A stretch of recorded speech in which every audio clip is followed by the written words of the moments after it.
Cricket Centre. There's a range of drink, hot food and snacks available to purchase around the ground, with an pantry kiosk located in the Haste Close end and the river end of the ground. They offer a range of home-cooked meals, including curries, gourmet burgers and chips.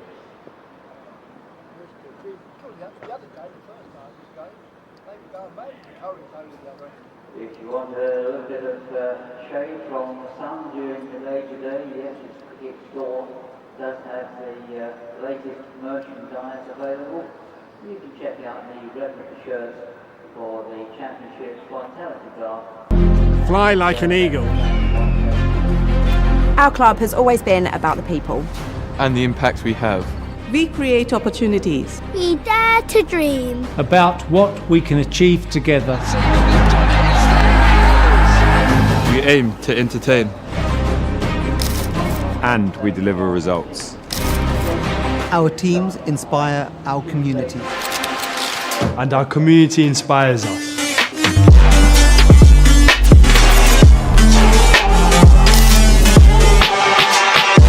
We work together to push boundaries.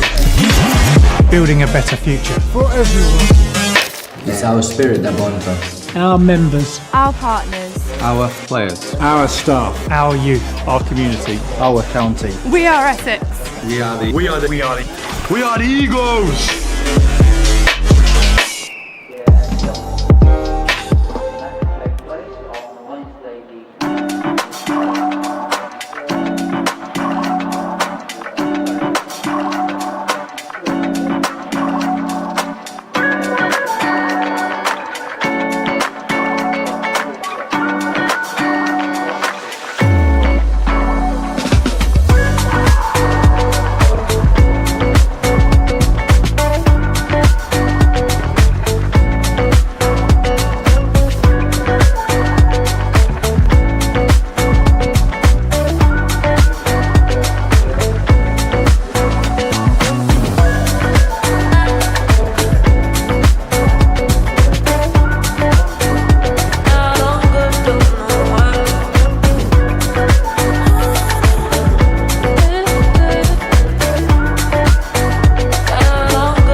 To Sam Cook, who goes back and edges, and that is the end. It's an 8th wicket. It's caught in the slip.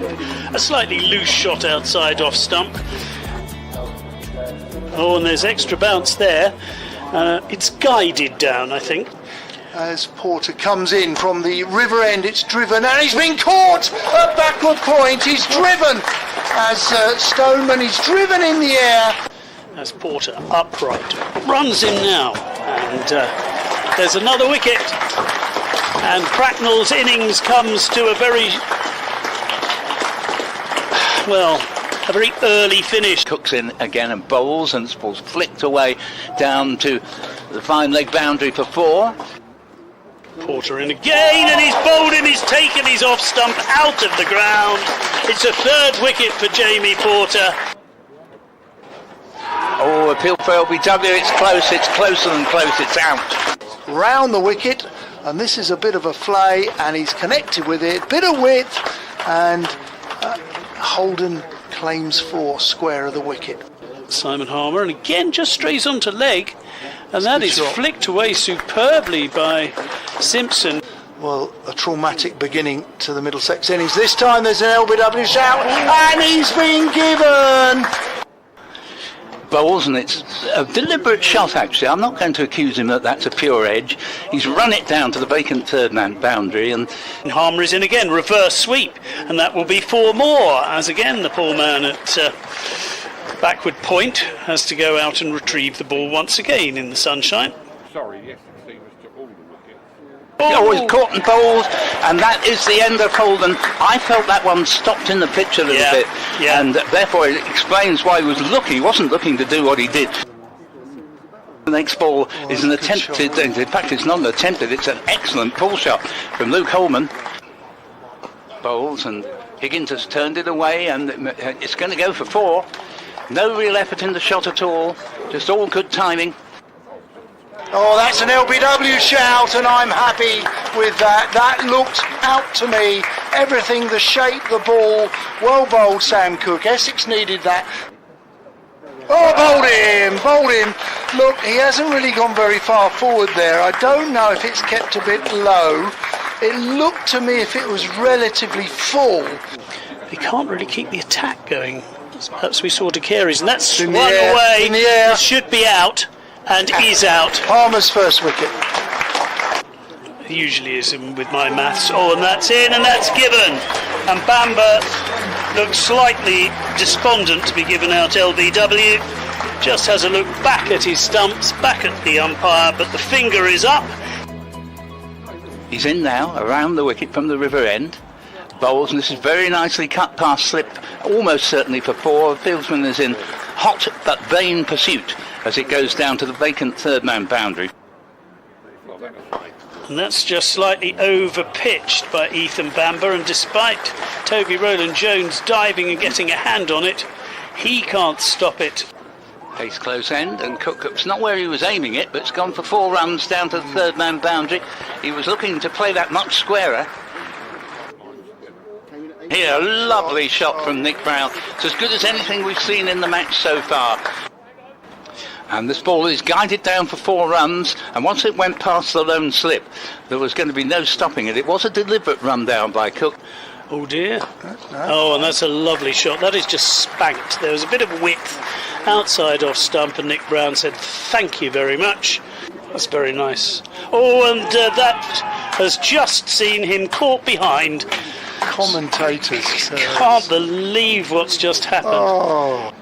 As, again, it's flicked round the corner, and it was very close to the hands of the man in at Sam Robson at short leg. Bamber. Bowles. Ooh, and I tell you what, it's 4 runs. That's the first thing to tell you. But very, very streaky. It went like the proverbial rocket between a wicket-keeper John Simpson and slip. Oh, he doesn't get the single there. He will have to face first ball tomorrow. Wesley's blocked it to mid-on. Well done to Bamber for the way he's kept going in extreme heat. Cook 44 not out of 87 deliveries. Wesley 17 of 57.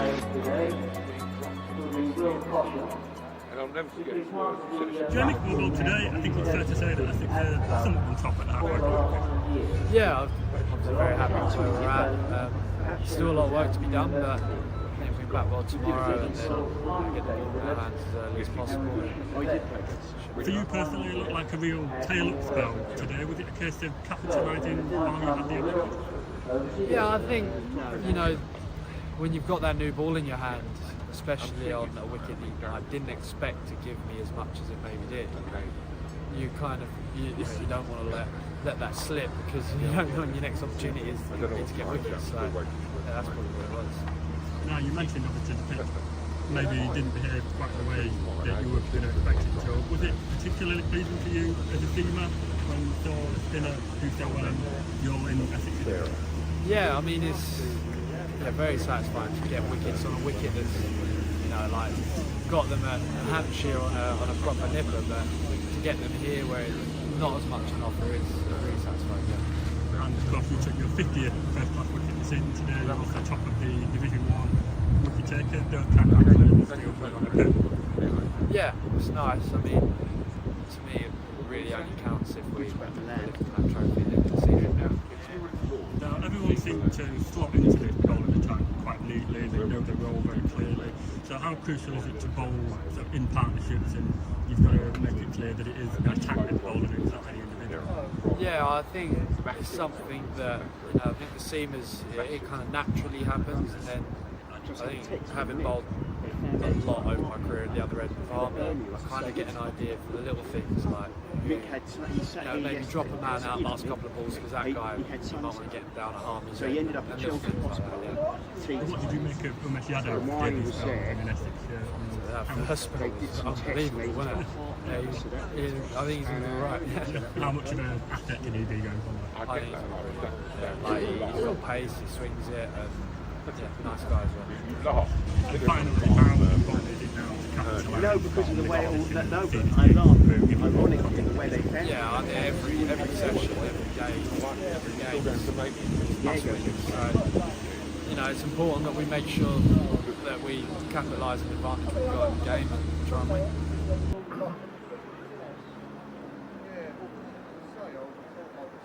So he'll be booked into the hot. He won't do a doctor. Knowing him, I bet he leaves. I bet he won't go to the test. No.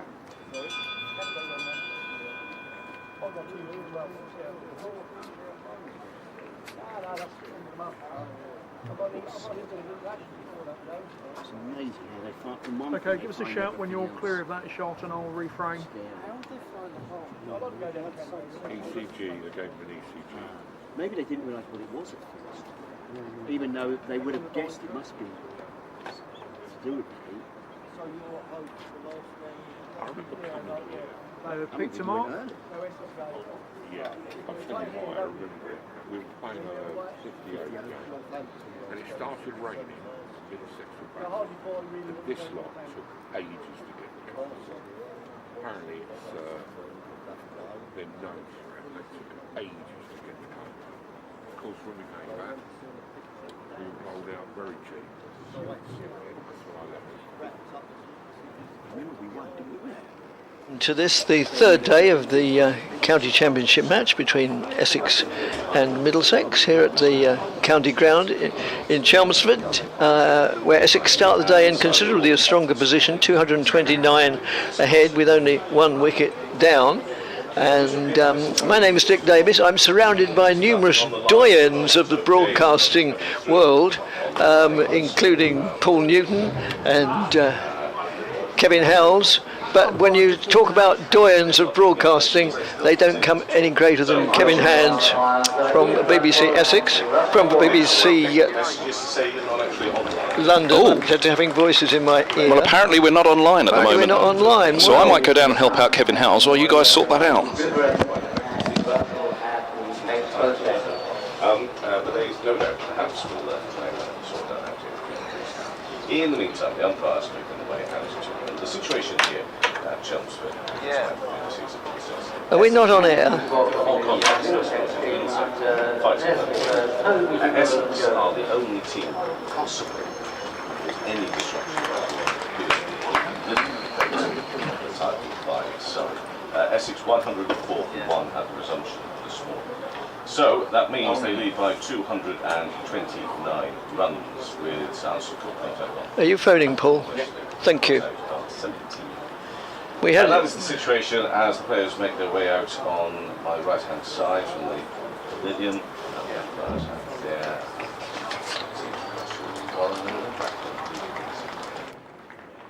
And we go from the not an overnight batsman, Alistair Cook and Al Westwood. Oh yes, right, that was 100 and...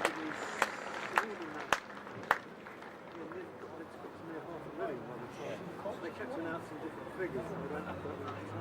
They discovered more about it. So there's a statement this week? Yeah, because Rich has been yeah, that's all he did. So working with the ECB on the wording of the statement to make sure that it shows that this management authority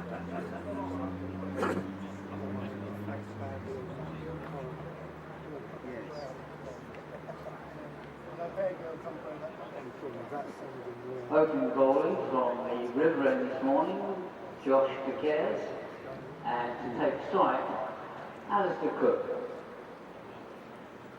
That day for Henry we played well till Joe White I thought. He went off 52-1 within 8 minutes. No, that was 1-0. 1-0 and within 8 minutes they were 3-1 up. Their keeper played very well. So we need the money for that.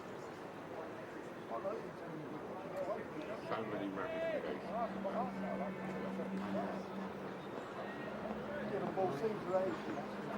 I'm not sure what to do next Tuesday. I'm planning to be at Old Trafford. My options. Are you going Saturday? I'm going Saturday.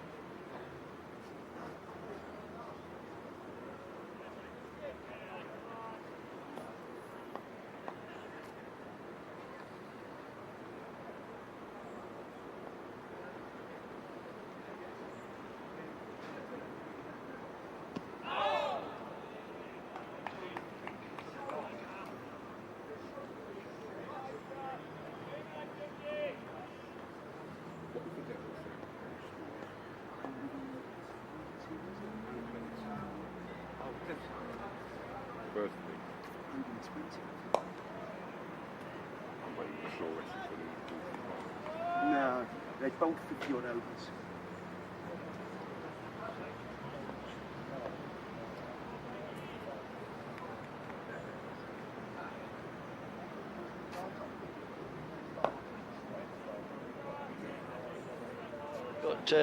Somewhat conflicting messages, but we now understand we are. I do hope so. There's nothing more soul-destroying than talking to oneself. And we're still in the first over of the third day, and it's De Carey's bowling, and that's just played out by Cook out into the covers. No addition to the score, which is 104 for 1. And so Essex in a very good position. I don't know whether you heard me say it or not, but they're 229 for ahead with 1 wicket down, and they're now 230 ahead as that's played out into the covers. Deep set cover for 1 run to Cook. The wicket set well over to those who, for the benefit of those who know this, the topography or layout of this county ground at Chelmsford.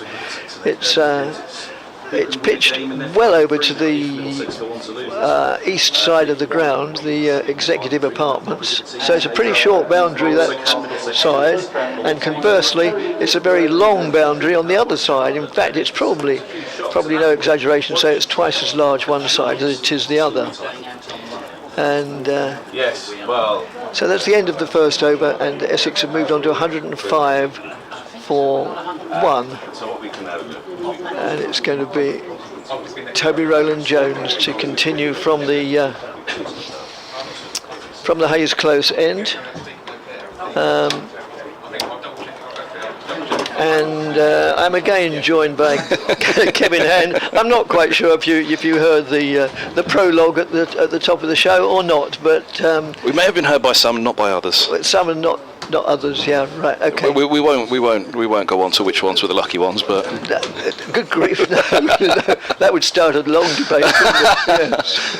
As Roland Jones moves in from the Hayes Close end, bowls to Cook, who plays elegantly out into the covers square, just in front of square for no run. Yes, I was saying that it's. I can't remember, but then there's all sorts of things I can't remember. I can't remember this wicket having been pitched so far over. Yes, Paul was making that point yesterday. To one side. Yeah. And they somewhat surprisingly, but I don't mind in the least, they haven't brought the boundary in to compensate in front of the pavilion, and I think that's good. We've been watching, well, some of us have. If they've absolutely got nothing else to do, been watching some of the newest competition on television, and there they seem to bring in the boundaries ridiculously short, and even more so for the women's version. The women now, it seems to me, can hit the ball almost as powerfully as the men. I suppose it's the perception that people like to see sixes, whether it's at over. Well, Lords has always had a big one on this. So you see, there was a time where Lords would not bring the boundaries in at all because they just felt it wasn't cricket. But of course, the big argument from Middlesex was, well, people want to see 4s and 6s. Well, apparently, but I would have thought that's outside the off stump. It's 4s or 6s if it's a big hit, but if it's only a sort of top edge, a shot on a postage stamp. Even I, in my 40 years of playing club cricket, I might have got a 6 off the edge. The other note that we had about this one is it's the opposite for Essex. So, as you said, we're on the extremities of the square here at Chelmsford, which is rare for Essex. I think it was 7 strips usually in the middle. They're the 7 that the Essex men's team play on here, and the other strips are either practice or other matches. Yes, Roland Jones in again to Cook. Cook plays pleasantly out in covers. Oh, well, pleasantly and somewhat surprisingly gains a single. Not the best bit of fielding that one would see. Well, that bobbled probably off the practice tracks, didn't it? It was Josh Carey's there, who maybe's got other things on his mind thinking about it. But yes, Middlesex at Lords is quite the opposite. It's very rare that they're allowed on the middle 7 tracks, so they're usually at the one end of the square or the other, in the county championship in particular. But it's the fun and games of the square. But as you say, it is an odd one to be as far across as we are for this track. Whether it was to be a turning track, maybe at this end of the square they felt this one's going to turn best for Harmer, but it's at the moment it's De Carey's, the man who just fumbled in the outfield there, who with his 8 wickets has grabbed the headlines of this one. But it is his team that are a very, very long way behind in this match. It always, I can never quite come to, there are numerous aspects of cricket I can't come to grips with, and this number increases every year. But I can't quite get to grips with sides that either do or are alleged to have prepared a pitch to favour a certain bowler, because all clubs now have similar weapons in their armament, and as you said, it's pretty clear. You can't prepare a wicket for, say, Harmer, who so far has only got 1 wicket, when you've got somebody like De Carey's in the opposition who's got 8. I mean, Middlesex were to have Yadav in for this match, weren't they? Which didn't happen due to problems at the British Embassy in Delhi. As I said, it may well be that the British Embassy in Delhi play a big part in where the title goes this year and who is relegated, with the problems that Yadav had on Friday. Yes, as perhaps that's just mistiming there by the Essex skipper. Perhaps you could just, for the benefit of those who aren't fully aware of the situation, perhaps you could just briefly run over the situation to which you allude. Well, indeed, Middlesex, I mean, from what we were saying about the pitch, Middlesex, with a game here at Chelmsford and a game to come at Old Trafford, fancied rights, there's going to be 2 turning surfaces. Middlesex have got 2 very young spinners for where they came a cropper earlier in the season at Hampshire when in one of the Kookaburra rounds there was an absolute Bunsen burner at the Aegeus, made for Liam Dawson, and they fancied that their seniority in spin, in Dawson in particular, would outdo young Luke Holman and indeed Josh De Carey's. But De Carey's picked up a 7 for there, although it was an innings defeat still for Middlesex, as Dawson picked up 12 for in the match. As here's De Carey's from the river end here at Chelmsford. He's around the wicket, bowls, and that's bounced, that's turned and bounced, and goodness me, what a start to the over that is. His 2nd of the morning. Prodding forward was a tentative Alistair Cook on 46. Wesley at the other end on 17, and De Carey's around the wicket again. He bowls and forward goes. Cook pushing back up the track. The 1 wicket to go in this inning so far, that of Brown, picked up by Roland Jones, 1 for 17 from 9 overs. And sorry, that first ball's really grabbed me now, so I shall endeavour to take you through the match at the Aegeus and Yadav's situation for this game and the next for Middlesex, not being Umesh Yadav, who's playing for Essex. As here's a bit of flight from De Carey's, bumped away into the offside, and it's fielded by Stoneman. But yes, there were to be 2 Yadavs. Umesh Yadav, who finished last season with Middlesex, or certainly in the One Day Cup, and then played a championship game against Worcestershire, although returned home injured. Now back for the final stages of this season with Essex. Here's De Carey's bowls, and padding up is Cook. That one ricochets away, back at a point, and there's no run. So yes, Middlesex looked to bring in a spinner for this game, having seen De Carey's take 7 for down at the Aegeus. But even still, Dawson took 12. Yes. Not only more, but at a better economy as well, as De Carey's bowls. And forward goes Cook. He's beaten a quicker ball. That one skids through from De Carey's. It was the bounce earlier in the over. That was a sharper delivery through to the gloves of Simpson. 3 around the batter, slip, a silly point, and a backward short leg, which is Sam Robson. The silly point is Max Holden. As De Carey's bowls, and this is punched away off the back foot, fielded at cover by Stoneman. There's no run. That's the end of the over. 106 for 1. Cook remains on 46. De Carey's remains very much in the game. A maiden over for him, none for 28 from 15, and 2 sharp deliveries, beating the edge of the former England skipper. So yes, having seen that match play out, where the pitch for that one, it was a Kookaburra match. Middlesex have a good seam attack, not so much experience in their spin department. Hampshire clearly took the view, let's outbowl them with Dawson. We don't know what the Kookaburra is going to do for Abbott and Abbas and Fuller and Holland and Barker. So it was a real spinner's surface down at the Aegeus, and Middlesex anticipated it will be much the same here at Chelmsford. As Roland Jones moves in and bowls, and that's played pleasantly. A flowing drive from Tom Wesley, but only straight to the mid-on, no addition to the score. So the end of that basically is that Middlesex decided, let's try and sign an overseas spinner for the final month of the season, and it was to be the Indian off-spinner Yadav, but off to the British Embassy, where Middlesex had paid to expedite the process for his visa on Friday, and they were told everything was fine. He went to the British Embassy in Delhi to get it, and it wasn't issued. The embassy shut for the weekend. Yadav missed his flight as a result, and doesn't play in this match, but De Carey's took 8 for, and now looking for a 10 for which he did not have the opportunity with his 7 down at the Aegeus, because it was an innings defeat for Middlesex. Right, thank you. Did I explain that well enough? I thought it was rather splendid, actually, yes. And as long as I don't get a 3-part paper put in front of me, and no, thanks, Kev, very much. That's just played out to mid-off region. I was just thinking about that first delivery that De Carey's bowled in the last over. Much as it was alarming, when you've got a lead of 230 under your belt. It's more alarming for the Middlesex batters. Well, yes, and Harmer doesn't often go a whole match without having an effect. So if he were watching that, and I'm sure he were, then yes, he wouldn't have been too upset about that. As that's just played defensively off the back foot. Well, I say defensively, they scampered through for a single, but there was a degree of hesitation by Tom Wesley. Alistair Cook, had no doubt that there was a single and came belting through, and Wesley just sort of stuttered a pace or two, but he got through okay. Well, the great oddity of this one, and in contrast indeed to the Hampshire match, is that Harmer didn't get the wickets.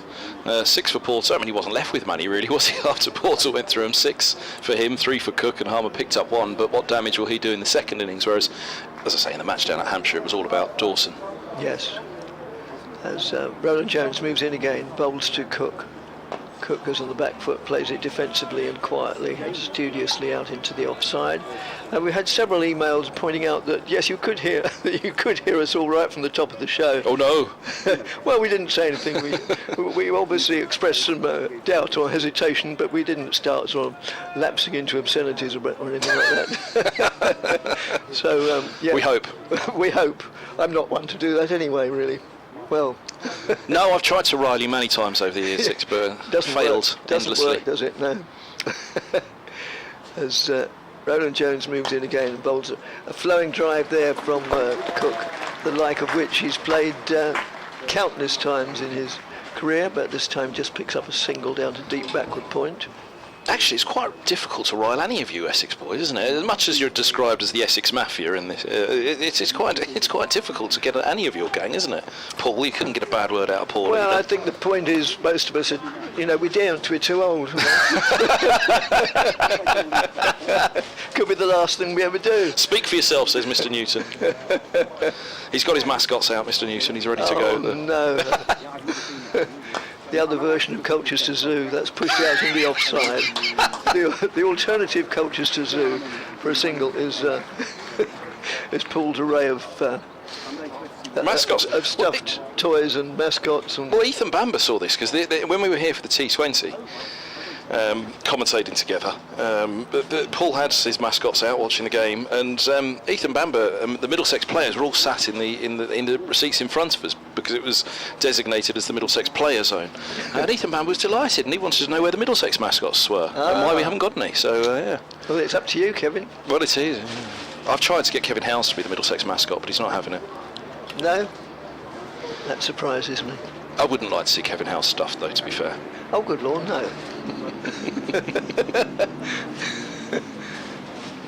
Here's the Careys at the River End. What a wonderful view we've got here. We've got Kevin House in front of us. We've got cricket. It's September. It's a glorious blue sky.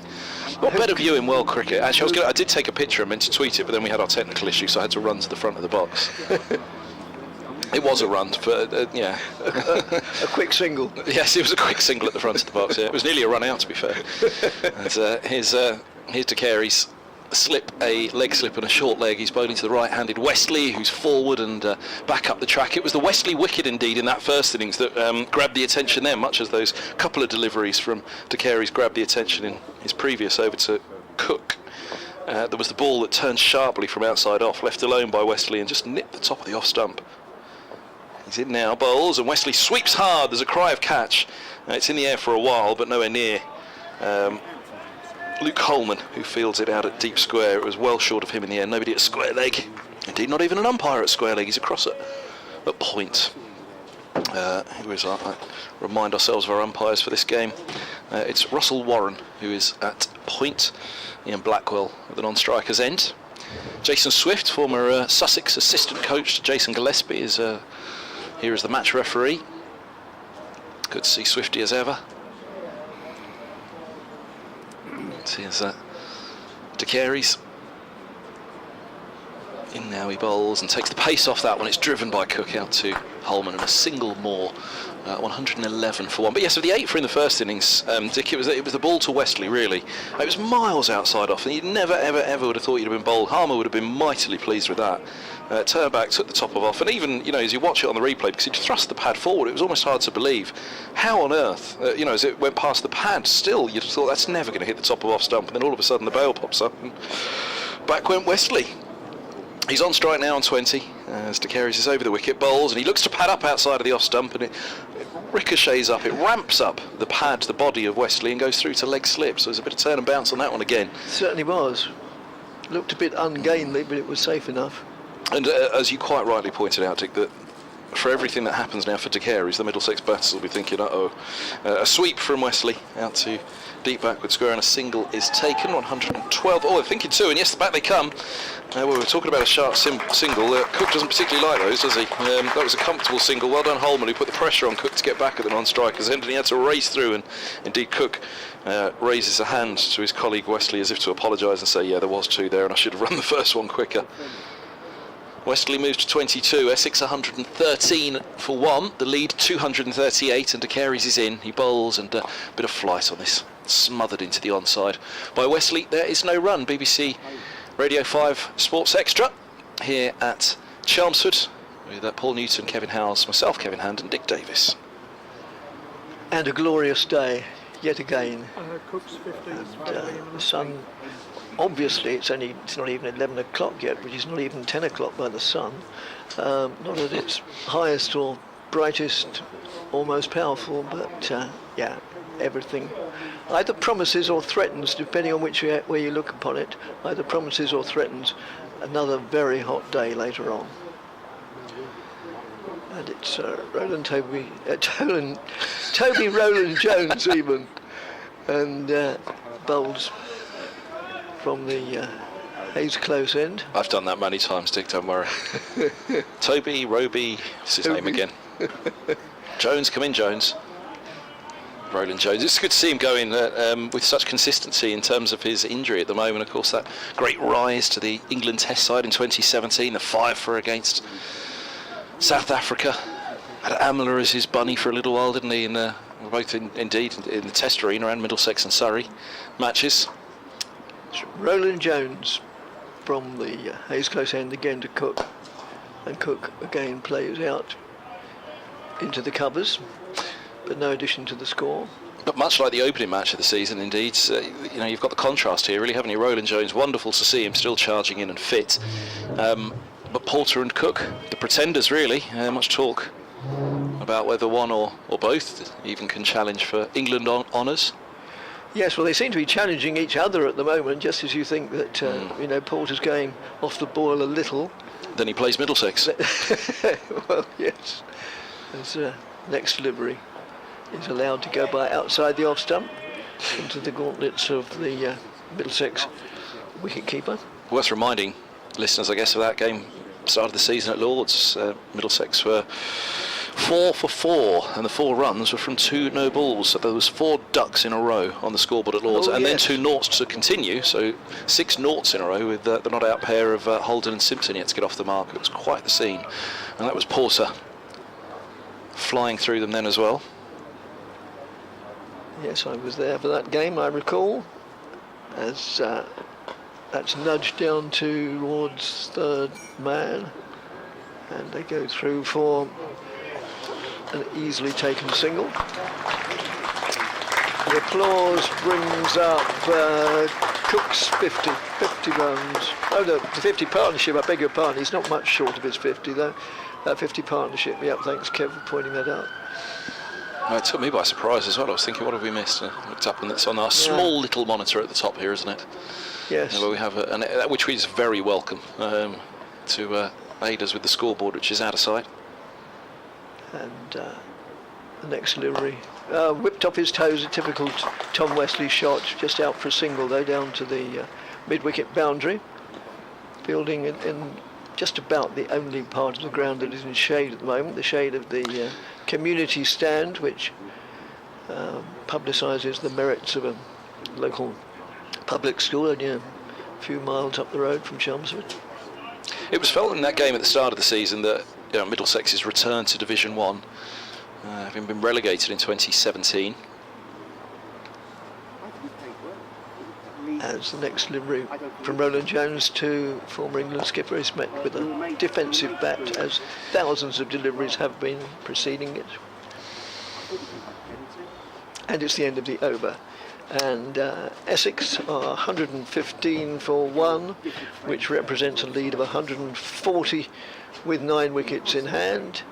And I would say, from my experience, that's quite a useful position.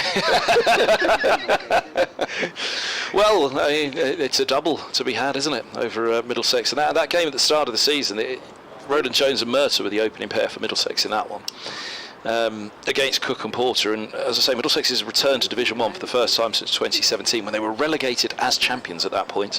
And indeed, Essex went on to win it in 2017, didn't they, after the draw at the start of the season against Middlesex at Lords, which was another game of note, saving that one. But the difference in pace of the Essex attack, Cook and Porter, versus Roland Jones and Mercer, as here's to Carey's beginning the new over to Wesley. He bowls, and this ball's pushed back to mid-on for a quick single by Wesley, who moves to 24, 116 for 1, needed 241 now for Essex. But I'd say much again here, you've seen Middlesex knowing, having lost the toss, that on the first morning that was going to be their big chance in this match to really try and get at Essex with the ball. Mr. Carey's comes in, bowls, and Cook forward defends into the onside, the vacant mid-wicket, and there is his 50. 50 from 112 deliveries. It was just fine of the mid-on, no mid-wicket in place with all of those around the bat. He raises his bat around Chelmsford. What a familiar sight that is. 5 fours, 170 minutes, 112 deliveries, and yet another Alistair Cook 50. Yes, as you say, yet another. His appetite never seems to leave him. Well, that was at the conversation on Sports Extra. I was driving here last night from the game at Radlett, the Sunrisers game, as this ball's pushed back to the bowler by Wesley. There's no run. I was back for the evening session of this one, but the conversation when I was driving back to this game yesterday was about Cook and whether he'd go on another year. Excuse me. I'll say revelation, as he's to Carey's bowls with a bit of flight, and it's killed into the onside, and almost by the splice of the bat, Wesley there, but again just rolling the wrist, closing that face into the onside and steering it down into the ground. Don Topley was saying that the conversations that he's had was that it would be as ever it was. He'd speak to Anthony McGrath at the end of the season, and they'd work out, are you coming back again next year or not? And the answer will be yes or no, as here's a swept delivery straight to the square leg fielder, into the ground. Indeed, it's a bump ball. I thought that came off Robson at short leg. It didn't. It was just into the ground and bounced up. The way that it looped to the fielder, it felt as though it must have come off the fielder, but not so. It was into the ground. To Carey's again. He bowls and oh goodness me, looking to drive a long way outside the off stump, not to the pitch of the ball. Wesley in a thick inside edge ricochets to that same fielder at square leg. There's no run, but great alarm again for the Essex pair against De Carey's, which in turn will send a few alarm bells ringing for the Middlesex batters. 117 for 1, 242 the lead. Yes, there's been, there still is an awful lot of talk and speculation about will Cook go on for another season or won't he? Of course, there's only, nobody knows, and even, those who speak with what they consider a degree of authority, they don't know. There's only one person, or maybe two people, who know whether he's going on, and that would be Alistair Cook himself, and presumably his wife. I expect they've talked about it and come to its decision. Well, no, I mean, it's the sort of thing, his situation, young family and a farm, you don't just make this decision totally on your own, as that's just played, well, it's played a lot of very elegant shots, but that was not it was an elegant shot, but it came off the edge for a 4, which happens to everybody. And so 4 more go on to the score, which takes Cook on to 54, Wesley on 24, and Essex on 121. And yes, as I say, there'll only be probably Sir Alistair and his wife who know if they've between them made up his mind. Don't know. Time alone will tell, as with so many things. Roland Jones continuing from the far end in respect to how we watch it. The Hayes close end moves in, bowls. Played out to mid-off by Cook. No addition to the score. A good-ish crowd here, not as good as it has been. Of course, it's early days. It's not even quite 11 o'clock yet. More people might come in. And obviously, even the Tom Pearce stand, the top of it isn't as well occupied as it is sometimes. Just wondering if it's the promise or threat of very hot temperatures this afternoon has deterred a few. It may well have done. That's just played out into the covers. Must admit, talking of hot weather, I mean, I was due to cover this game tomorrow, and then we had a rearranged theatre appointment in London because we went to see a show a couple of weeks ago at the open air theatre in Regent's Park. Oh, what was it? La Cage aux Folles. And we watched the first act fine, and then the heavens opened and the stage was flooded. Oh, wait, were you in this one, or were you watching? No. This is a professional production, very professional. And so they offered us alternative tickets. Bakshi, that's just nudged down to for a single. So we're going tomorrow afternoon. Oh. And open air theatre, temperatures nudging 30. Could be a little bit warm. You're going to miss the open air theatre that is Chelmsford and swap it for Regent's Park. The great theatre in front of us, which will take place tomorrow when Middlesex hit the winning runs. Indeed, if I miss a finish like that, then I will almost be sorry to miss it. But not quite. So wait, what month was this open air one that was rained off? Oh, about 2 or 3 weeks ago. Oh. And loud appeal, but doesn't meet with the approval of the umpire, who signals leg by instead. Yes, 4 of them indeed. 4 of them. Umpire totally unmoved. Optimistic by Roland Jones, wasn't it? Well, I would have thought so. And he didn't form part of a chorus. It was a very solo performance, his appeal. And at the end of this over, which is only another one delivery away, assuming it's a valid one, I always have to add that rider, of course, assuming it's a valid one, then I'll take my leave. Well, I could feel Paul Newson getting ready. He's got his updated 11 to do as well, so I was wondering whether it was me that needed to get out of the way now. It's only 11 now, so that's met with stern, solid defence. End of the over. Essex 126. Valid enough for you? 1. Valid enough. Thanks, Dick. Dick Davis will be back in a little while. Great to have him with us today at Chelmsford on what is a glorious day. Hazy sunshine at the moment. And that's something of a relief. The temperatures, we have moved right to the back of this commentary box, which actually makes the view quite difficult. But the heat at the front, and indeed for the equipment as well, you have to be careful that the equipment in this heat, the first 2 days, it was quite oppressive down at the front of the box. So we're right at the very back, sheltering away from the sun. Which makes the view a little bit more difficult of the entire outfields, but we've got a perfect view of the track itself. We're pleased to say 126 for 1, Essex a lead of 251. As here's De Carey's, he's right arm around the wicket with a slip, a leg slip, and a silly point. He bowls to Cook, the left-hander backs up and punches away out to deep cover for a single. 127 for 1 it is. Like I say, good morning to the first time, to Paul Newson. Yeah, very good morning, Kevin. Good morning, everyone. And it is a lovely morning yet again. Yes, don't even have to ask. Kevin, I've just passed you your cup, which passed me my Mr. Happy mug. I was about to say Mr. Man, and quite rightly Mr. Happy for you, Paul. Yes, irony is not what it was, but it still exists. What top did we what mug do we have for Don Topley, who was with us on commentary the first 2 days?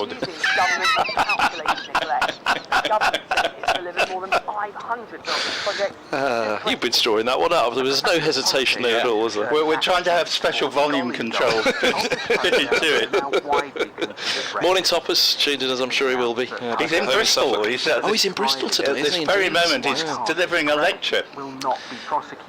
Here's De Carey's. He's in bowls, and this ball's left alone outside of the off stump with again thrusting the pad. Wesley, no bat offered, and De Carey's with his hands on his head, thinking that was pretty close. 2 gone of the over. Yes, Don's used to delivering lectures at this time. He delivered one to you on day 1 at about 11 o'clock. De Carey's is in bowls, and this is left alone by Wesley outside of the off stump. 127 for 1. Apparently, I fought my corner quite well. Is the news from the mark on that one? Yeah, well, we're still waiting for one of our emailers to agree with him.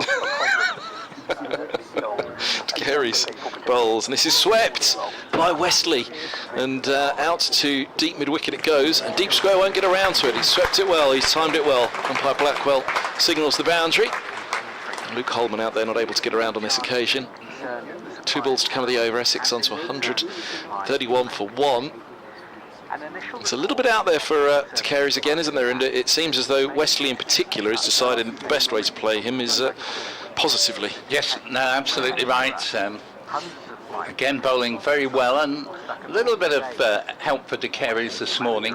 Quite often at Chelmsford, it's not a bad time to bowl in the first hour or so, and we've had quite a bit of dew overnight in recent nights. Perhaps not as much last night as the previous 2, but yeah, it was certainly a good time to bowl yesterday morning. De Carey's flies this one right up there, forward defence. Just going to interrupt, if I may, Kevin, because we're just going into the 11 o'clock news. Yes, very good morning one and all, and Essex have moved serenely on from 104 for 1 overnight to 131 for 1. So that now means that they have a healthy lead, having added 27 this morning to one of 256. Alistair Cook has reached his second 50 of the match. Tom Wesley looks as if he's just about to achieve his second boundary of this over bowl by De Carey's, but actually it's just cut off short of the boundary, and they get 2 runs. So that takes Wesley up to 30. Cook has 56 to go with his 58 in the first innings, and it's looking good for Essex. They must win this game to retain any chance of catching Surrey for the title race this year, and if they do win it, they will take 21 points from the game, and they'll just lose 1 point in comparison to Surrey and start the penultimate game in a fortnight's time 18 points behind. At the moment, Essex, who presumably will declare at some point during the afternoon, are 133 for 1. Excellent. Continuing commentary. And you missed 2 runs, swept down to fine leg, but almost went for 4, but was well kept in near the boundary. So Toby Rowland-Jones will continue from the Hayes close end, and he's on his way now, just about to pass umpire Russell Warren. Of got a short mid-off in place here, and this ball is nudged down, well fielded at gully, and Shy came in. If that had hit it, there would certainly have been an appeal. Not quite sure if Cook had got his bat down in time, but score remaining 133 for 1. I've just realised I could probably do you a favour and shuffle along a few feet here, because you can't actually see the edge of the slip cordon from your position, which poor Dick Davis, who was sat alongside me, couldn't either. I've only just realised that. But it's not ideal in that the window frame masks part of the view, but thank you very much. I will just nudge over a tad. And next delivery is through outside off stump, keeps very low indeed. We know that this Chelmsford strip perennially keeps low, and not just this particular pitch I'm talking about, but the whole square. It's on the low side. One thing that we were talking about before Dick departed was Alistair Cook, and at the end of the season, I think Don Topley was saying it, perhaps even to yourself yesterday on air, that at the end of the season he and McGrath will get together, they'll have a conversation, and it will be decided, are you coming back again next year or not, and Alistair Cook will say yes or no. Yep, hopefully the former, because he's showing again as he plays the next ball to the short mid-on, Brian Higgins.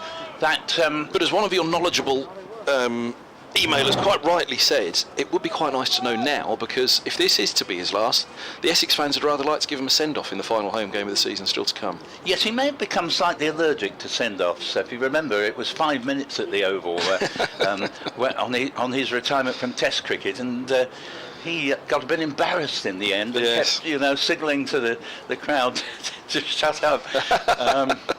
But here comes the next delivery from Roland Jones to Cook. Cook plays it back past the bowler. There's no run there. Reminds me of a speech I had to give for my parents' golden wedding. And I'd had this win on the horses, which was not a very frequent event, and paid for the whole proceeding, you see.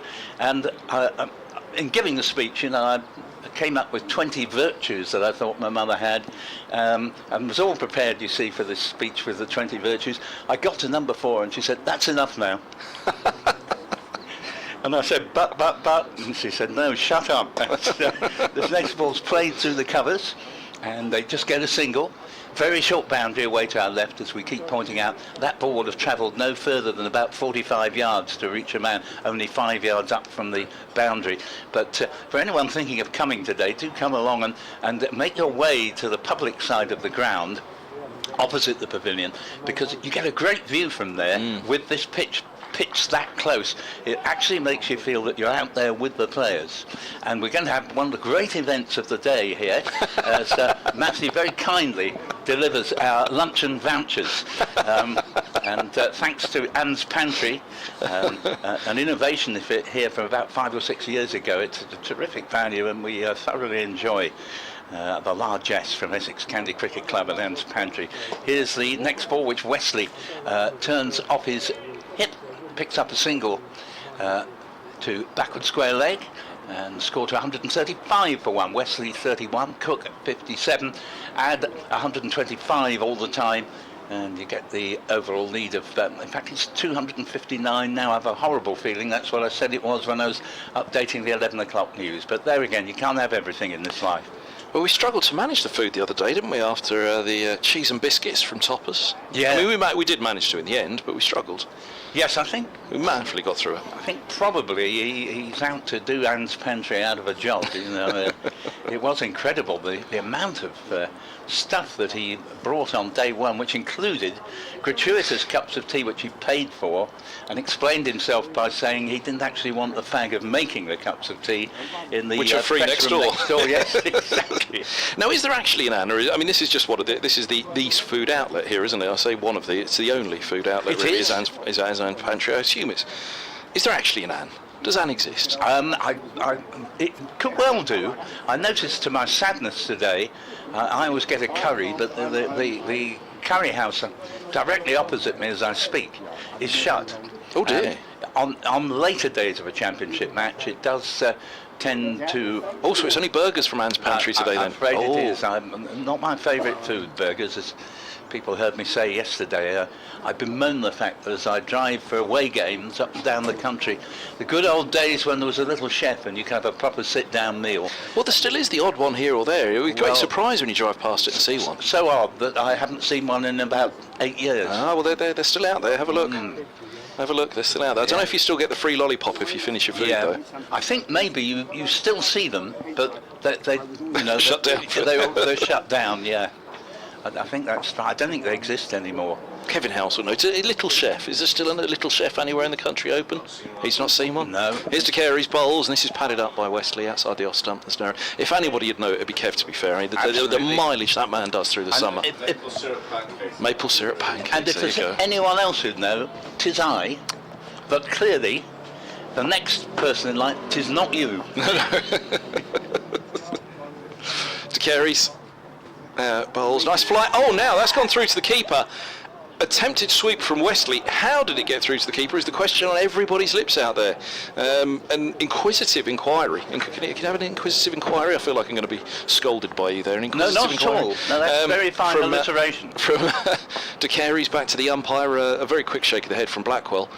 But a huge sweep and a big deflection. It must have just been pad then, as this is driven to mid-on. Quick single, which Bamber elects to throw to the wicket-keeper's end, where Cook is comfortably through, but I guess really the greatest danger there would have been for Wesley at the non-striker's end, but he is through for the single, 136 for one. But yeah, it went for a big booming sweep outside of the off stumps the previous ball, and we were almost at the perfect angle to see the deflection. Off what it was, we do not know, but it must have just been pad, according to umpire Blackwell, then through to the gloves of Simpson. Yes, you don't slip these things past umpire Blackwell easily. He's a spinner, of course, himself. Not a man who anyone would rightly argue with. Yes. He's been known as the blacksmith in his days of hitting mighty sixes down at, amongst other places, the county ground at Taunton. Here is De Carey's, he bowls. Oh, and forward goes Cook, pushing back into the offside, and there is no run. Oh dear! Little Chef, founded 1958, defunct January 2018. My pal Kevin. That's not you, that's Kevin Howells there has taken the trouble to prove that we're right in thinking that there are no Little Chefs left that are open. De Carey's bowls, and Cook cuts out to deep cover.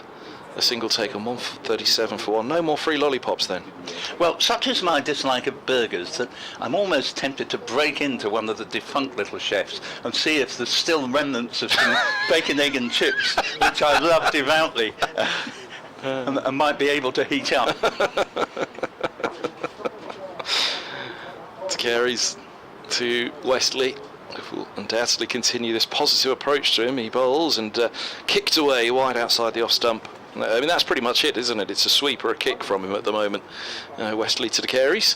So Wesley has 32, that's the end of the over. Essex 137 for one. Cook has 58 to lead. For Essex, 262, and De Carey still continues his search for a second innings wicket, having taken 8 in the first, but it is his side, though, that is very much up against it. One thing that Ryan Higgins actually last night in the close play interview put back to me, of course, that the draw is still a possibility. Oh, it is? If Middlesex are taking wickets today, then slowing Essex up will be one of the options for them. We've got blue sky, but it's very hazy, the sun at the moment, which probably is a good thing.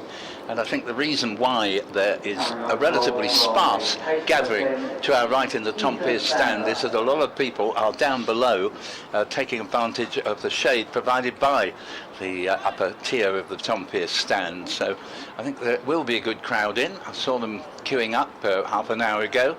Yes, sweep or kick. I love the idea of the television pictures having illuminated signs, so that as Wesley comes forward, you see the two signs, and the one lights up, which it is. So if it's is it a sweep, is it a kick? And it won't be true in this over from Toby Rowland-Jones. Oh, in fact, no, it's Bamber, is it? It's Bamber, it is. Yeah, it's Ethan Bamber. Toby Rowland-Jones has gone into hiding. Bamber's in. Hayes close end, balls to Cook. Back to the, or nearly to the bowler, goes to the short mid-on, and that is Ryan Higgins, and the score remains at 137 for one. He's gone into hiding after he heard Little Chef is no more. Yes, that's right. And talking of we've got Big Chef on strike indeed, haven't we? Certain words in the English language just have a nice ring to me, and one of them is one we used a couple of minutes ago in connection with Little Chef, defunct. I like that word. as once again Bamber, terrifically enthusiastic young cricketer, is in bowls, and Cook has edged this one down, doesn't carry, stopped at second slip, but on a lot of pitches that would have been caught. Yes.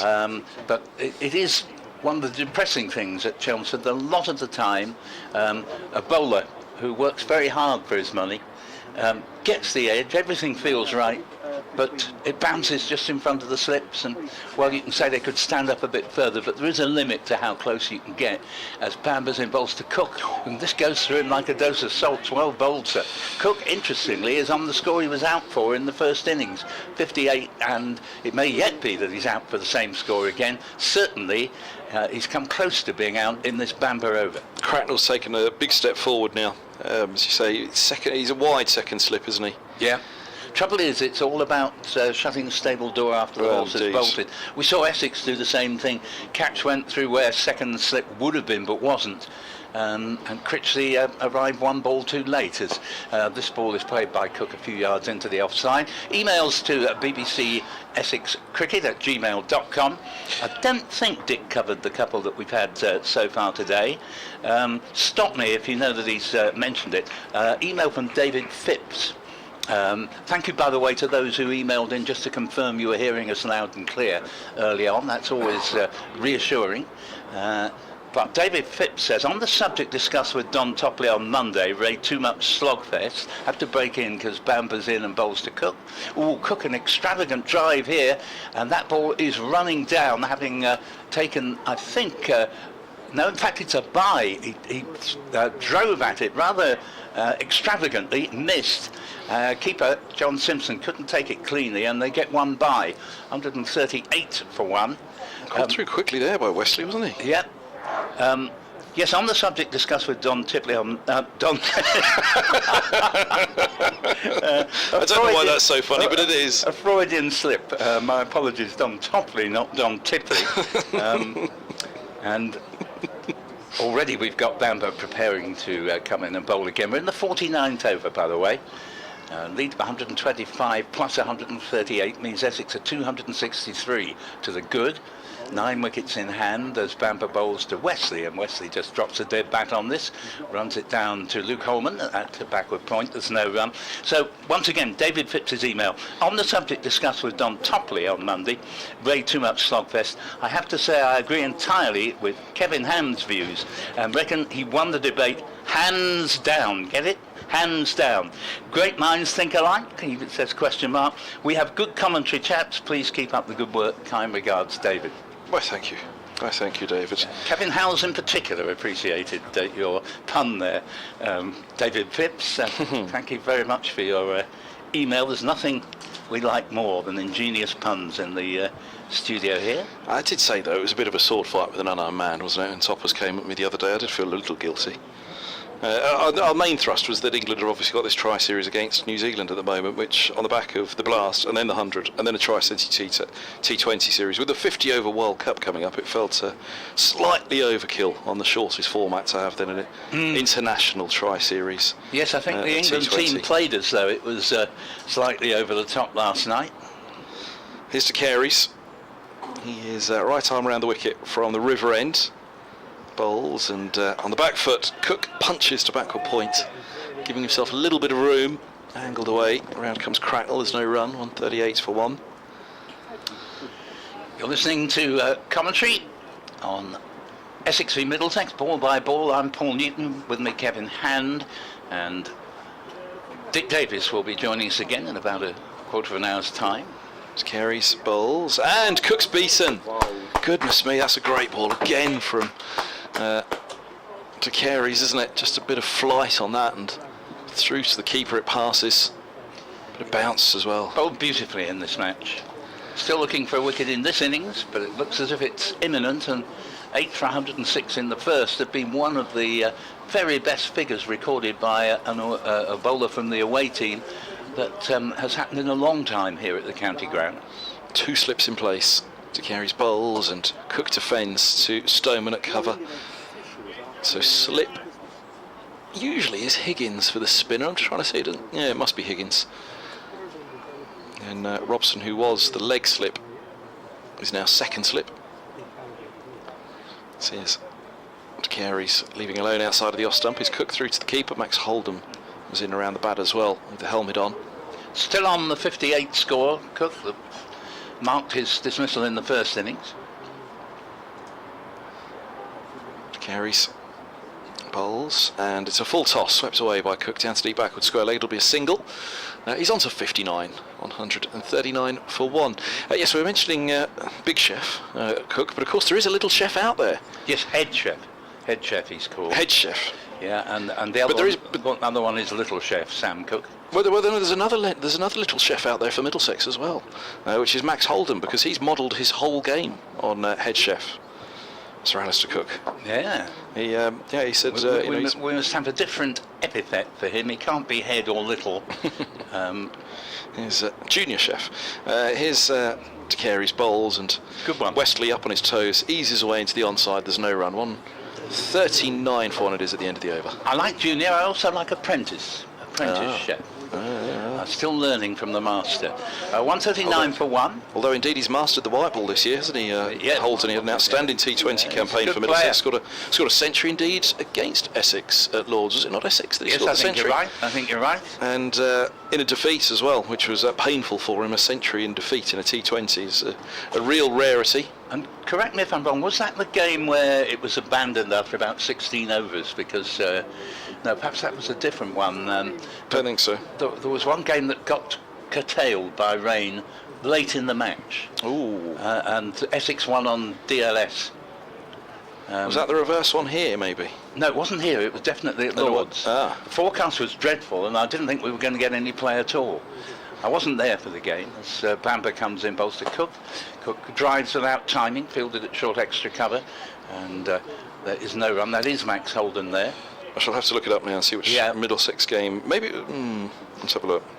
Yeah, I mean, Essex got somewhere in the region of 200 and looked as if they were bound to win the game. But actually, when the rains came, I thought it favoured Essex a little bit. There wasn't that much of a margin with DLS, and Middlesex still had some wickets in hand from which they might have been able to snatch victory. Here is Bamber in, bowls to Cook. Cook drives again without timing and straight to Max Holdham. 139 for one. We've heard from Henry Rodder, who says, "Hi guys, thoroughly enjoying the coverage while packing to go back to university. Quick question, why... I don't quite get this. Why is Robinson's helmet yellow? I think you mean Rossington. No, he can't be because he isn't out there. I don't think we've got a Robinson in the game, have we? He must be Rossington, mustn't he? That rings a bell. As this one is flashed out outside off stump, there's no run there. Anyway, he says, my brother pointed this out in the ground yesterday, so obviously you're right, and I've just slightly caught unawares by the email, and I have noticed this on the stream this morning. Yeah, I think he must be referring to Rossington wearing the yellow helmet yesterday while keeping. Yeah, but he says he's noticed it again this morning. So perhaps you'd like to email again there, Henry, and just tell us who exactly you mean, because there's no Robinson, is there, in the Middlesex lineup? But you can have different coloured helmets, just as you can different coloured caps. Bamber coming in, 143 for one, leading by 268. Bamber bowls. Cook. Push drive, straight to mid-off. No run. Score still 143 for one. Cook has moved off that perilous 58, at which score he was out in the first innings, and now has 63, and there are 32 to Tom Wesley. No, his 100 was against Kent. Thank you to Ollie Thorpe, who's got to it quicker than me in the Middlesex office. Yeah, he scored a century against Kent in defeat, and then the Essex match, as you say, was a wash out. Cook has slashed the next ball down to third man, and that has gone for four. It was going like a rocket, and the score to 147 for one, and Cook up to 67. He now has 125 runs across the two innings in this match. I do enjoy the blast greatly, but it is funny how it is difficult to recall the blast matches, whereas I have no trouble recalling the championship games. But yeah, the Essex match at Lords, Essex posted 237 for 6. Middlesex were 116 for 2, so a pretty good position when the rain came down, but Essex won by 22 runs, DLS method. Yeah.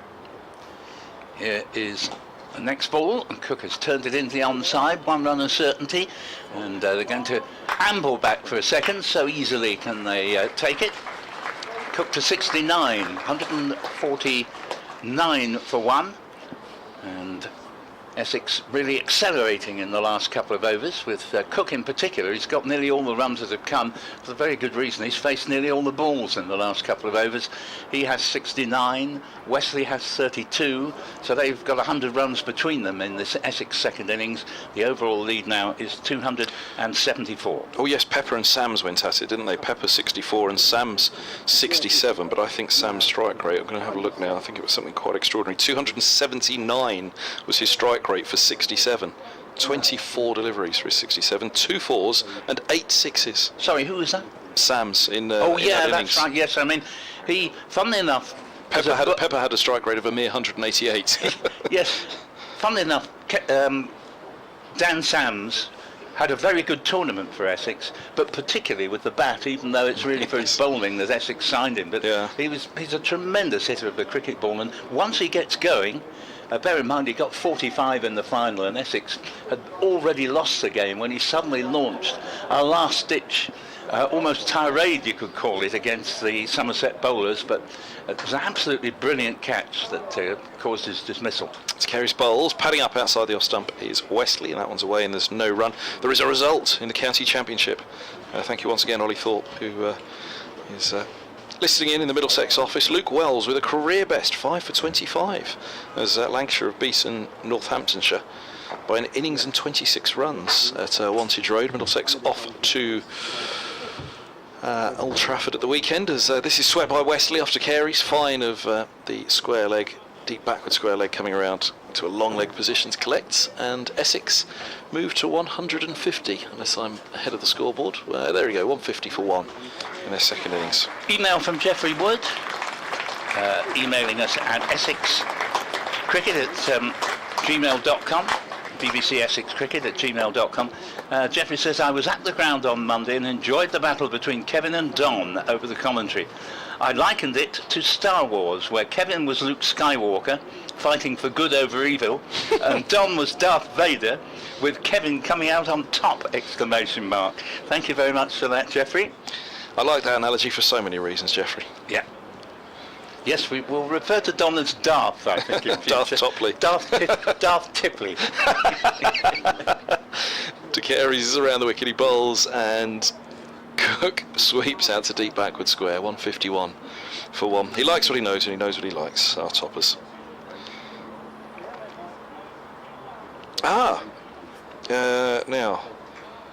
a message here from Martin that says, I believe the yellow helmet even is Sam Robson's, and it's because he's taped the chin strap to the top of his helmet because it gets in his way when he fields. Let's have a closer look at Robson. And oh, I see, yes, there's a yellow strapping around the top of his helmet at short leg at the moment, and as you'll see, it almost looks, now we had this in a match recently, I'm trying to think where and what it was, where it looked as though he was fielding with what do they call it, a GoPro on his helmet, and here's De Carey's to Wesley's around the wicket to the right-hander on this occasion, who thrusts forward, defending to Robson. It's not quite as apparent here, but it really was sticking up high on his helmet, the camera, what looked like a GoPro camera. Yeah, no, it's great to have that explanation. I should have seen that he meant Sam Robson, not Robinson, but thank you very much for the email. De Carey's bit of flight, and this ball's eased away down to deep backward point with an open face by Wesley, playing with that angle from around the wicket from De Carey's. That's a good stop. Who's that? Who's managed to flick that back in? Looks as though it's Higgins. Holds them to 2, 153 for 1. Wesley moves to 37. So yeah, he doesn't like the chin strap when he is wearing his helmet when fielding in close. So he takes the chin strap off, and rather than just having it dangling, he tapes it across the top of his helmet. And however he taped it at a recent match, it was sticking up the chin strap, and it looked as though he was wearing a GoPro, which he wasn't. It was just his chin strap. Brilliant explanation. Yep. With a yellow taping, which answers our emailer, who I forget his name. Apologies. Thank you to all concerned there. Yes, it is well worth explaining that, and good spot in the first place. It was Henry, I think. Henry Rodder, it was our emailer in the first place. Yep. Thank you, Henry. The man who's explained it, I've just seen it because it flashed up on my phone. I thought, which Martin? It's Martin Anderson who's tuned in. Well done, Martin Anderson, Middlesex. Thank you, Martin. Who's explained the oddity of Sam Robson. Now, we've got an email. Or parts of it, anyway. Let me emphasise this. We've got an email from a Middlesex supporter here. And Derek Revel says, or Revel he may pronounce it, the unpalatable truth is that Middlesex are not good enough. They've been a shambles all season, he says with an exclamation mark. I am 90 years old, first went to Lords in 1947 when we won the championship. So watching the stream, the current side is so disappointing. The only shining lights appear to be Bamber, De Carey's and Holden. Please give my regards to Kevin. So I think you know Derek. Yeah, morning Derek, he's a long time listener. I've many a chat with Derek over the years. Well, I mean, I would say is there's been a lot of talk about the difference between Division 1 and Division 2, and this is the wrong time to get onto a conversation because I need to get it out of the way for Dick Davis. But Middlesex promoted last year. It was never going to be easy this year, especially with Mercer coming towards the end of his career, who's played such a big role for Middlesex. And just before you depart, there's an email particularly mentioning you. Oh dear. Coming up. It's from Mark Kidger. And just have to break in because Bamber's coming round the wicket, bowls to Cook, who plays the ball to mid-off. The word for today is humid. The sun is not full beam or anything, but there's no sense of a breeze today. Mark says, hi Kev, I think we would agree that Northampton are dead in the water. They have just lost by an innings. Kent are just behind Middlesex with a game fewer after this round finishes. Have Middlesex got enough to hold off Kent for the second relegation place? Question, I am assuming, as are most of us, that this game will be a three-pointer for the machines. Bamber bowls to Cook. Cook drives nicely fielded to his own bowling there. Yeah, I mean, I think that's fair to say. It's as I said, if one of Middlesex or Kent get a victory in either of their final three games, then they'll be the team that stays up, you'd fancy. Middlesex will look at that match at Lords against Warwickshire and think they really need to try and win that one, and then they'll have a nice trip to Nottingham in the final round, you would have thought, but we shall see. Lancashire beating Nottinghamshire, I think that Northamptonshire in this round, I think that pushes them well enough clear of getting dragged into it at all. For sure. Here is the next delivery from Bamber bowls, and four lovely runs here. Cook with the extra cover drive and plays that shot beautifully. We get a great view of it here because we're sort of right behind him as he's got his back to us, and then he drives the ball majestically through extra cover. 157 for one, and Cook has 74. So yeah, but Middlesex trip to Old Trafford, look, if they can do it there, they'll be delighted, won't they? But if they don't pick up a victory there, but as I say, it could be that a washout relegates one of the two of them. You know, if there's 6 points separating the sides, then just a draw. You know, if the other side goes on a run of defeats in September, then you know, a tight Middlesex indeed stayed up in 2014 at Old Trafford with a draw. Next delivery is flicked at by Cook down leg side, taken by John Simpson. And for our emailer a moment ago, Derek, let's not forget, 2 years after scrambling to safety on the last day in 2014, they won the title in 2016, so don't lose hope. But they were relegated the next year. Thanks, Paul. Just to give it balance. Just to give it balance. Well, that was that silly declaration, wasn't it, against Essex in the first home game of the season. To quote the great Dame Edna Everidge, I mean it kindly. As here is the next delivery. Bamber to Cook. Cook this time does lay back on ball and plays it to deep backward square leg. Should be able to come back for a second. And it's within Cook's ambling distance to be able to take that second run. So it's 159 for one. And Cook playing very freely at the moment, I must say. Scored very quickly in the last 20 minutes. 76 not out. Speaking of great dames, I must get out of the way for Dick Davis at the end of the over. Indeed, yes. Yes, great dames. Well, there's a wonderful picture on Facebook, on Dick's Facebook, isn't there, of him playing a Dame Widow Twanky. He's literally a man of many parts. And very few of which are working. yes, it does add the proviso, very few of which are working. I know the feeling. On that note, I'm getting out of the way, Yeah. but I will tell you very quickly, Somerset are 140 for 4, requiring 362 more to beat Hampshire at the Aegeus, a big scoring game there and a big effort still required by Somerset, obviously. And in Division 2, Durham require 43 more runs to win. They are 14 without loss in their second innings at home to Sussex, while Derbyshire require 435 more runs to win. They're 136 for 2 at Yorkshire. Thank you to Kevin Hand. That last ball of the over was played straight to mid-on for no run, and we now have a drinks break. It is 159 for 1, with the Essex lead up to 284, and there are 76 to Alistair Cook, 35 to Tom Wesley, and the partnership now worth 95, and we welcome Dick back to the microphone. Good morning, Dick. Good morning, Paul, and good morning again, listeners and viewers. And I don't think there's any other sense by which you can know that we exist.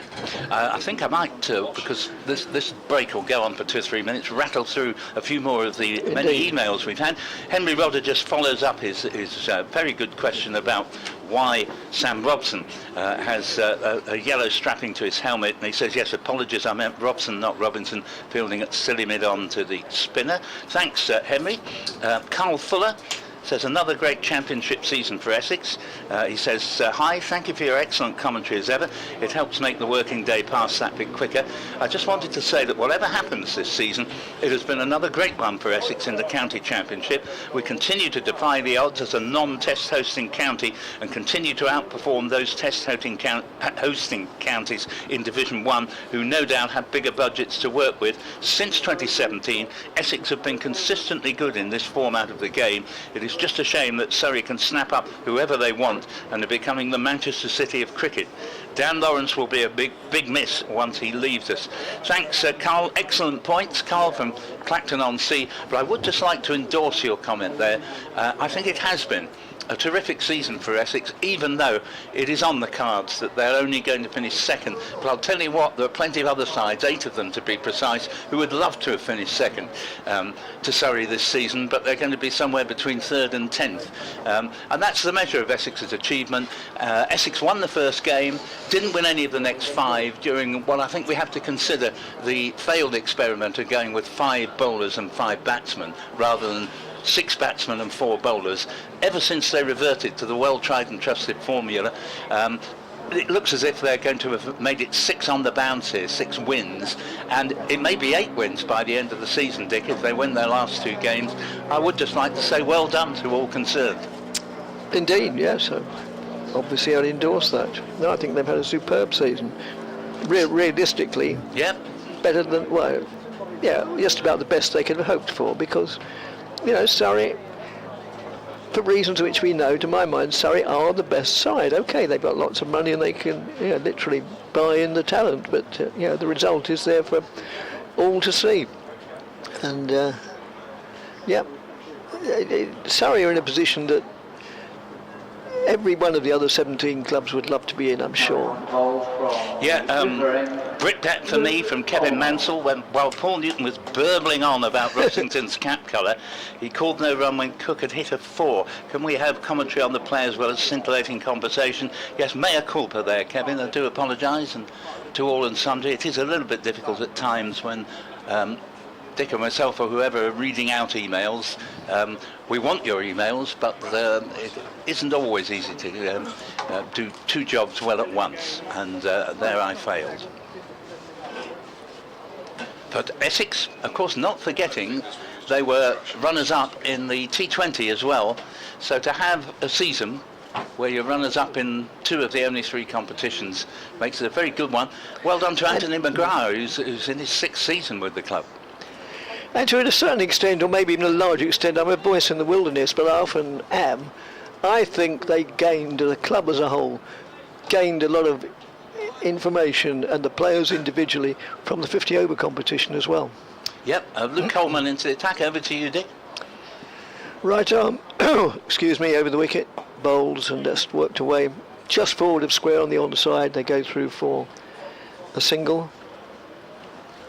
No, it's not always about carrying off trophies and cups and accolades and the laurels of victory, and I thought that they would have learnt a lot from the 50 over competition, and 2 or 3 of the players came on in leaps and bounds, and one of the memories of the season which I shall hold very dear as to being one of the best hours or however long it took was the partnership between Charlie Allison and young Thane, whose first name I forget now, up at Noah Thane. That's just played defensively by Cook up at the splendid little ground of Kibworth. Well, not little ground, crikey, it's a big ground in Leicestershire. And I thought that partnership of just over 100 was very encouraging in itself for the future. And there were 1 or 2 others as well who did very well out of it. That's just played pleasantly out into the covers, or extra cover, and they go through for 2 comfortable runs. Moving Essex on to 162 for 1. You add 125 onto that, and you get 287 ahead with 9 wickets in hand. Again, that's just worked away. No, they vaguely thought about a single as it's tucked away just backward of square on the on by Alistair Cook, but thought better of it. Holman, tall, thick set, fair haired. Moves in now, right arm round the wicket. And again, more or less the same shot, and the ball went slightly squarer. But they do scamper through this time for a quick single. Anyone watching Alistair Cook batting in this game would not fairly be able to say there's the slightest suggestion of a diminution in his powers that would justify him retiring at the end of the season. If he does, well, we respect his decision, but he's played so well over 100 runs in the match. That's just met with stern and solid defence by Tom Wesley. We've had quite a few more emails. I'll leave the Carolyn one out, since that's probably addressed to Paul. Well, yes, she just says, hi there, a good friend of mine, Caroline. I think your correspondent is talking about Sam Robson's helmet. I noticed it yesterday at the ground, and it has large patches of what appear to be sticking plaster all over it. It also seems to have something sticking up on the top of it. Well, Kevin Hand recently explained all that, but Caroline sent the email before we could work it out. She says it kind of looks like a fireman's helmet. Great to hear from you, Caroline, as ever. Thanks, Abe, for pointing out the Robson, not Robinson. Thank you. Adam emails us from the Wirral. Oh, it's not Adam actually. It's an Adam email address, but it's actually from Nigel, who lives on the Wirral, up in the northwest. Good morning, gents. Thanks for the commentary as ever, which is keeping me informed and entertained as I frazzle in the searing heat of mid-September on the Wirral.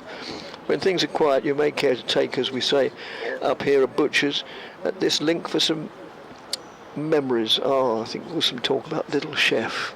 Yes, thank you. I'm familiar with the phrase a Butchers. I don't think it's necessarily well, maybe it is. Butcher's Hook. Yeah, Cockney originally. Yeah, let's take a Butcher's Hook. Thank you very much, Nigel. You can see Bamber continue, and he was just about to set off when his captain said, wait a minute, make a minor adjustment to the offside field as Bamber rushes in to bowl to Alistair Cook. And Cook has typical shot of Cook's back cut this, man on the backward point boundary, single, and that is now the century partnership between Cook and Wesley, one of many that they've shared together. Let's hope it's not the last. As Cook moves up to 80, the score is 164 for 1. And in slight defence of my having missed the Cook 4 earlier, I should explain that we don't have as good a view as we usually have because of the extreme heat and the effect that direct sunlight has on our broadcasting equipment. We've moved into the back row, and as Dick pointed out earlier, we can get only a restricted view once the ball goes away, particularly when the bowling's to a left-hander from the Hayes close end, as it was at the time. As Wesley has flicked the ball off the pads, they get a single. So Wesley to 37, 165 for 1. Cook has 80 and an aggregate of 138 and power to add in the match so far. And although Cook would probably say himself he's not quite at in his prime as he was, when he was scoring hundreds for England, but I'll tell you what, I can't think of anyone better Essex have got in the wings than this man. Oh well, no, of course not. Bamber's in, bowls to Cook. Cook just drops a defensive bat on this, up to short extra, no run. And of course the great thing which Cook has that by definition none of those waiting in the wings can have is that vital thing called experience, which, Alistair Cook has in spades. He's just got so many, best part of 20 years playing at the top level of the game. He's every situation, he's seen it all before.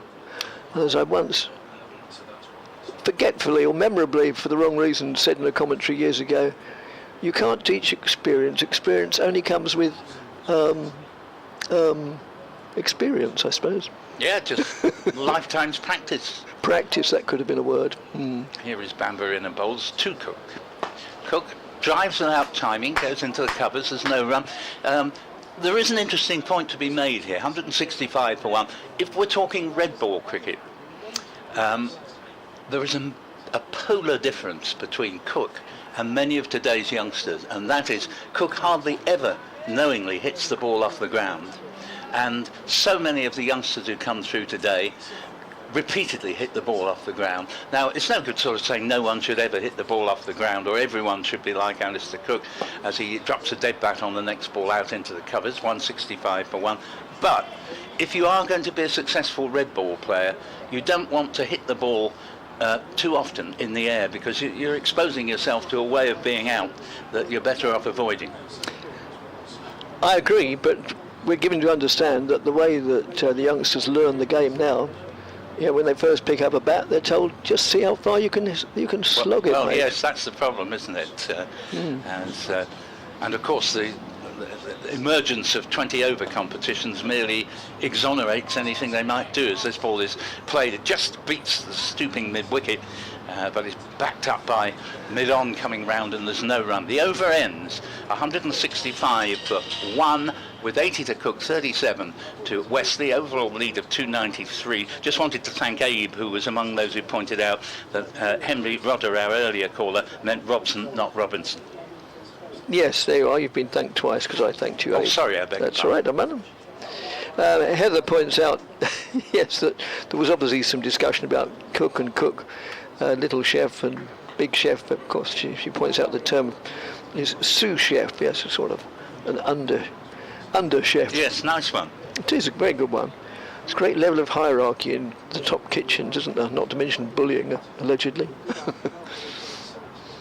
As next delivery comes in, just played out into the deep extra cover region off Holman by Wesley. Yes, wouldn't want to be stuck in a kitchen this weather, even if you are earning mega bucks from doing it. Andrew emails, good morning from a wonderfully warm Watton in Norfolk. I know Watton vaguely. So do I. That's just met with a solid defensive bat by Cook.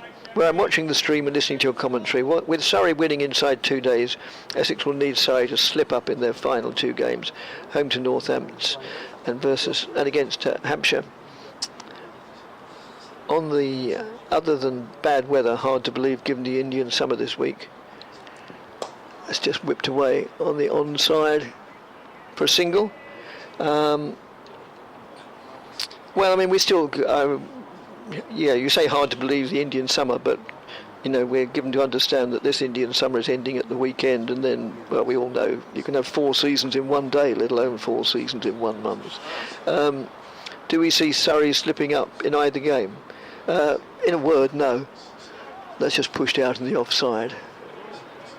No, if they're played out to their natural conclusion, then I can't see. Though the Aegeus is not the place you'd choose to have to play the final game if a lot depended on it. Kyle Abbott took 17 wickets in the match that enabled Essex to win the 2019 title. That's just worked away out into the... Oh, I'd rather undervalued that shot. It actually went to the boundary for 4, deep extra cover. It just evaded the fielder. So 4 more runs, moves the score on to 171. So the lead is approaching 300. That's 296. Cook on 81, Wesley on 42. As Holman moves in again and bowls. Oh, and that beats Wesley outside the off stump. I just realised I went to great contortions of mental arithmetic to add 125 to 171, and then I noticed it staring at me in the bottom right-hand corner of the scoreboard. Anyway, 296 lead, end of the over. Essex 171 for 1 in a very strong position with 40 minutes to go to lunch. They'll probably carry on playing more or less as they are at the moment, but then maybe have a bit of a chat at lunchtime as to plan what they want to do in the afternoon, and I would be surprised if they don't, by which time they'll have a lead of well over 300. I'll be surprised if they don't put their foot on the accelerator after lunch.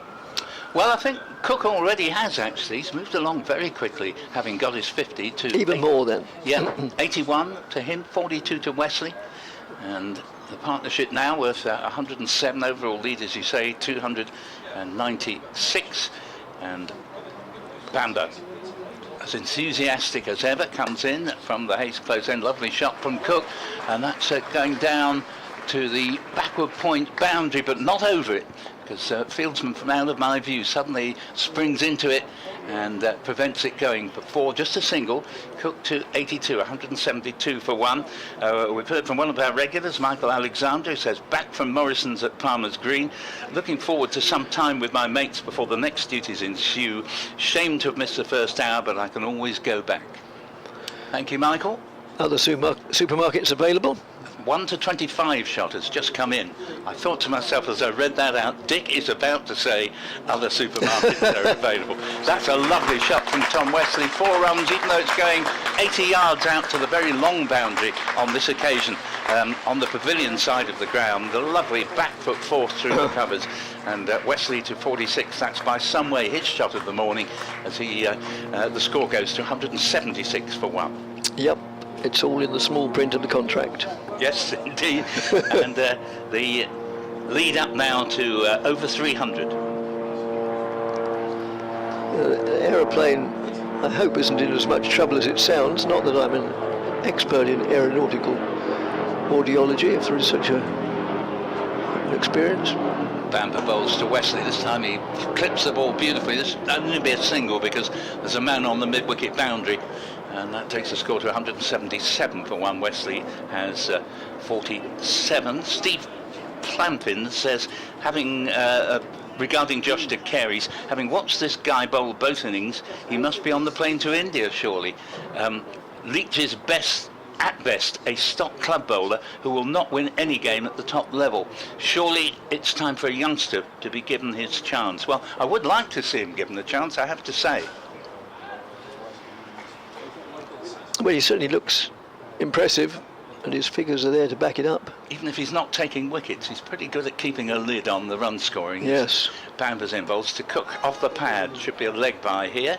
Just waiting for confirmation from Russell Warren's signal. He looks as if he's a man about to signal a leg by. And indeed, appearances have not deceived. 178 for 1, lead up to 303.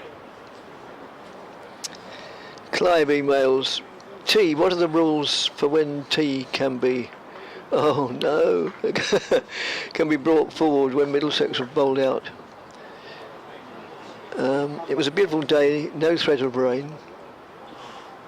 As Bamber's in, bowls and Wesley returns it past the bowler to mid-on, no run. I expected therefore that Essex would have to bat for a small handful of overs before tea was taken. That could have been an uncomfortable period of play. Then after tea out, the openers would have had to start again to build a score. Taking tea early surely favoured Essex. I assume there is a rule or a regulation, yes, that the umpires applied to enable this to happen. Can anyone clarify it? I'm sure someone can, but I'm not that person, and with all due respect to my colleague, I doubt that Paul is. If you can't, I can't. Here's the next ball from Bamber, bowls, and Wesley plays it into the covers for no run. 178 for 1. What I would say is it did make sense yesterday with T imminent that the two intervals were combined into one rather than come out. I do take the emailer's point that it would have potentially have just been to Middlesex's advantage if they could have had 2 or 3 overs at the batsmen, who would then have had to come out subsequently and get their eye in again. Yes, I agree with that entirely, but you can be assured, Chris, that, or Clive, I beg your pardon, that it was all within the regulations, complicated as they are, and fiendish. Yes, beyond the comprehension of most human brains. Indeed, there's a lot of truth in that, not least because I always reckon there are at least 4 significant changes to the rules between every season. Oh yes. And, you know, therefore, you're bound to get a situation where it gets more and more complicated. Yep. Things that we all thought we'd mastered a long time ago, sort of, well, it's not like that. Oh, good Lord, no. They've rewritten that rule 17 times since then. Holman continues from the river end, the city end, bowls to Cook, who pads that away. There's a sort of inquiry born of optimism rather than reality from the bowler to the umpire. The umpire being Ian Blackwell, former Somerset and Durham, I think he also played for. I think he might have gone to Lancashire, actually, but I'm not sure. No, I'm not quite sure. I'm sure he played for... I'm sure I remember seeing him play at Taunton. Oh, definitely. Yeah. Absolutely. He helped them win a T20 on one occasion, I think. That's just played out to mid-on, no addition to the score. Next delivery. Again, played out to mid-on, no addition to the score. Holman busily getting through his over. Polishes the ball on the back of the right thigh before moving in now. And as he approaches wicket, it's very much a bent right arm. But I'm not getting at anything at all. By the time he's in his to the delivery part of his stride, everything is in accord with yet more regulations. No doubt whatsoever about that. Oh, and that hurries through a little bit on Cook, who gets just a little inconvenienced by it, but calling upon his experience and his resources, keeps it out. Holman in his getting towards the end of his 8th over, so far conceded 23, moves in now and bowls, and that's just met with stern defence by Alistair Cook, and Essex have a lead of 303 now on 178 for 1. We've had an email from Nick regarding, entitled Dan Lawrence. Along with all other Essex fans, I'm very sorry Lawrence is leaving. I liken the situation to Harry Kane leaving Tottenham. Spurs fans were distraught, but the other players have all fronted up and Kane is not missed in any shape or form. The Spurs have had an almost perfect start to the season. Essex may well do the same next year. They have some very talented youngsters, and Lawrence may well not be missed at all from a very wet Crete. Oh, that makes a change, Nick. Usually you're saying, basking in, I don't know, zillions of degrees centigrade. Yeah, but it's been in the news, actually, floods in particularly northern Greece. I know Greece isn't northern Greece, but even so, it's obviously spread.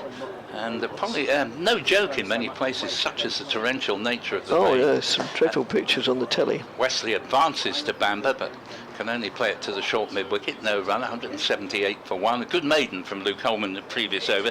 Yeah, taking our regular caller Nick Hines' point there, I think he makes a very good point that nobody should be weeping and wailing about the departure of Lawrence because, it's a shame he's going, but as Nick has made his point, Spurs so far have looked as if they've almost gained from Harry Kane leaving, and it opens the door for someone else to fill the space and hopefully do just as well, if not better than Lawrence. As here is Bamber in and bowls and Wesley drives, but he won't get a run. It's nicely backed up at mid-on there to prevent any chance of a single, and the score remaining at 178 for 1. So thank you for that, Nick. I agree with the points you've made.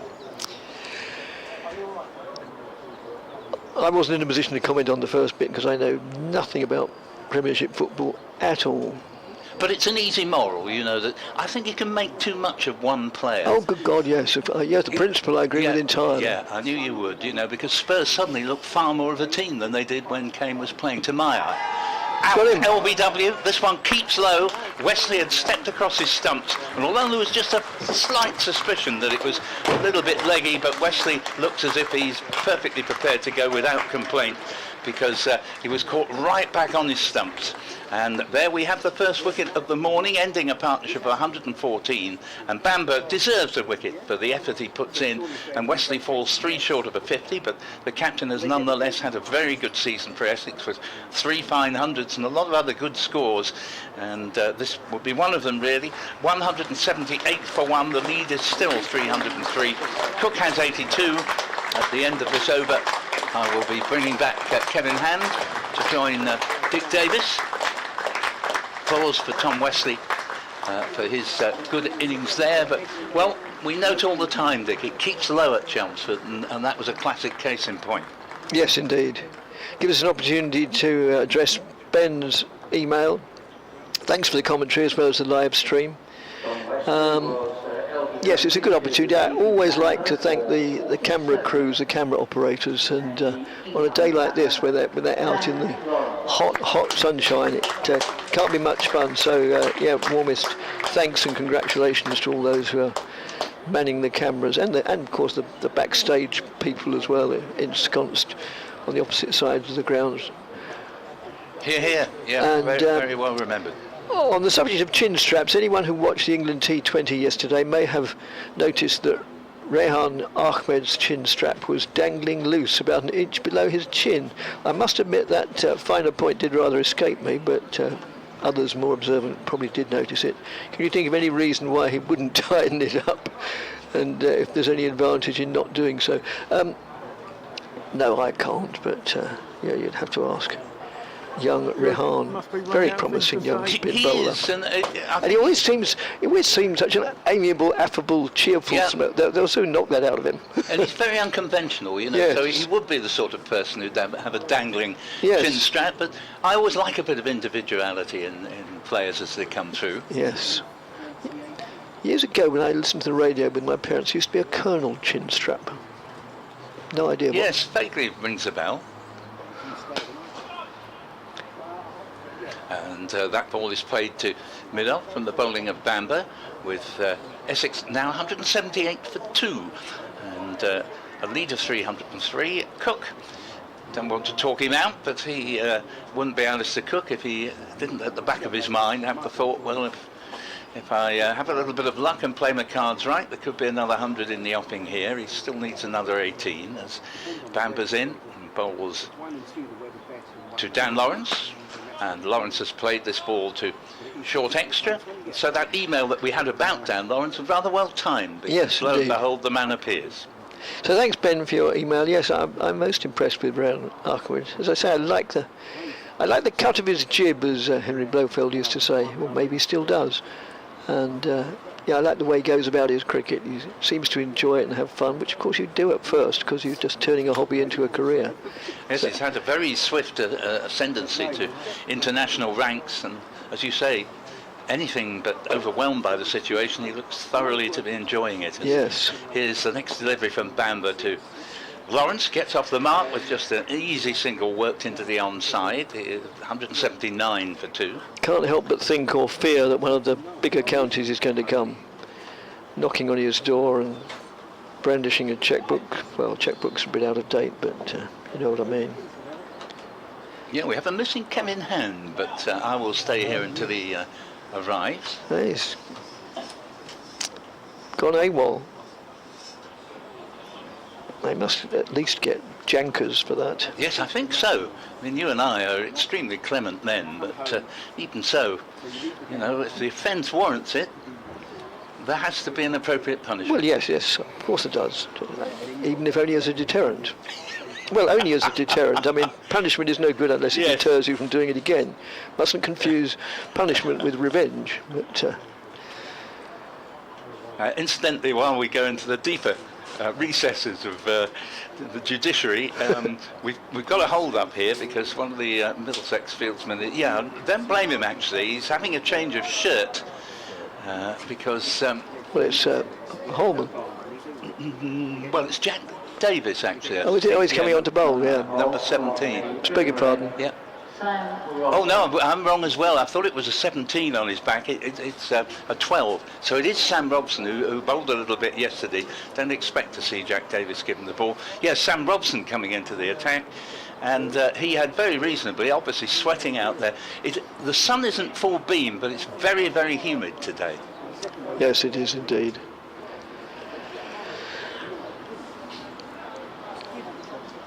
Oh, I'm glad that we're at the back of the box out of the fiercest sunlight, which in 3 hours' time will be even stronger. On day one, Dick, I had an hour on the bounce after lunch. I felt very faint indeed, and that's why we moved back here at the end of day one and again today. As Robson moves in, bowls right arm over the wicket. And as you pointed out when you were sitting in the seat I'm occupying, we don't get as good a view or as wide a panorama as if we were in the front row, but health is rather more important, I think. Indeed. The boy Hand now is ready for his jankers. He's appeared and I will immediately make way for him.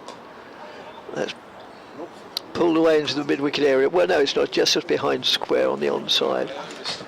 They go through for a comfortable single. That will be taken into consideration. But it won't necessarily avoid the punishment.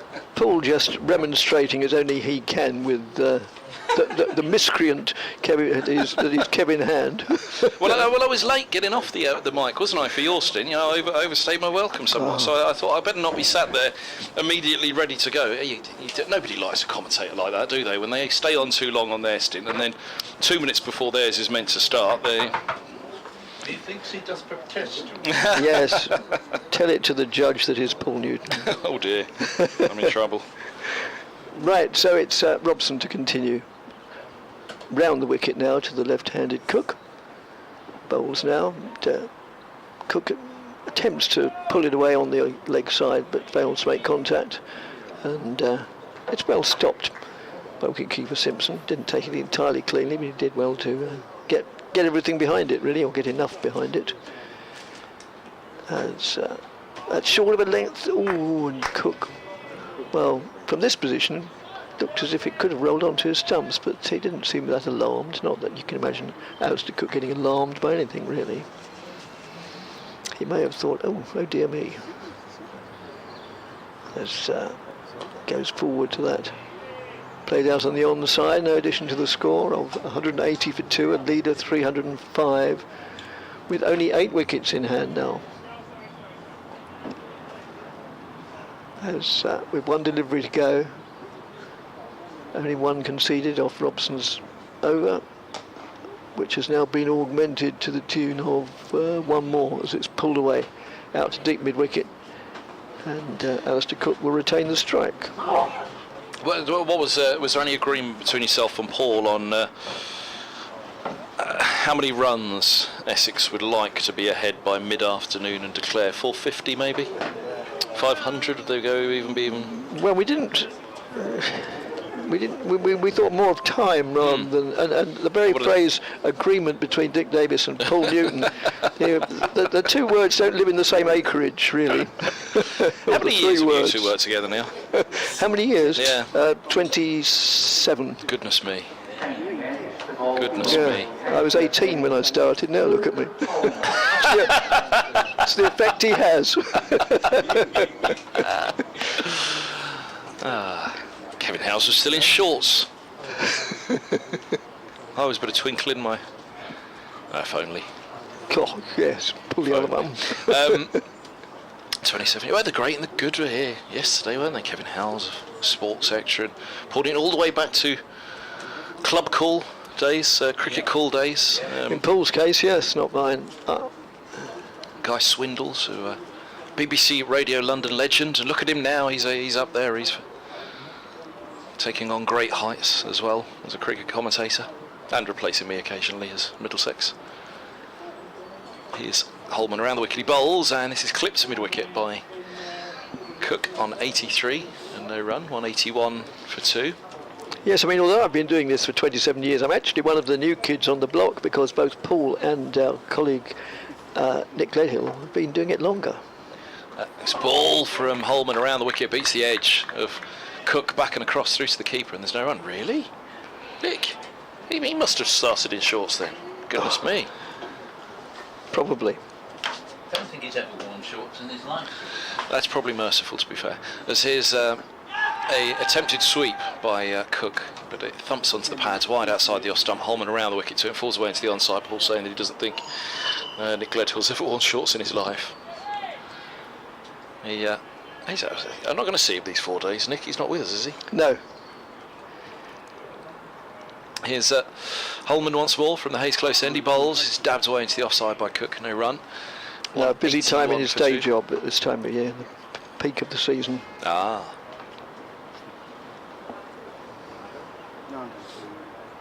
Oh, Kevin Houser's popped up. What's his day job, he wants to know.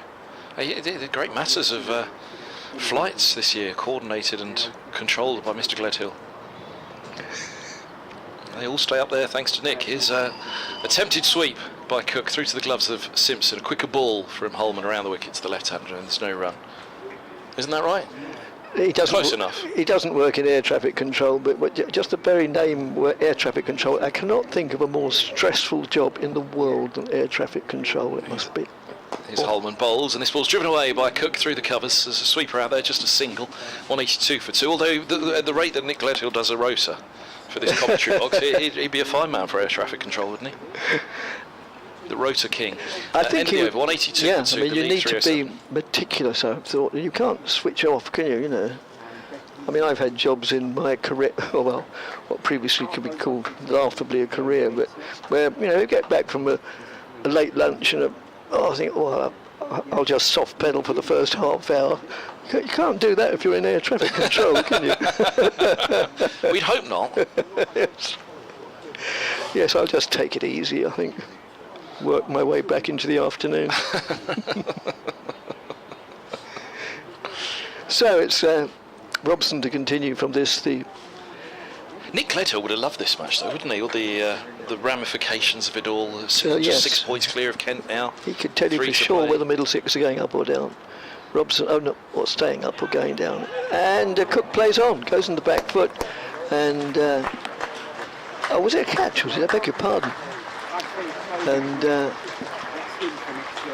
anyway, the net result is that Cook is out for 84. And Essex are 182 for 3 with a lead of 307. So both the overnight incumbents have now either made their way back to the pavilion or are on their way. So yeah, he rocked right back there, didn't he, Cook? Yes. Deep within his crease, and just the finest of nicks, as you say, off the top of off stump, really, through to the gloves of Simpson. And 182 for 3. So Cook departs. Warm applause, Dick. Well, indeed, so I should hope. As one or two spectators standing up. They've, quite a few, of course, in front of the pavilion especially. And another good innings in the almanac diary of Alistair Cook, which sees Matt Critchley come to the wicket. Well, here's Middlesex's moment. 307's the lead. This might be the last moment to keep Essex in sight at all, really, in this game. We had that talk of a declaration mid-afternoon, just before tea, time, lead, whatever they think about. But 2 new batters at the crease. And it did happen a bit of a rush, didn't it, after they got Brown and Cook in the first innings. 122 put on for the first wicket, and then all of a sudden, those two departed, and Middlesex started to pick up wickets at quite the rate with Josh DeCary.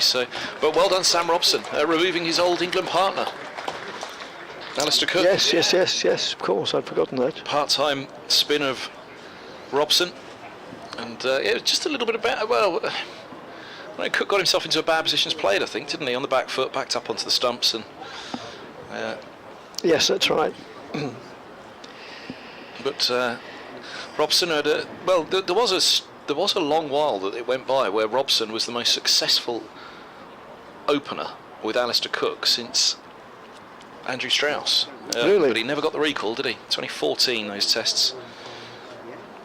And they went through a fair few thereafter, but never went back to Robson. So a long discussion between captain and bowler as to another England opener. Oh no, it's not captain. It's Stoneman who's come across. So have a chat with him. Another of Cook's opening partners. Yes. Matt Critchley, in his second season for Essex, had a highly successful one in all versions of the game. As Robson bowls to him, gives it plenty of air. In fact, Critchley gets it on the full and just pushes it out to mid-on for a comfortable single.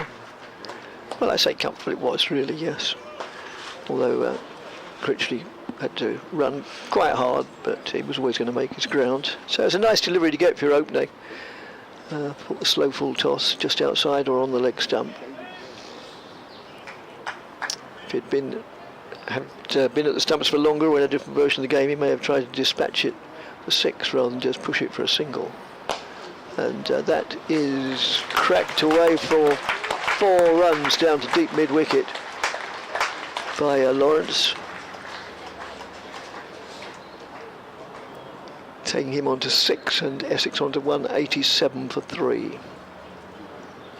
Lead of 312. So yes, as you say, Kevin, then a lead of 312 would be within the compass of Middlesex, I'm sure, especially with day and 2/3 to get them. But still 7 wickets to get before they're in anything like that position, as that's pushed out in the offside, I beg your pardon. There's extra cover for a single by Lawrence. And we don't need to remind listeners that he's on his way to Surrey at the end of the over, no, not the end of the over, the end of the season even. We hope the season won't end at the end of the over. But the boss is here. Victoria's arrived, and that's just played out backwards of square on the offside. Rather disturbingly, Victoria Polly has arrived with a camera, though. I hope that's not going to be used in this commentary box. No, it won't be. Next door. Next door, fortunately. Next door. We're all a mess today in this heat, aren't we? They're melting in the humidity. Yes, and it's not the heat of the day by any means yet. That's just nudged down to cover point. It's the heat of the glare of Kevin Howells. Yes. Who's munching on his lunch already. He's got Yes, the isn't burger he? and chips. He's like a... Is it a veggie burger or a chicken burger? It's a veggie burger. I thought there was either that or the colour of it suggests you might want to take it back. Looks like a beef burger. Yeah, an old Frisian heifer chewing on the cud.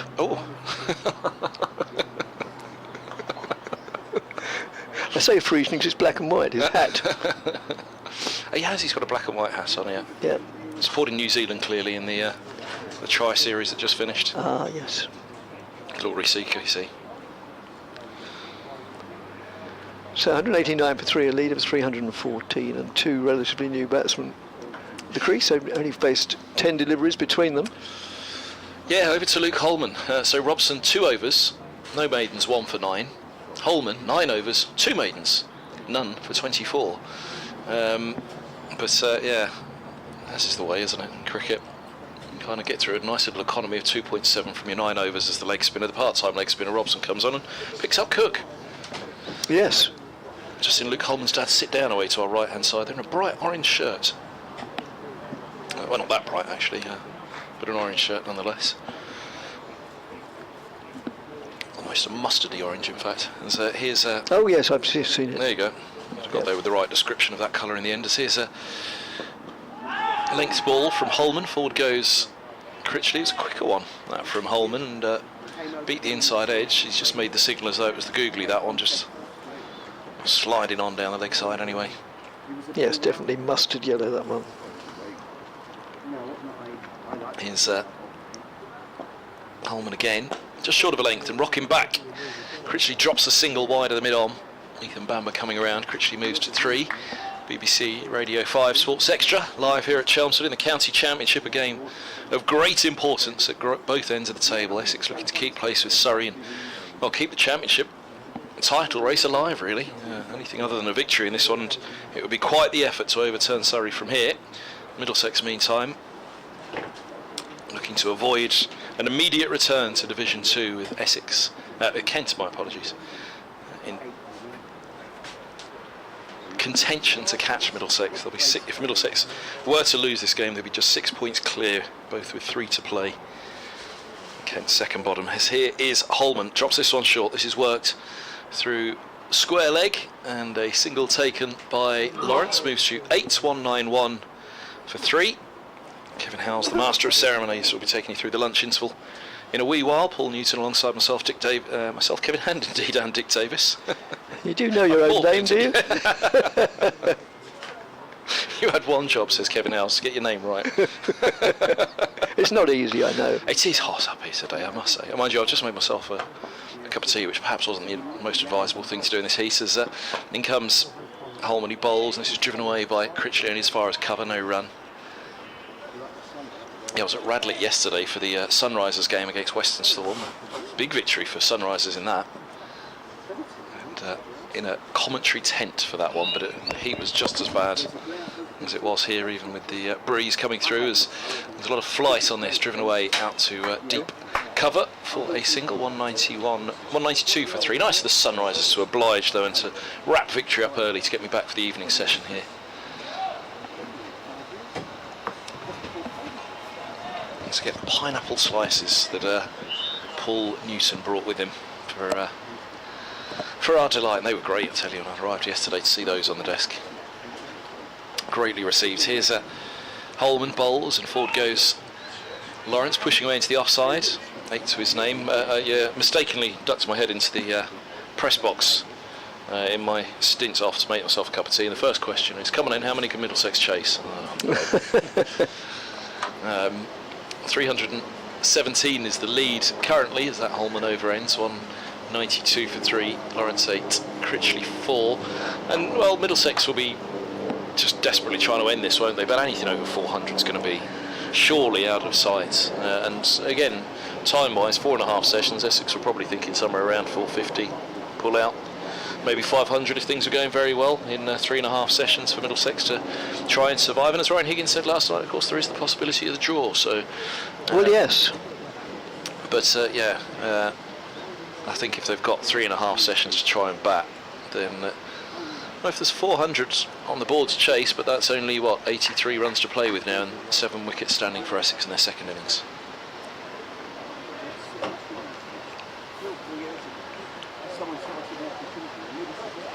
So it's going to be Robson to continue from the river end, moves in, bowls, and that's just nudged down to third man for a single by Critchley. Back from the other version of the game, along with Paul Walter and Adam Rossington, all of whom, and Sam Cook played in it as well, didn't he? All of whom acquitted themselves pretty well. Paul Walter especially, as that's played out into the covers. Yeah, one or two names, admittedly I was familiar with them anyway, but one or two names that would have been less familiar to, you know, cricket supporters and maybe the powers that be. They seized the opportunity from this competition, of course, and Paul Walter, we understand that overseas franchises are looking at his what he has to offer as well. Is that right? Yeah, I believe so. I can't remember where I read that. I think it was on something a little bit more reliable than social media. Isn't everything? It depends whose account you were reading. Well, Howell's a trusted social media guru, isn't he? Oh gosh, he's never off it, never off it. That's pushed out in the covers, well, extra cover for a single. Down towards the public side of the building, of the ground. Well, indeed, Max Holden was the star of the 100 from the Middlesex trio. Yes. Helm, Eskenazi and Holden were the 3 called up, and we mentioned, Paul and I, the century that Holden hit against Kent in defeat at Lords in the Blast. And that's just worked away on the onside, no addition to the score. And of course I didn't mention that Dan Lawrence was also involved. But yeah, the Middlesex trio, I mean, Helm and Eskenazi have been key performers, and Eskenazi indeed and Holden were Middlesex's opening pair in the Blast for the last few seasons. Has given a little bit more air and played out No, it's well fielded, excellently fielded, especially considering that the fielders, well, they've all been out there for nigh on 2 hours, 24 minutes past 12. So to throw yourself around after that, when really all you want to do is get off the field for 40 minutes and have a bite to eat and put your feet up. End of the over, 196 for 3, a lead of 321 with 7 wickets in hand. Dan Lawrence on 10 and Matt Critchley on 6. But yes, Eskenazi has been the star with the bat in the last few years for Middlesex in the Blast, and Helm for many years has been Middlesex's key bowler. Incredible death bowler, defending 5 to win a match at Lords on one occasion. In fact, I think he defended 5 to draw a match at Lords as well, if memory serves. Incredible death bowler he is. His slower ball creates havoc. And they were upstaged in the 100 by Max Holden, so well done him. Former England under-19 captain, was an off-spinner as well when he began his Middlesex career. Hasn't bowled in a long while. As here's Holman beginning a new over. He bowls a low full toss to Lawrence, which is pushed down to mid-on. And with all that said as well, Dick, this is the thing. If Middlesex are chasing, let's say 400 here, it only takes one at the top of the order to get in and get 100, and he's taken a big chunk out of it. And all of a sudden, you go into the final day, or the final 2 sessions of the match perhaps, or even the final session itself, and if there's enough wickets standing, we all see what's possible now in short format cricket. What can be chased? Middlesex indeed chased 247 to beat a very strong Nottinghamshire at Lords earlier this summer in 40 overs, final session of a match. As forward goes Critchley, pushing back up the track to Holman, and there's a lot of criticism for Stephen Mullaney, the Nottinghamshire captain, for declaring Nottinghamshire heavily on top in that match for 3 days. The rain came down, there was but a session left, 40 overs, and he pulled out, leaving Middlesex 247, and they chased it down as Holman bowls and forward goes Critchley, pushing back once more. There's no run, and to be fair, that was on the back of the Essex game at Lords, where Middlesex had their struggles with the bat, and likewise away at Northamptonshire, and the bat was the big problem for Middlesex at that point. And Mullaney, it was a fair bet to say, well, they're up against it here, Middlesex, let's have a go at them. As on the back foot, Critchley works a single out to deep mid-wicket as Holman just drags that one slightly short. Critchley's on to 7. So well done Middlesex. Peter Milan, who was the overseas for the first half of the summer, scored brilliantly in that, as indeed did Max Holden. For both of them, probably that was their finest hour this season. Milan not finishing the season, back early to the South African domestic season as captain. As forward goes Lawrence, pushing away in front of backward point. There's no runs. Didn't score the weight of runs this summer in the championship for Middlesex, and Middlesex allowing him to return early to South Africa, which opened up the potential to allocate that money for Milan to Yadav, who unfortunately for him and for Middlesex didn't make this game. But here's Holman, who may have been the player to make way. Oh, he rips one through there. Now what's that taken? It's burst through the gloves of Simpson. We all look at the umpire, who is going to signal byes. So that was bounce. Steepling bounce for the leg spinner. And a couple of byes taken to bring up the 200 for Essex. In fact, was it just the one bye? 200 I think it was only the one. 3. So 200 for 3 it is. End of the over. Yes, and well, Lawrence and to a greater extent Critchley are the support spin bowlers for Simon Harmer, so they won't be, they'll have mixed feelings when they saw that delivery take off a little bit, especially when they've got 325 runs under their belt to play with. Well, it's interesting, isn't it? Because Holman would have had no mixed feelings at all when he heard that the British Embassy didn't supply with his... or similarly to Carey's. I mean, would they have gone like for like, the finger spinner to Carey's? Would he have even played in this game had Yadav been available? Maybe they'd have kept the wrist spinner Holman and not played to Carey's. Or one of them had to go. If the visa was released by the British Embassy in Delhi, it wasn't. It's extraordinary, isn't it? We could be looking back at the end of the season and saying that Friday afternoon in Delhi at the British Embassy, what a role that played. Yes, indeed. Somebody asked me earlier this morning, I can't remember who it was, in terms of, it may have been Kevin actually at the start of the broadcast on Sports Extra. He's shaking his head, he doesn't even know what I'm going to say yet, but to Carey's, Yadav, the whole situation. I mean, the question which we will never know, had Yadav have played a not to Carey's, would he have taken 8 for on this pitch, and would he have taken it at a quicker and cheaper economy, at a better average? Well, who knows? But this was the situation down at Hampshire where brilliant 7 for De Carey's, who indeed is in now, replacing Robson just before lunch of the third day, and he opens up with a full toss outside the off stump, which Critchley relishes, and he puts that one away with ease. He moves to 11 with the boundary, 204 for 3, the lead 329 now. The one thing about it, Middlesex have got a real talent in their hand in De Carey's, so in some ways you kind of think, with long-term thinking, it wasn't a bad thing that Yadav lost his chance of coming over at the British Embassy on Friday, and indeed it's 2 young spinners, young English spinners, that have their chance here at Chelmsford as De Carey's comes in. He bowls, and this ball's pushed back up the track by Critchley, and there's no run. If Yadav is indeed in, which you'd expect him to be for the next match at Old Trafford, then surely De Carey's plays now after his 8 for in the first innings, no matter what Holman may or may not do in the remainder of this Essex second innings.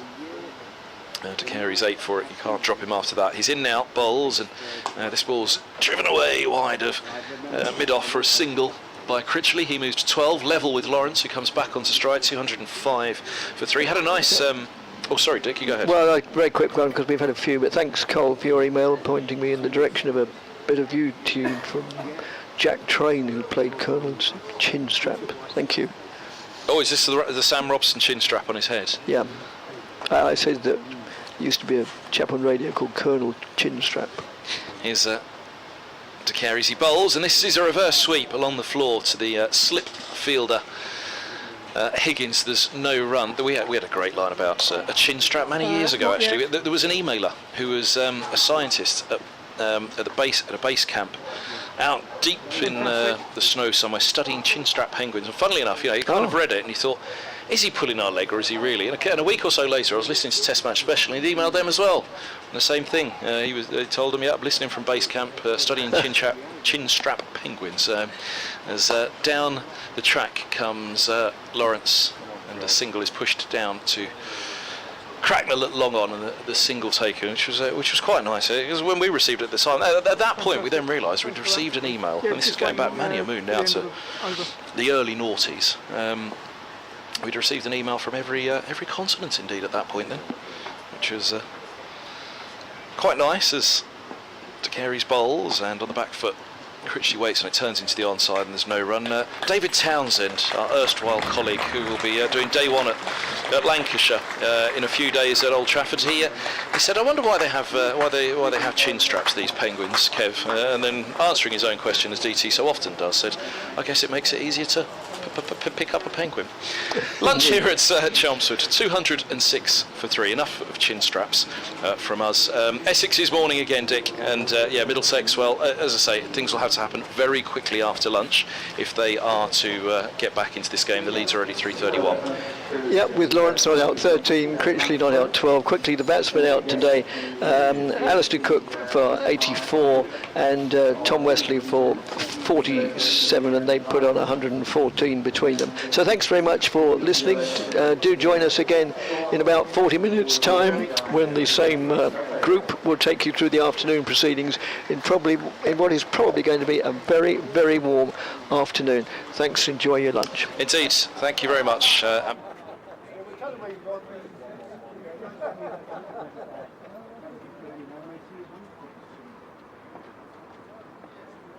Don't worry, cheers. I just lost you on comms a bit.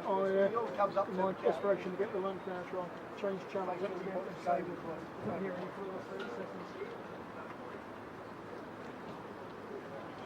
But all good, speak to you later.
They didn't like it, but I used it sometimes.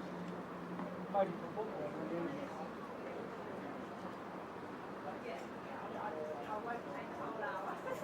And then I had a bloke who always wanted to spot. So he spot nights off the year. So they got down really fast. Over like holidays. Yeah, exactly. So, but I'll make sure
lunchtime scores from the last two matches, still alive at this time, because all the other matches started, of course, a day before ours. So this is lunch on day 4, Division 1. Hampshire 308 all out and 334 screen cleared. Somerset 137 all out and at lunch 202 for 4, requiring a further 300 to win. And in Division 2, match between Yorkshire and Derbyshire. Yorkshire 297 all out and 520 for 9 declared. Derbyshire 247 all out and at lunch 206 for 6, requiring another 365 runs to win.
I understand that in the lower on-pit stand we have two people celebrating birthdays today. Now I don't know their surnames unfortunately, but I do know that Mary is celebrating her birthday and Brian also is celebrating his birthday. So congratulations to both of them. Happy birthday.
That group Pete, and she, they're all three,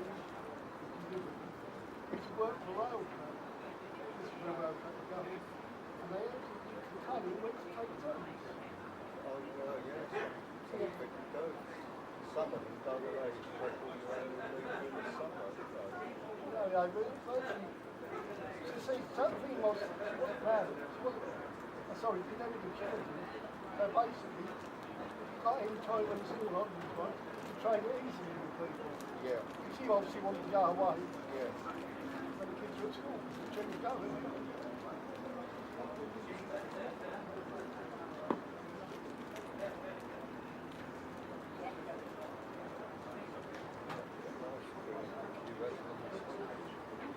Only that ball, wasn't it? Yeah.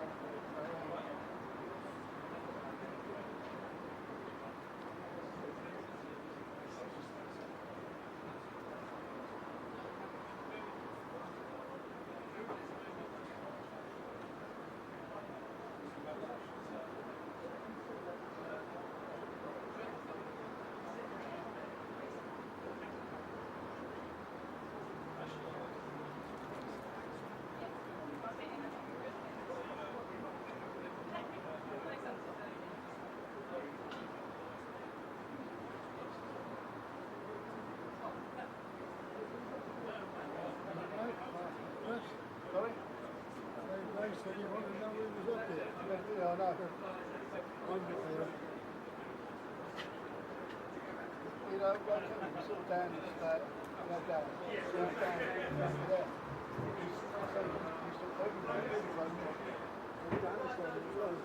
No, Dan's not there. No, this is Dan. He said two women had to go out.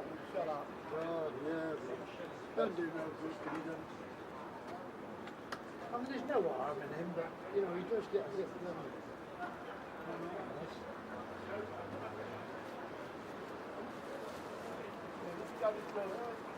Don't say anything to a mistake he's made.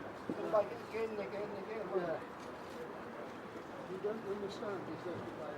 You don't understand. Oh yeah, I know, I heard that was here. That makes me laugh when he says that. Yeah. Doesn't sit there like you said, like, stop arguing. That's all. It's funny.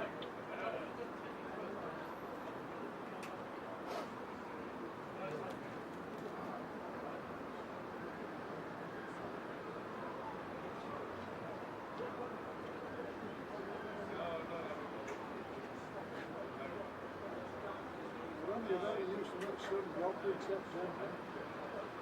Incredible, isn't it? It's beautiful.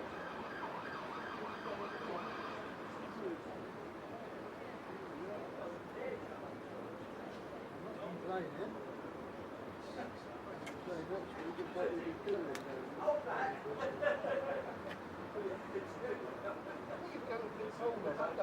Yeah, it's rain. Last night you looked like Sunday. And then it's certainly getting full though, but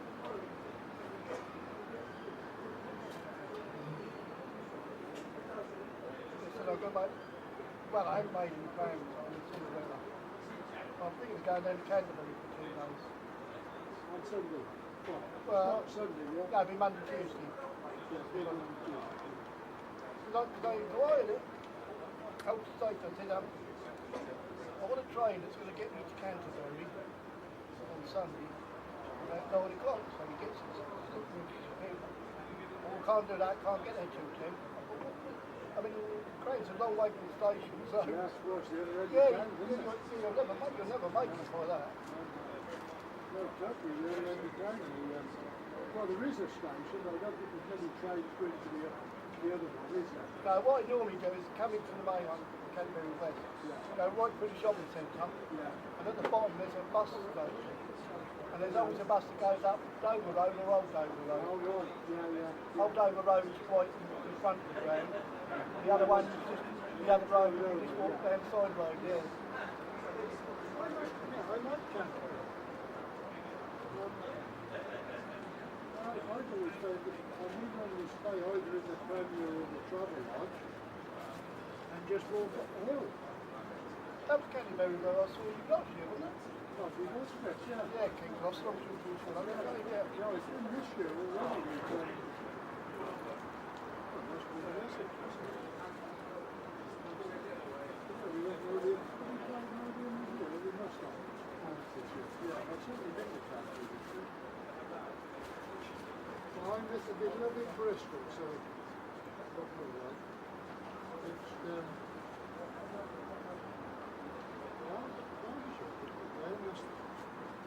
apart from Yorkshire and there, plenty points. That's a Derby at the back.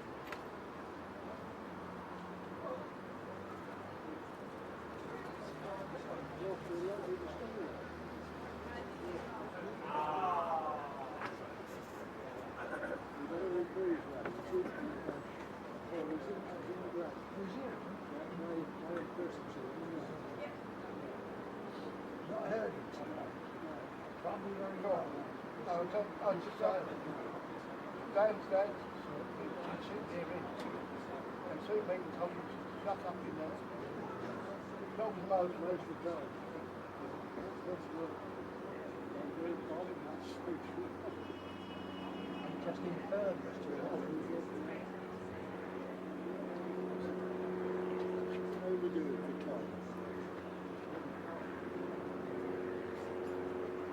Right, what's happening?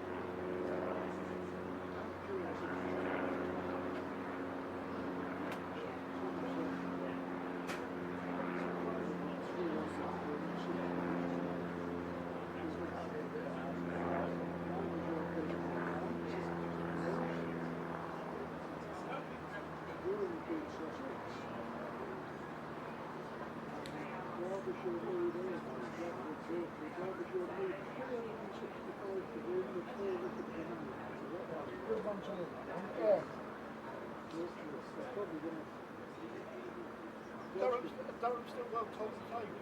I was going to say they were when I lost. Still are.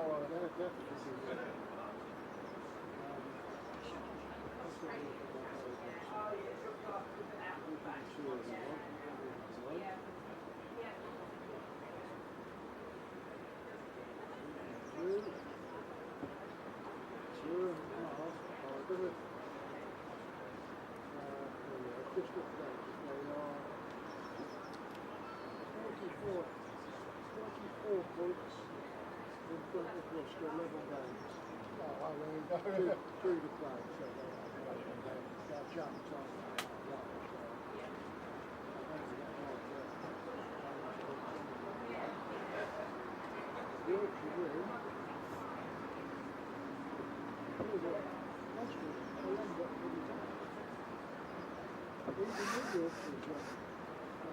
Lost player, don't they?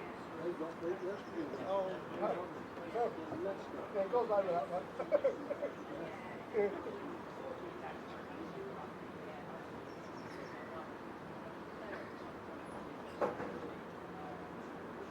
They were well, you got up here before it over. You got up here before it over. It's coming today. Oh, good.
Just the same where we are, it goes days and days without any post score, and it comes in there on a bunch. Just filling up at the salt, and not doing anything. And search for bloody paper and mail, it's just... That doesn't take right. No.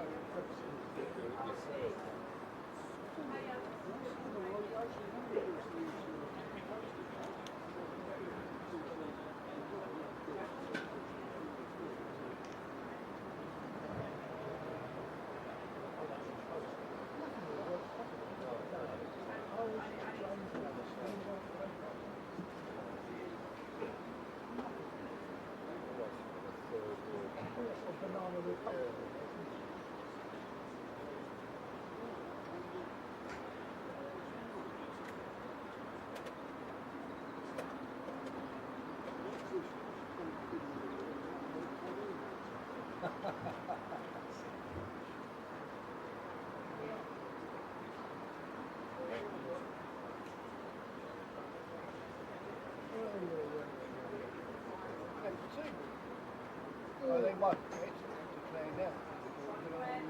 Yeah. Within 3 days, can't they? They won't. They won't run it back to like 2 teams. I think they'll team right now, given they can get in twice at once, but we're taking over once after 2. It must be well over 3 hours a week. Yeah, so that's what I'm saying. As long as literally March, if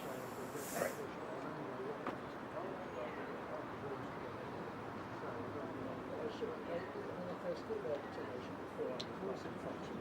Yeah. That's a big ask of the last. fair to them, if Middlesex do it, they're the only ones.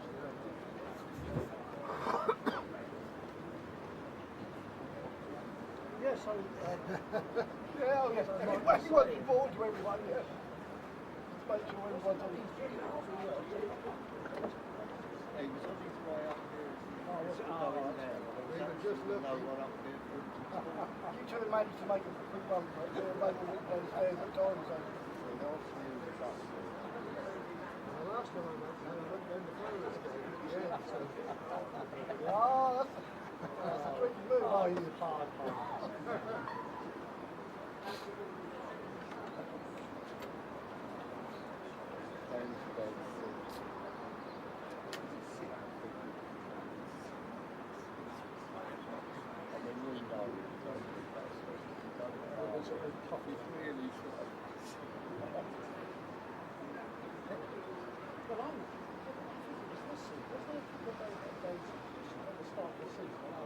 Yes, it was.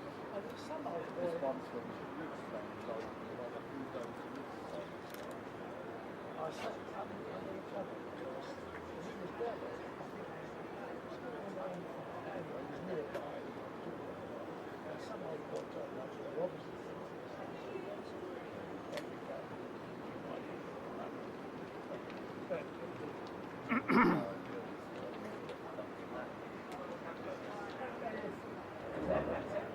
been in grades where people moan about people talking. Their conversation. It's in cricket. Umpires have to return to the field. And people. Hello Mark, are you back with me? Under captain Toby Rowan Jones.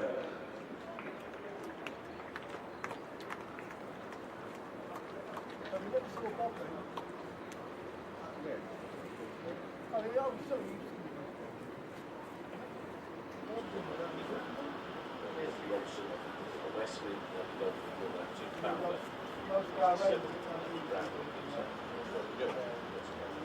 so it's Dan Lawrence and Matt Critchley, the not out pair, who I can see with fat in hands as they make their way to the middle as well. So pick up commentary just about 2's time.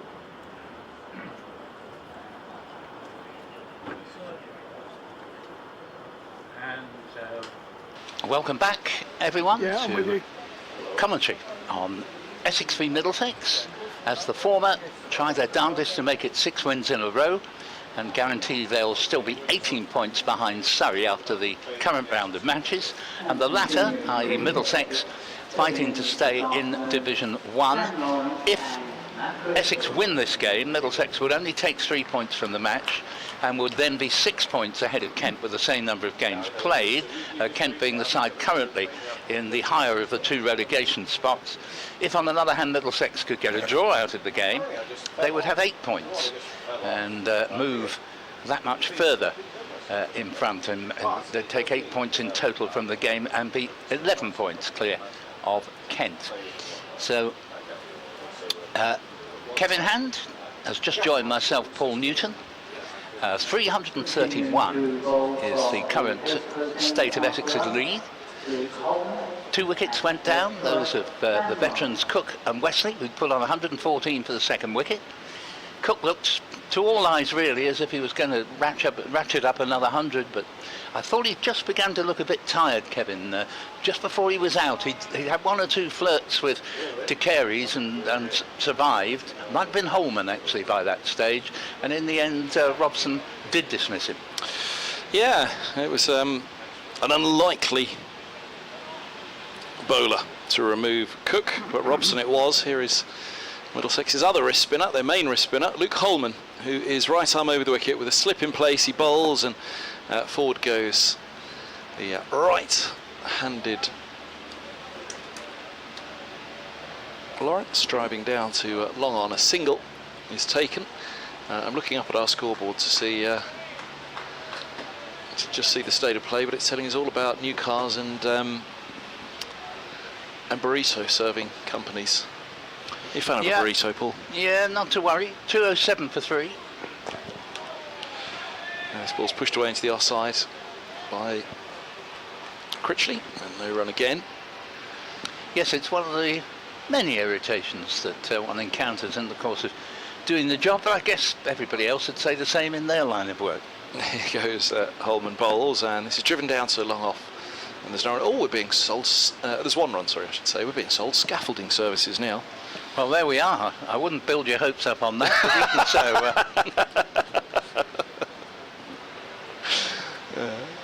208 for 3. Here's Holman to Lawrence. He bowls a ripping ball outside off, but that little bit of width has allowed Lawrence to chop fine down to deep third, the vacant deep third, where Robson gives chase, but to no avail. It is 4 more to the Essex second innings total there. 212 for 3, and in a very strong and commanding position here at Chelmsford. Shot much to be admired, that actually, because it was all about finesse rather than force. And it was a late, perhaps late dab rather than late cut, but beautifully executed by the soon-to-be Surrey man. Here's Holman bowls, and that's driven away with an open face through the covers, or just, well, through a backward point more, as sweeping up out on the boundary.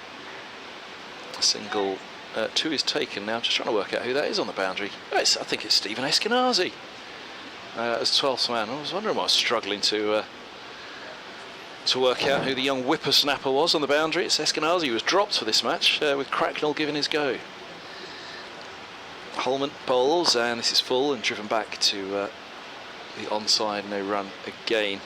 As Holman goes around, end of the over, 214 for 3 and 13 for Critchley. Lawrence has 20. That was another matter of great debate yesterday, wasn't it, Lawrence, and the reasons why he was off to Surrey? Yes, we've got an email here actually, just appropriately. Adam Bennett, a Kent supporter, says, morning all, great to hear from you, Adam, thank you. He says, I think it's sad you are losing Dan Lawrence, but you have, in inverted commas, poached a very fine player in the Kent born, developed and bred Jordan Cox, who's coming from Kent to Essex next season, although how much he gets to play for Essex if he continues to play in the franchises around the world and in the England T20 squad remains to be seen. A big loss for Kent, along with another list of players who we have let go over the last few seasons and are now performing well for their new counties. He says Podmore, Glamorgan, Robinson, Podmore to Glamorgan, Robinson to Durham, Milnes to Yorkshire, Dixon to Durham, Somerset. Kent, very much like Essex, survive with non-international cricket. A new overhaul begins shortly. We've managed 2 trophies in the last couple of years, but this year hasn't been so good, and not helped by coach and captain being very distracted by the 100. To Kerry's, to bowl to Matt Critchley, 214 for 3. To Kerry's in. And bowls, and they rush through for a single as the ball was played to backward point slowly enough for the run to be considered and indeed taken on. 215 for 3. Forgive me, I thought you were teeing me up there and I sat up straight. Order Kerry's in. I forgot it's your end. Podmore, of course, came from Middlesex to Kent, didn't he? And then off to Glamorgan. Yeah. And it's to Kerry's, preparing to bowl again from the river end. And this ball is pulled away by Dan Lawrence, single out to Luke Holman on the not quite the mid-wicket boundary, he's about 15 yards up, because that is the long boundary, and that is sensible field placing actually, because it's so long that if Lawrence had hit that ball in the air, almost certainly the catch would have been a good sort of 20 yards off the ropes. 216 for 3. And De Kerry's to Critchley. Critchley, nearly called him De Critchley. Plays it for 4 runs. What a nice shot that was. Again, that was finesse rather than power. Just elegantly stroking the ball through extra cover. A lovely shot. 220 for 3. 25 to the former Derbyshire man. Yeah, lovely shot. Middlesex, as we've been saying for a while, you know, if it gets much into the afternoon without something of a collapse, then their chances of achieving anything other than a very, very difficult, drawn-out draw, indeed, is all that they'll be able to go for. De Kerry's again bowls. Lawrence hits across the line, but perfectly safely down to long on. single takes him to 22. And without seeing any evidence of gung and ho, I think the evidence of our eyes is that these two are very much looking to take whatever runs they can as quickly as they can. Which is good. De Carey's is in. Bowls. And that ball's turned, and a slight misfield at the wicket. Noble attempt to stop it, but the ball just escapes, and they get through for a single, and Critchley up to 20. We still haven't got our scoreboard back, Paul, but they are now offering us will writing services, which is slightly ominous. Yes, indeed. Sorry, Lawrence, that was 22 to him. Critchley now is on strike. 222 for 3. Oh, and a retirement home. And that's an attempted late cut, but Critchley doesn't play it as well as Lawrence in the previous over, and it takes something of an edge, and they have to stay where they are. There's no run. So going by the scoreboard, I can see, because I can't read it's back. There you go. There we are. They've sent the last two messages to us: will writing and retirement homes. But now they've given us the scoreboard back. Yeah, it is 221 for 3, with 21 to Lawrence, 19 to Critchley. Sorry for the confusion, but we were flummoxed for a moment by the lack of being able to see a scoreboard on our internal screen, and it isn't easy even then, because in the light it does make screens difficult to read. However, we can read your emails today, so keep them coming to bbcessexcricket@gmail.com. Paul Newton here with Kevin Hand. Dick Davis will join us a little later. And Luke Holman stepping into bowl from the Hayes close end, and it's just short of a length and punched away off the back foot for a single by Lawrence. Moves to 23, 223 for 2. Now Essex lead nearly at 350. Again, as it nudges over 400. To be honest, they've got enough already, realistically, haven't they? Yeah, but I'll have more to say on that in a moment or two, because I think we can calculate roughly when the declaration might come. Oh, here's Holman. He bowls, and Critchley forward, drives, gets it through in front of extra cover. Deep mid-off, comes around to collect. Oh, did it 224 for 3? Go on, tell us, Paul. Well, the current lead is 349. Yes. But we have about 155 overs left of the game. If Essex declared now, that would be to set Middlesex well under 3 and over. Oh. I think it'll have to get up to high 3s, maybe even 4 before the declaration comes. Holman bowls, and a snappy drive outside of the off stump from Lawrence. Picks up a single out to deep cover, and there's no run. One run, sorry, I just scared myself to death by dropping our large Glensound Electronics ISDN bag carrier box holder thing next to me. You'll recall the highest run chase of the season, Surrey making 500 at Canterbury, but they didn't have to score it even as much as 3 and over to do it. This is run away by Critchley, and Robson giving chase from back point, and once more to no avail. 4 more. Critchley's on to 24, level with Lawrence. Essex are 229 for 3, and the lead passes 350. 354 ahead now, the hosts. Yeah, it's now, even though it's been a relatively wet summer and the grass is still green rather than straw coloured, the fact remains anything that gets past the fielder, even from a little dab shot like that, fielders have no chance of stopping it getting to the boundary more often than not. Holman in bowls, and this ball's pushed back up the track, and there's no run. Hold on, the lead's just jumped to 354.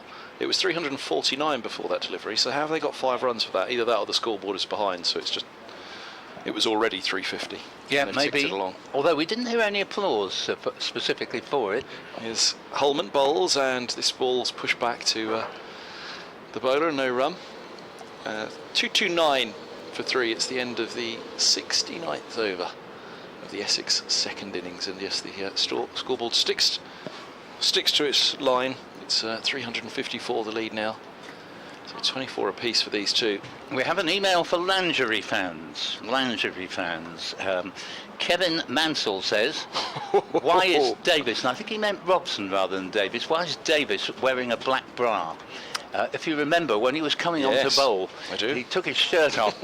If we'd seen your email before lunch, we would actually have probably asked him over lunch. Well, it's one of these. It's one of these trackers now, isn't it? They all wear it, so it tracks how many steps, how much movement. Oh right, all I day didn't long. realise that myself. Oh, we live but and exactly learn. that. It does indeed look like a sports bra. But yeah, good question. Anyway, there we are, lingerie fans. That's all you're getting for the moment. Here is De Carey's in from the River End. Bowls to Lawrence. 2 steps down the track, just leans on a push drive for a single to long on. You are very mischievous, Paul, the way that you introduced that email. No, because surely not. You put Kevin Howes right on the edge of his 5 Live. It's a bit irresistible, isn't it? He likes to be on the edge. Bronny Irani always used to say, if you're not living on the edge, you're taking up too much space.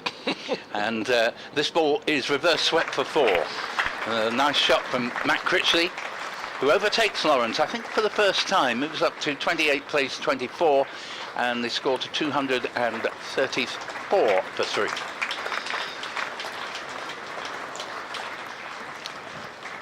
And 52 runs, the partnership between numbers 4 and 5 for Essex here. Matt Critchley, who'd be very much in line, potentially anyway, for player of the season. He's had a really grand season here. So strike rates of 104 and 93. When these two came together, that was me saying this is Middlesex's moment. Unless they do it now, then it's going to be never, i.e. in terms of keeping control of what Essex set. De Carey's again to Critchley.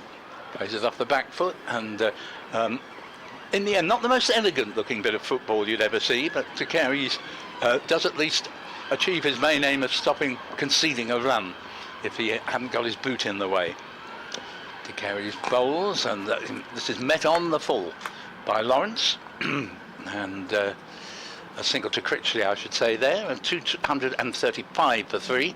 So Critchley moves up to 30. He has a football allegiance, Josh De Carey's, haven't asked him. Radlett boy, but of course his father spent so many years at Old Trafford. I don't know if his father had a football allegiance indeed. 29 in fact to the tally of Critchley, and Lawrence on 25 has used tremendous wrist use there as he works a ball that really should have come down to long on, but he squirts it round to backward square leg, picks up a single and moves to 26, 236 for 3. Oh, it'd be tough to be a Man City fan at playing for Lancashire, Lancashire all those years ago. Looking across at Old Trafford, isn't it?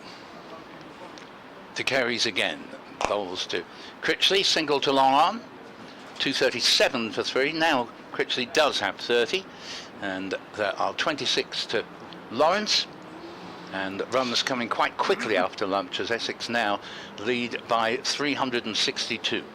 Roles reversed up there now, isn't it, for Lancashire? Looking across at Old Trafford, it'll be all the Man City fans in the dressing room who'll be having the last laugh on a regular occasion at the football club just across the road from where Middlesex will be travelling on Saturday. Lancashire with a big win against Northamptonshire today. Where is it next for Essex again, Paul? Sorry? Where next for Essex? It's home to Hampshire here. Home to Hampshire. Not next week, so you have a fallow week. And yeah, the two teams who could win the title this year play the same two teams for their last 2 games. Essex, Hampshire first, then Northamptonshire. Surrey, Northamptonshire first, then Hampshire. So it's another Kevin in the commentary box here as well. Yes, indeed. Kevin James. Yes. Luke Holman. This ball's pushed back up the track by Critchley, and there's no run. Every chance you could have Kevin Howes back again for that one as well. If yes, there Essex is. are gunning for the title, depending on events this coming weekend. As here's a run attempted to backward point off the back foot by Critchley. Just waiting on that one opening the face, but no run. It was the large cry at the non-striker's end from Lawrence. 362 ahead. And Holman comes in once more. Huge sweep attempted. Looking over mid-wicket. That one's a deep mid-wicket out there, but that one didn't trouble the thoughts of Critchley at all. He was looking to send that high over not only the head of the field, but over the top of the stand as well, I'd suggest. Just trickles away off the pad as Holman chops this one a little bit shorter, and standing up tall Critchley pushes it back to him. 2 to come with the 71st over of the innings. We're not far away from second new ball for Middlesex. We're not touched on that, but whether they would take it with the spinners on. What today lacks that yesterday had is a nice breeze. It's very humid today. Oh, forward goes Critchley. Bad and pad together. That one dies away into the offside ricochet in between both. Credit to Luke Holman here, because Matt Critchley, who's been looking very assured, has had a big heave at 3 on the run now and failed to make contact. Holman again. Bowls, and Critchley with a straight bat drives him out to deep cover for a single. Moves to 31. 238 for 3. End of the 71st. So yes, 9 overs time. Would they go with the quicks with the new ball? Would they go with the spinners with the new ball, or would they stick with the old? We'll have to wait and see. Of course, the quicks with the new ball that could depart just as quickly as it arrives, the new ball. Yes, an email from Barry Banks, who heard me mentioning that I'd been a Latin teacher in my time, though few of my pupils would ever have realised it. And Barry says, "Good morning. I've pieced this." Lovely word, pieced. But in consideration of Paul's scholarly conversation yesterday, it's not often my name and scholarly are mentioned in the same breath. Scholarly? He says, "I too studied Latin at Palmer's School for Boys, Grays, but my efforts did not afford me the minimum of an O-level pass." And I just have to pause there, because I'm reminded the highest score I ever made was at Palmer's School's Grays. Oh. I was bus sick on the way over, as the first ball of a new over is played out into the covers by Critchley, and there's no run. You were bus sick on the way over and then still went on for your high score. And the bloke who took the team said to me, "We can move you down the order," because I used to open. I said, no, I'm all right now, thank you, sir. And I made, it's a very low highest score, but I made 58. Wonderful. As here is the next delivery, and that's a sharper, flatter delivery, quicker, flatter delivery.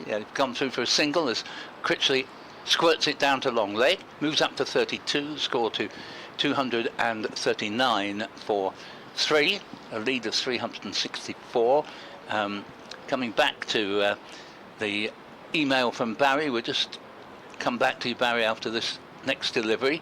So is it the post-sickness adrenaline rush that got I think you're right. I think you're right, as the next ball is driven and straight to mid-off and caught. And that is the end of Critchley.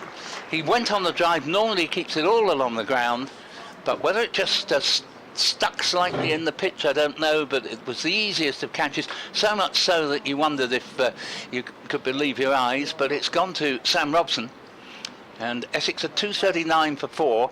Critchley caught by Robson off the bowling of De Carey's. So De Carey's in amongst the wickets again for 32. 9 for Josh De Carey's. Yes, indeed, a 9 for. So having been denied the chance of a 10 for after 7 in the first innings at Hampshire, denied by Middlesex's capitulation with the bat, an innings victory for Hampshire, he has the chance of taking the 10 for here. Yeah, very much so. We'll just finish this email because there's a gap while we wait for Paul Walter to make his way to the middle. And Barry continues, "Our Latin master was one Eric, nicknamed Charity, Bohm, B-O-H-M, who was awarded the nickname of Charity since if one failed to achieve at least 1 mark in our regular tests, he would donate 1 mark for charity and would inscribe this in your homework book. The coup de grace came when Charity described our O-level mock papers as the worst he had ever had the privilege to mark. Apologies for my deviation, but Paul's recollection yesterday stirred my memory similarly. Great commentary, thank you. Thank you, Barry. In the Isle of Wight, I believe. Or, I don't know if you're in the Isle of Wight, but you say AKO Isle of Wight Shrimper. So, 239 for 4 here, a lead of 364. Paul Walter joins... in fact, sorry, it's Lawrence who's gone called according to that scoreboard. I've got my 2 batsmen apparently hopeless in a muddle. What did you think, Kevin? I listened to you, Paul. Yeah, well, that's obviously a bad idea. I'm looking to double check now. Yeah, so Lawrence departs rather carelessly. It's Critchley at the non-striker's end. There's no mistake on the board. My apologies. It's the heat. It's got to me today. It is oppressive heat, I can promise you. And a trip to Scrivens, I think, when I get back home, as this next ball is played into the covers and there is no run. Walter, the man on strike. Scrivens, do they supply ice baths? Yeah, probably. I'll ask them when I'm in there. Hopefully a new pair of glasses. As, the next ball is short, whipped off the pads, and Walter gets off the mark. So my apologies in particular to Matt Critchley for describing him as gone, but Lawrence will be disappointed at that because... He'll be relieved to know he's not. Yeah. On to Carey's with his 7-for in the first inning, or 8-for indeed in the end, matching the going better than the 7-for he got earlier this season. And this ball is played back to the bowler by Critchley, and this is the real Matt Critchley. I shan't have the difficulty now because we've not only got men of quite considerably different height. Poor Walter towering over Critchley. He's not a small man, but he's smaller. But one's a right-hander, one's a left-hander. My apologies there, 240 for 4. 72 overs have now been completed. The lead is up to 365. Run for every day of the year, and 32 to Critchley, 1 to Lawrence. And Lawrence was out for 26, caught Robson bowled De Carey's. Stat Dan on Twitter, or what do we call it now? X. Yeah. He informed me since 1976 only 3 Middlesex bowlers have taken 2 7-fers in a season. So 7 for at Hampshire, 8 in the first innings here, 9 now in this match. In 2002, Nofka for Middlesex. 2013, Rayner, who did it in the same game. It was at the Oval, that one, when he ended up with 15 in the match. Rayner. And De Carey's in 2023. Third bowler since 1976 to take 2 7-fers in a season. Well, he went on to take 8 and now has 9 for the match. Middlesex could do with him rattling through a few here as Holman bowls to Walter. And in fact, Walter was the... from an Essex perspective, the most galling of the De Carey's dismissals in the first innings. He didn't offer a shot to a ball that hit middle stump from right arm around to the left-hander. Here's Holman, he's in, bowls, and forward goes Walter, driving down to long off a single. He moves to 241 for 4 the score. Thank you, Stat Dan, for messaging that through. Indeed, just the other day I didn't get time on the day to get around to tweets or the like. And a few more things that have come out of it, actually, looking at Stat Dan's Twitter account. As here's Holman bowls, and this ball's eased away to backward point. There's no run, which is quite the achievement, actually, this. On the Middlesex career 7-for list, he goes level with Fraser, Johnson, his current coach, Murtagh, Finn and Roland Jones. There we go. Some achievement. Yeah, terrific going.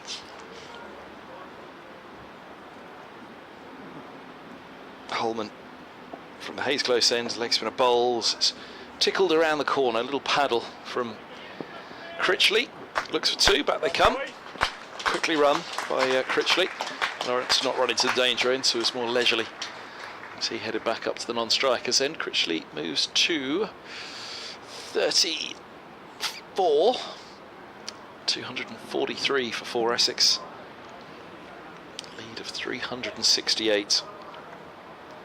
And it's hard to really see Middlesex keeping any control over this now, because it's minimum 400 really that Essex are thinking about, and they're only 32 runs away from it. We would have thought was their mindset as Holman is in, bowls, and this is hit up in the air but back past the bowler for 4. Slaps that back past Holman and past the umpire at the non-strikers end. Another boundary, 247 for 4, lead 372. Great shot. We've heard from Michael Biswell, who says good afternoon. I think Essex may declare just before tea, but not sooner. Big scores are made in 4th innings now. Holman bowls. Oh, now that balloon's up in the air. Simpson didn't see where it went. Short leg. Had he have seen it, would have taken it easily. But it went up above the visor of Simpson. I think only really when it dropped away to the leg side did he scurry after it, seeing where it had bounced. There was a cry of catch from somewhere in the field. It could, of course, have just been pad, but as high as it went, you felt like there was a little bit of wood involved as this ball's driven down to long off for a single. 248 for 4. And Critchley makes his way to 39 now, keeping the strike. That is the end of the over. 60 remaining. So a long old way to tea, but we're expecting that by the time tea is taken, it'll be Middlesex out there batting. Michael Biswell continues. I think Essex may declare... Sorry, we've just had that, but he continues. Ben Allison had a good start to his loan spell with Worcestershire. 37 runs in the first innings and 1 wicket in Glamorganshire's first innings, 2 in the second, as Worcester won. Good to see him getting some experience in first-team cricket. Well, it is, you're right, and the point we made yesterday that Ben Allison took quite a few wickets for Essex last September, and I have been... a little bit disappointed on his behalf that he's had very few opportunities in the first team this season. De Carey's begins a new over from the river end to Critchley. Critchley pulls this ball to deep mid-wicket. Don't think they're going to get a second run here, as Luke Holman, who's an outstanding fieldsman. In fact, his throw was almost too strong for his or the wicket-keeper's good there, but he came bounding round from backward point to third man. It's a jolly hot and humid day out there, but he could not have put more effort into his work. Had to run round the ball because it was going to his left and he's a right-arm throw. But did it very well and didn't achieve the desired effect of preventing a second run. 2:48 for 4, and now it's Walter on strike, and Walter has gone for a big heave over square leg here, and he's caught, I think, away on the boundary, and here my view is not helped by us being in the back row today, and so it is difficult. It's Jack Davis, I think, with or Joe Cracknell with the catch, and Walter perhaps a little bit prematurely. We know that Essex want to get a move on with it, but it is an idea to play yourself in, and he's holed out on the shorter boundary there at mid-wicket, and Essex suddenly lose a 5th wicket with Walter gone. Caught Cracknell bowled to Carey's 2, and the man to my right is longing to say to me, it's a 10 for Josh De Carey's. Well done, Josh De Carey's. The opportunity he didn't have at Hampshire, he's taken it here at Chelmsford. 8 in the first innings, 2 now in the second, and a 10-fer for a young man with extraordinary stats this season with the ball early in his Middlesex career, the off spinner.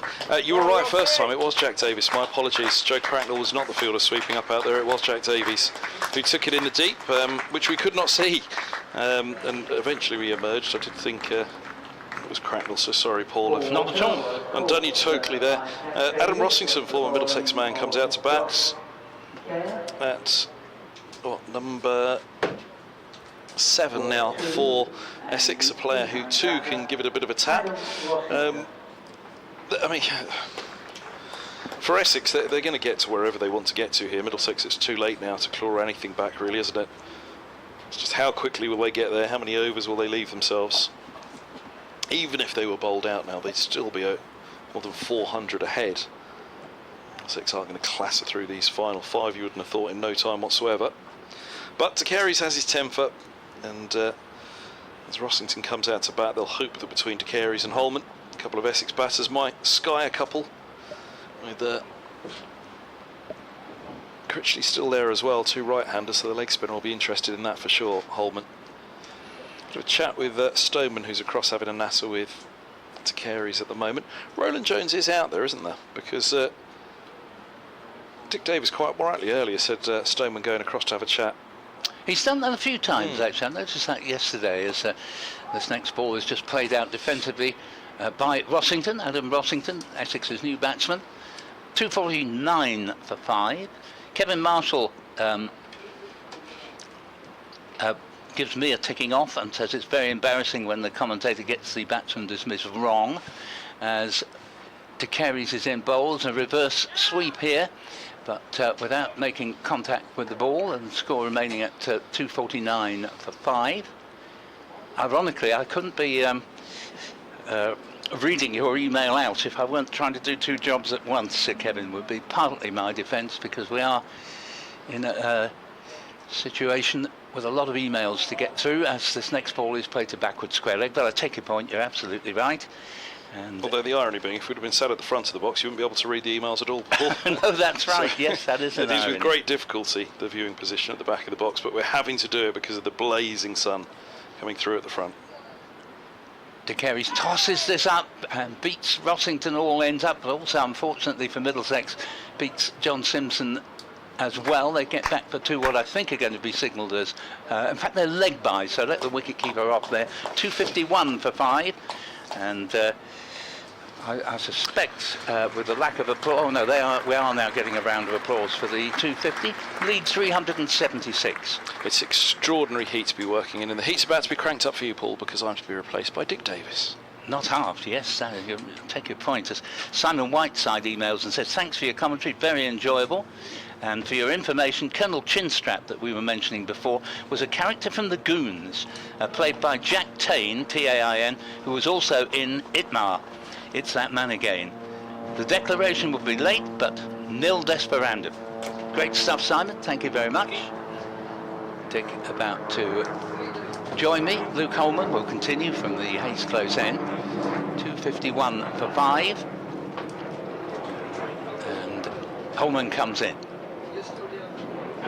Bowls, and this ball is elegantly played to backward point for no run by Critchley. Made a very good 40. Holman coming in again.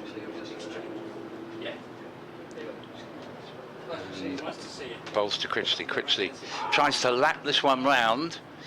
Take another pad, and wicketkeeper Simpson darts round to prevent any thought of a leg by. 251 for 5. We're in the 75th over, and as Kevin was saying, the new ball potentially is just around the corner. And yet the irony being probably the better chance of taking wickets is to keep the spinners on.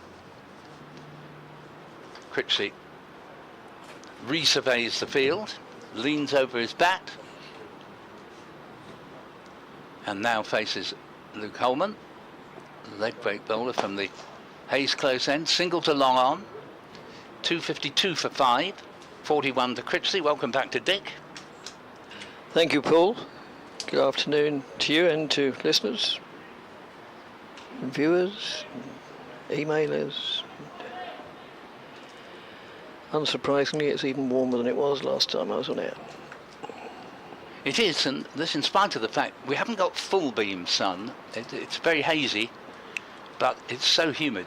Yes.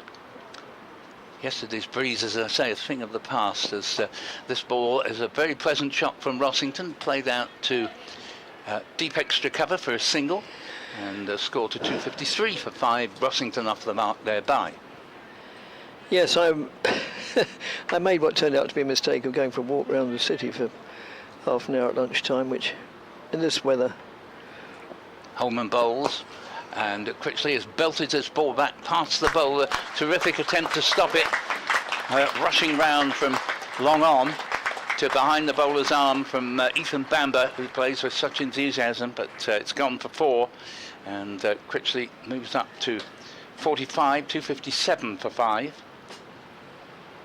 Lead to 382. Holman to bowl again to Critchley. Critchley has hit this back over the bowler's head, and a little straighter this time. That's gone all the way for 6. 10 runs and 2 balls, and Critchley brings up his 50. 51 not out, and scored to 263 for 5. The lead up to 388.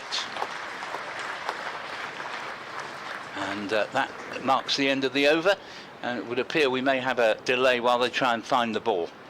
It's a rhetorical question, and it's all down to opinion, of course. But I can't recall. It's a long time since Essex made a better signing, not of an overseas player, obviously, but from a better signing from another county. Do we have to go back as far as Irani? Well, certainly he's a great signing. He is, yes. He, by his own admission, struggled a little last season, but this year, in all versions of the game, he's really flourished. He has, you're quite right.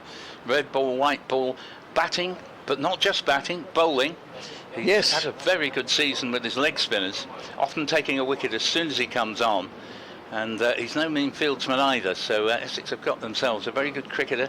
He made no secret of the fact when he came to the county his ambition was to play for England, and we wish him well in that desire.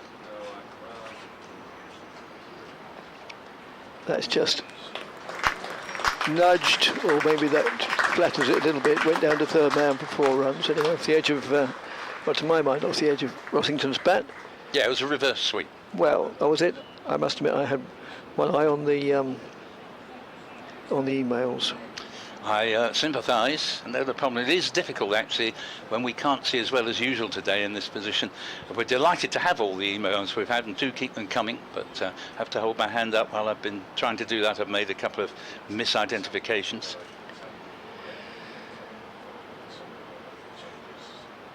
Next delivery, and again goes for the reverse sweep. It meets with less success than the first time. In fact, it's hauled in just short of the boundary in front of the sight screen. In fact, he more than reverse swept it. He swept it more than 180 degrees. He did. So whereas it would normally go down to, from the right-hander's point of view, third man, it actually ended up at where, from the right-hander's point of view, fine leg would have been. Yes. In fact, almost long stop. I hope you're keeping up, listeners. Yes, there will be questions afterwards. Oh, undoubtedly. Drew Moore's emailed us. Good afternoon all. Thanks for the coverage as always. Any mention, please, of the Upminster County Cricket Club, Cricket Club, I should say, versus Essex 11 game for Essex Cricket in the Community, which takes place at Upminster Park this Sunday, would be greatly appreciated. Pleased to do that. So that's Upminster Cricket Club versus Essex 11 game for Cricket in the Community, a very good cause. Upminster Park this Sunday.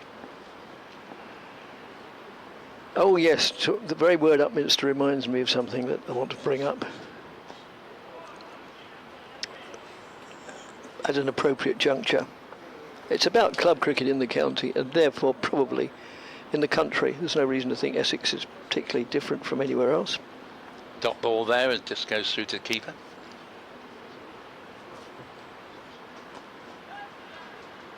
Reverse sweep adopted then. Down to fine leg. Well, fine leg, third man. You know what I mean. Well, maybe you don't. If it stayed as a right-handed batsman, it would have been third man. By reversing it, becomes fine leg or long leg. Yes, I think Essex now very much with their eye on not dilly-dallying here, trying to get as many runs on the board before tea as they can. Well, yes, I think a lot of us wondered when they were going to step on the gas a little bit. That's just played not entirely convincingly defensively. And the keeper picks the ball up. With the score on a 270 for 5, representing a lead of 395. And that score could be augmented by 4 more as Critchley flails it out to long off for 4 runs, taking the lead on to 399. And Kevin just admiring the little quirks of this commentary box. We have the sign that says BBC Essex hanging off the door, which itself is almost falling apart.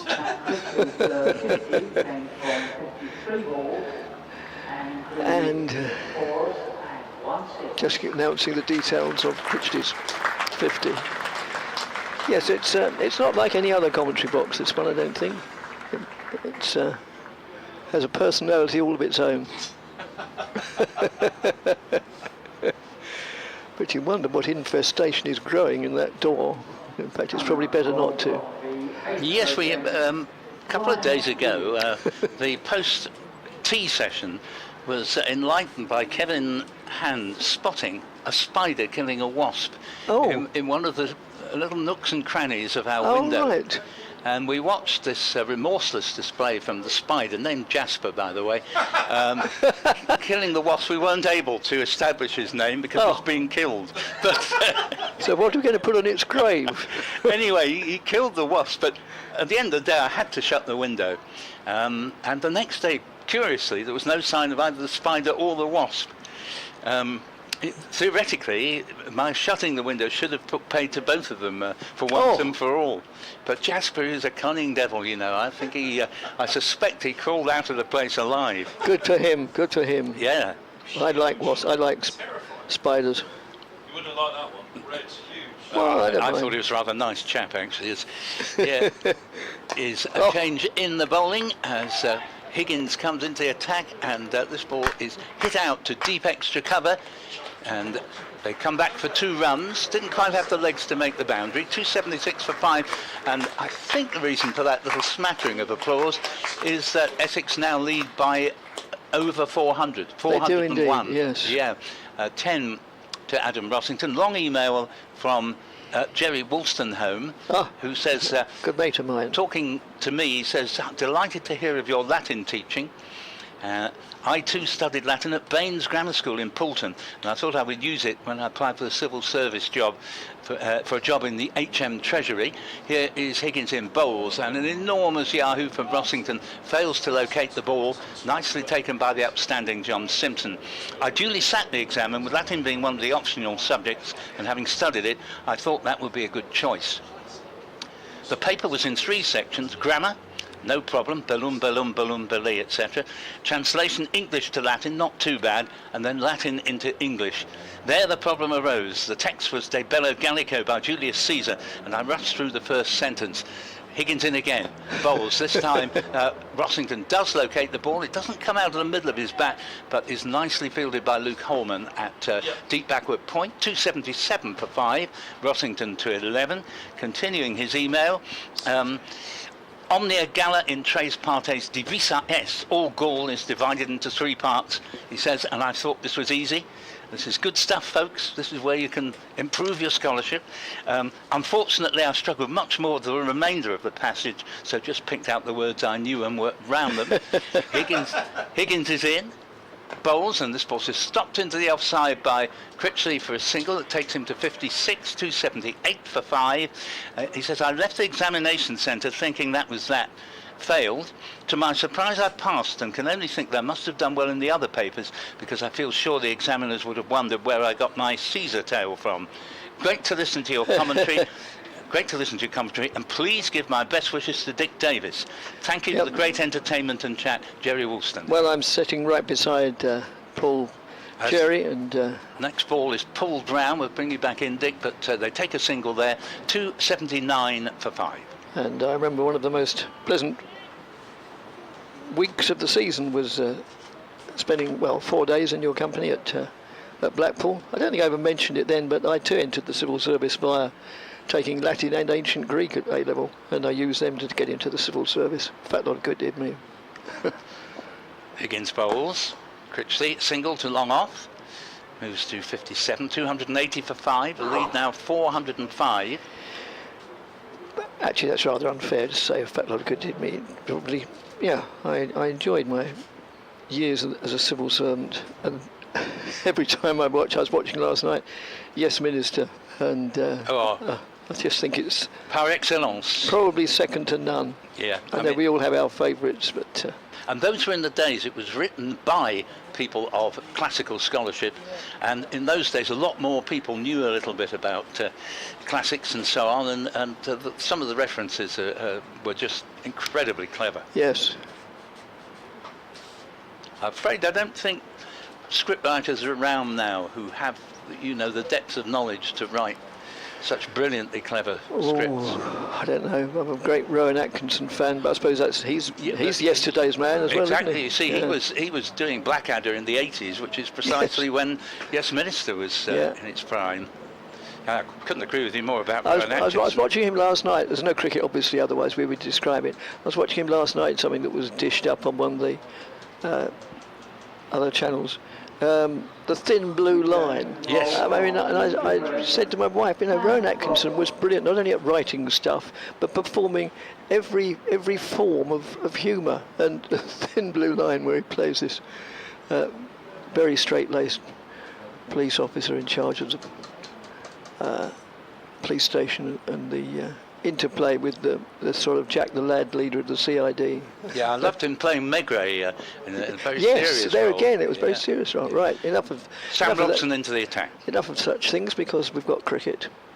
And on days like this, any interruptions for the players, and I don't blame them in the least, take advantage of it. That's gone hard, high, and 1 run, and it's also indicated as a no ball. Well, yeah, Amanda Robson's pace, you don't expect to bowl a no ball. So, Essex go on to 281 for 5. Email to come from Adam Bennett next at the end of this over. As Robson, that's swung away hard, high, reverse swept, and dropped. No, it is caught. My view was obscured by the window frame. Is it one of these? Yeah, one of those that we've now become so used to watching them, that it's no longer. Well, sometimes it's still spectacular, but the players are so adroit at knowing where they are in relation to the boundary, and they take the catch within it, then toss it in the air because they know they're going to go outside the boundary, and then by the time they come back in, either they or a colleague have held on to it.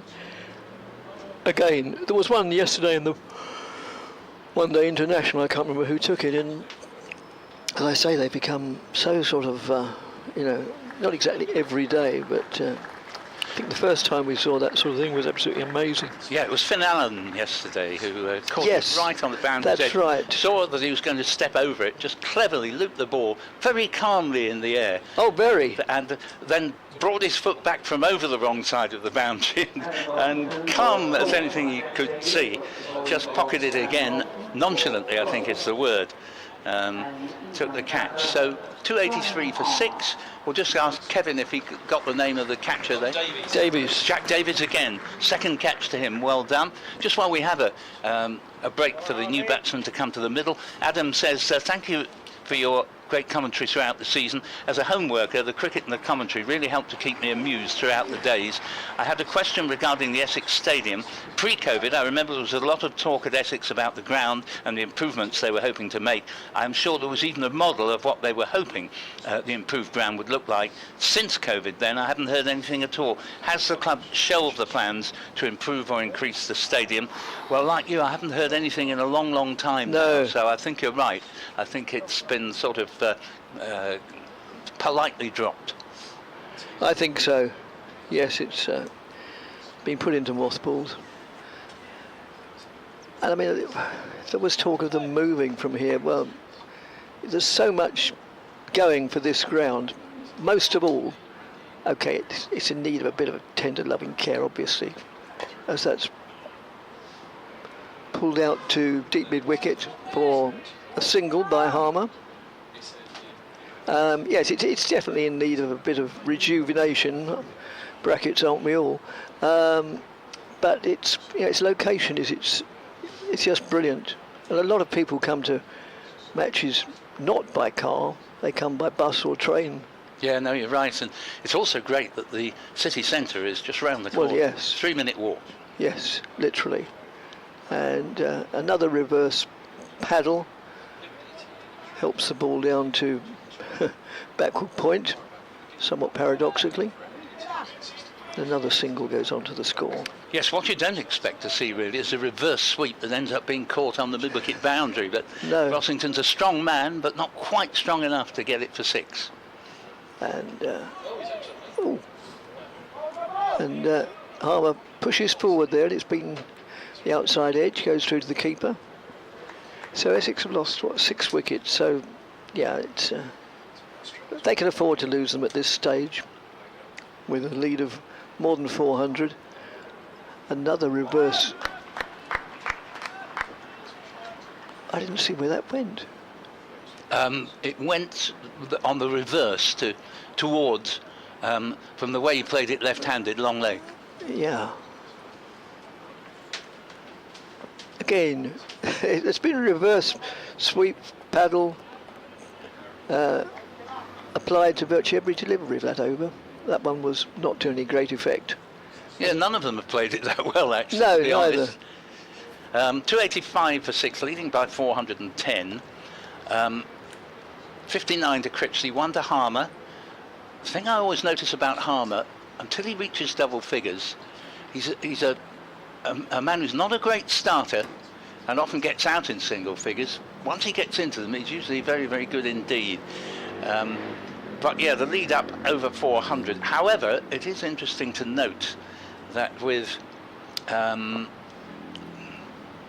just work this out in a moment, as here's a new over from Higgins beginning. He bowls and Critchley pays it back to the bowler. I can't just see exactly how many overs are left today. Don't know if you can see better than me, Dick. The screen is... Yeah, minimum remaining, it says 55. Right, thanks. So 96 tomorrow and 55 today will make it 151 overs remaining. But despite it being over 400 in front, if Essex declared now, Middlesex would need to score at under 3 and over to win the game. Here is Critchley lofting this ball away into the leg side. I've lost it beneath the impingement of the window frames. Mid-wicket out towards the Felsted stand. Yeah, thank you. And, between us we can see most of the wicket, of the pitch, but neither of us can see all of it. Very well described. 60 now with that single to Critchley, and now it's Harmer into strike. But yeah, so I think Essex would want to get the runs per over well up above 3 before they would declare. Here's the next ball, and it's missed on the forward push by Harmer, who, as I tend to find is the case with him, struggles when he first comes in, and it actually hits John Simpson standing up on the pad, squirts out into the offside, and there is no extra. Higgins makes his way back to the top of his not over long run up. He's sort of what you call brisk medium pace. Quite a skiddy sort of bowler, a very, very fine cricketer. Comes in, bowls to Harmer, and this is down leg side, and again Simpson is unable to take that cleanly. It wouldn't have been easy because he'd be masked by the body of Simon Harmer, and it's gone for 4 leg byes. So that takes it to 290 for 6, and the lead to 415. Craig Riddle email says, ignore the naysayers, nothing's perfect, but your informative, perceptive and humorous commentary comes pretty damn close. I've enjoyed it for many years and continue to do so. Thank you very much indeed, so much appreciated, Craig. How very kind, thank you. And this ball is played at and missed by Harmer, outside off stump. Nicely taken on this occasion by Simpson. And I think, Simpson's made a couple of mistakes there behind the stumps, but again, he's in a helmet all day, he's got to crouch down, he's masked by the ample figure of Simon Harmer. It's not easy, and he's every right to be feeling a bit tired in this humidity. As here's the next ball, and Harmer does rather better here. He takes 2-3 strides down the pitch, and then, although not in the ideal position to play the stroke, he adjusts it and plays it out to deep square leg for a single. He moves up to 3, 292 for 6 at the end of that over. 292 for 6. Thanks, Jerry, who, amongst other things, is singing the praises of Yes Minister. And he says that one of the writers, Peter J, once worked there at the in Her Majesty's, as it would have been then, Treasury. So no wonder it was amusing. It's one of those things that, although it was written, what do you say, 40 years ago, it's still current, isn't it? Yeah. Yes, just wanted to pass on an email from the BBC Essex Sports editor Victoria Polly, pointing out that De Carey's is the son of Michael Atherton. Oh yes. We have mentioned it a few times actually, Victoria, but it ties in nicely with an earlier email saying how come his surname, if he's the son of Michael Atherton, it's because he's taken his mother's name. Yes, I think it's very commendable. That's lofted high, and it finishes up with a single down to long off. Yes, I mean, whether it was deliberate that the Athertons didn't want their son to cash in on the name, they didn't want nepotism, which would always be slightly behind it, then I think that's brilliant. Too many people seem to try and pave the way for their relatives by sort of attaching their particular skills or glory to them. Well, you've got to earn your own way in this life. Robson bowls, and they're going to get a single here, maybe even a second. Yeah, they're coming back for a second.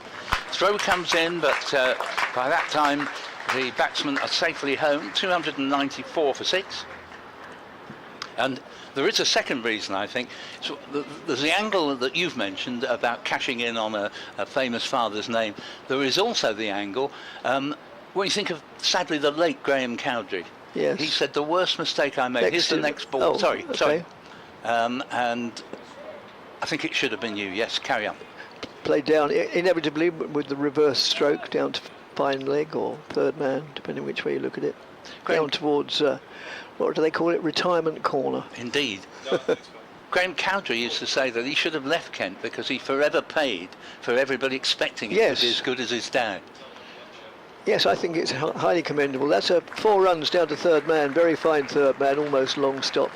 An edge, but, you know, cometh the hour, cometh the means. It's just, you know, all runs count. And to a certain extent, only a certain extent, finesse is not the order of the day, but just run so that they can get a declaration. I thought Alistair Cook had begun to look a little bit tired just before he got out. Not surprising. And I think players out there, I think the current play we're seeing reflects on this very humid day. Oh, of course it does. We're seeing a good few mistakes made. I mean, we know they are very fit young men, but nevertheless, they are extraordinarily hot temperatures for this time of year especially. That's reverse swept for 4 runs. You see, that was a loose delivery from Robson, a high-ish full toss. And again, it won't be the ball he meant to bowl, but when you're just, you know, feeling a bit frazzled under the sun, you can't be as good as you'd like. It's under these conditions that county cricketers really earn their not inconsiderable fees. And again, a reverse sweep, and this time it's 6 penn'orth. And there was no doubt about that. That's not going to be held by any spectacular catch at all, unless it's by somebody about 20 feet tall. And so yes, Essex really piling on the pressure of the speed. They have a lead of 434 by dint of there being 309 for 6 with Harmer on 17 and Critchley on 63 and exactly a run a ball.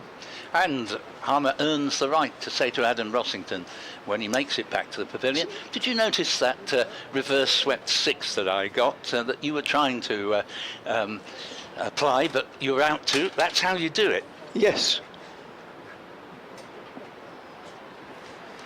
So, as Dick says, lead of 434. I sort of would sense that Essex wouldn't mind having, you know, maybe half a dozen overs before tea at Middlesex, but there is the point I mentioned earlier. They'd like to get the asking rate above 3 and over. It's worth remembering that Surrey got over 500 a couple of months ago to beat Kent at Canterbury, and everybody thought at the start of their reply, especially as they lost a wicket in the very first over, that they'd never make it. But the point was there was so much of the game left, they only needed to score just under 3 and over to get there. And thanks to, I think, a wonderful century from Smith, if I remember rightly, and another fine innings from Ben Folkes, I think they were able to get across the line. In fact, I know they were.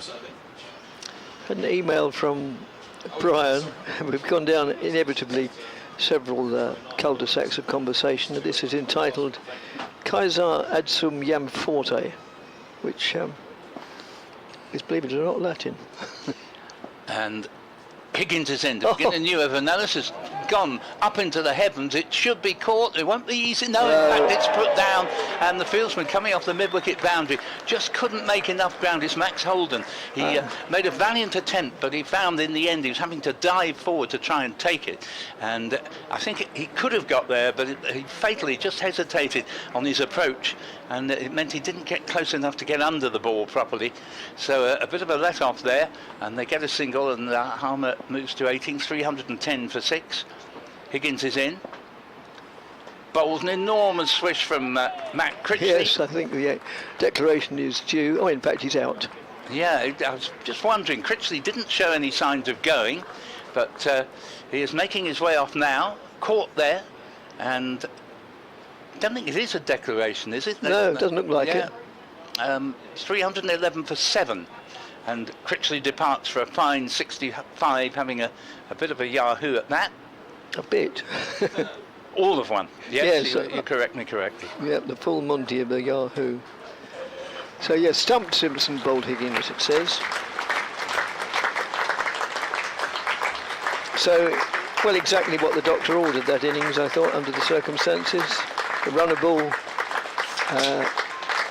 65.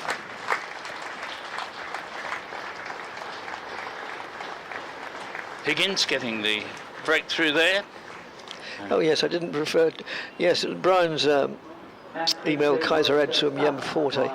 All the Latin exam talk has me recalling our set text portion of the O-level, which should have just been an exercise in rote learning but caused much consternation in the examination halls. It slowly dawned on the whole class that we'd never seen it before. Unflappable Latin teacher Johnny Ball rushed off to investigate further, and they've been given the wrong list of texts. Oh dear.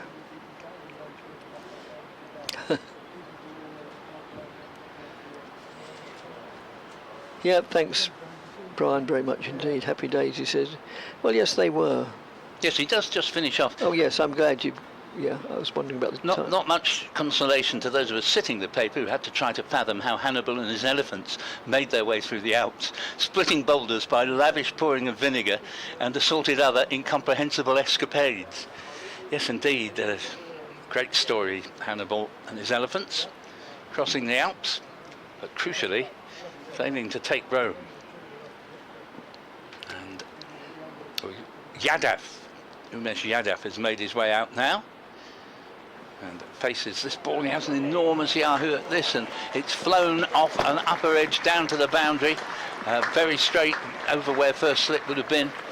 He's not going to hang about much. He hit 2 sixes and a 4 after carries in the first innings before holding out to the last ball of the over.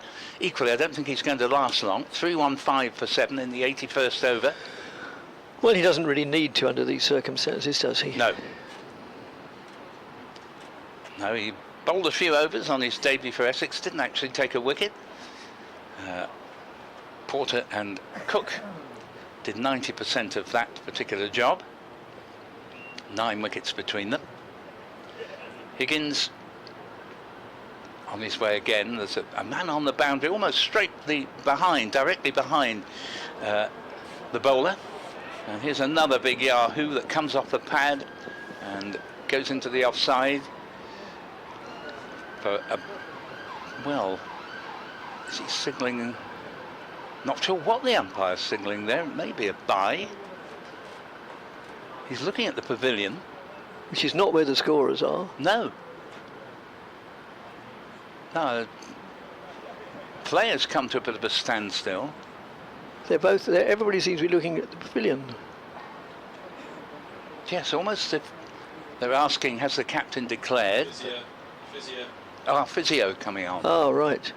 Okay, well, Keith points out, he says Anthony J was scriptwriter, not Peter J, who was journalist and Callahan's ambassador in Washington. Oh. Right, thanks, Kevin, very much. Yes, I think possibly that must have taken the batsman on the helmet there. In which case they have to bring somebody on, don't they? Yeah. Law of the regulation. They took a leg bye, or a bye, and 3-1-5 for 7, leading by 440.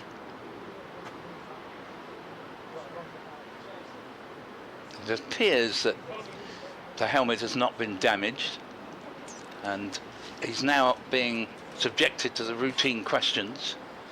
What the helmet is? Who then? Perhaps I said which. And I think I don't think you'll get much response however much you cross-examine a helmet. No, which is why I said, perhaps you thought I'd said which and why I changed it to who. But nothing changes over the years. Oh, I think some things do. Yeah, I agree. Yes, all right then. Many things don't change over the years. But even more do. Ah, now that's an interesting point, isn't it? As I think there's a little bit of irony in that, as here is Higgins in and bowls. And Harmer has whipped this ball away. It's going down towards the third man boundary. Fieldsman trying to cut it off. And out of my sight apparently does so. They take 2 runs and the score goes up to 318 for 7. And Harmer to 19. But on the other hand, whilst we're lapsing into school memories, as you would well know, la plus ça change. Yes, indeed. La plus c'est la même chose. Yeah. You used your little minute for thought there well. As here is Higgins in bowls, and this ball is belted by Harmer back past the bowler. I needed a lot more. Just going to bring a single, kick down to long on, 3-1-9 for 7, Harmer to 20. That's the end of the over, and they're walking off.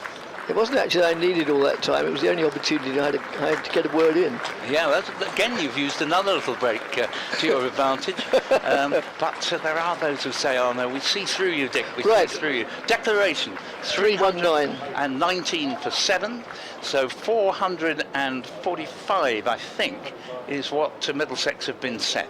Certainly what the scoreboard suggests, yes, by saying that Essex have a lead of 444. So 444 to win, and I think in view of the weather, we'll seize this 10-minute opportunity to have a break and do log on again in about another 8 or so minutes. Thank you very much.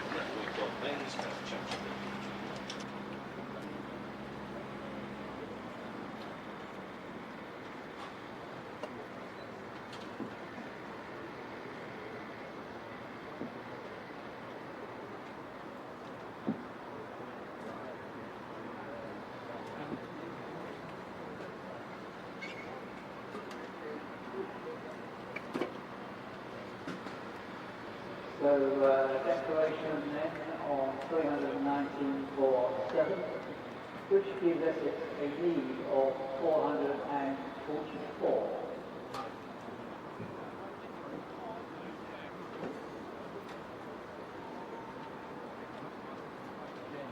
When the match resumes, there will be 50 overs remaining in the day's play.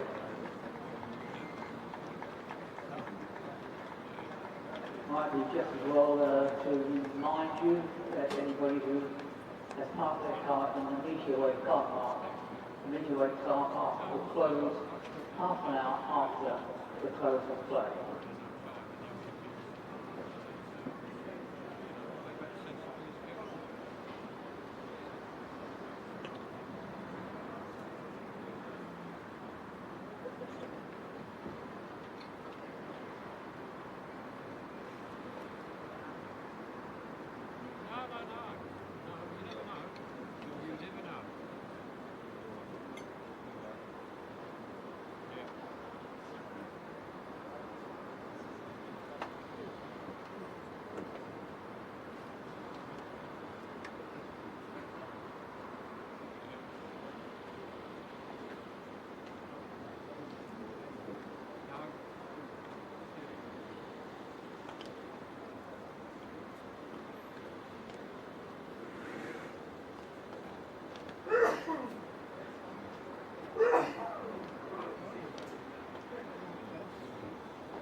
Lawrence and Wickets and Wickets quite a force it. You can't on that pitch. You try to force a big shot, but it's hard to force it. It's hard to play the big shot. Wickets here and finally managed to hit sixes, but Middlesex have got better. We upset them 445.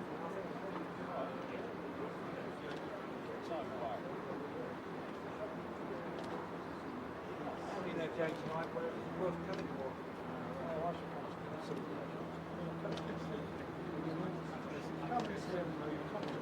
No. Look, I made me mind.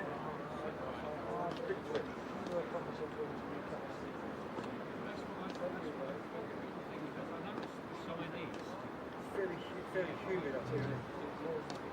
I'm surprised you're still up here. It's not that bad enough, but it's salty. You just can't force you on that pitch, could you? You see through the back and try and play big shots and look out. But we think we score 100 and over 100 new birds over the hour on that. Brilliant going, wasn't it? So quickly 65 or 65 balls.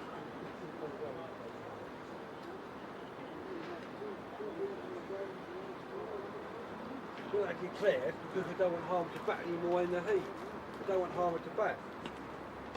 Wesley did the right thing. How many overs left before tea? Right? Well, it tells you on there how many overs left for the day. No, they can't be. That was 50 before they declared. For those of you who keep your scorecard up to date, here on the polling figures for the Essex second innings.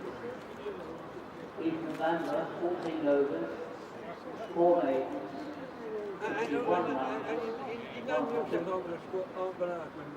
George Player, 27 overs, 4 maidens, They've got no confidence. 64 runs, Their confidence is low. 2 wickets, They're still going to make giving 300. you 10 wickets in the match.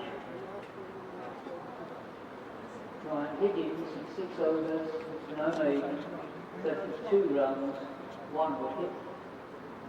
Toby Rowland-Jones, 13 overs, 3 maidens, 29 runs, 1 wicket. Luke Coleman, 16 overs, 2 maidens, 66 runs, no wicket. Sam Robson, 5 overs, no maidens, 36 runs, 2 wickets.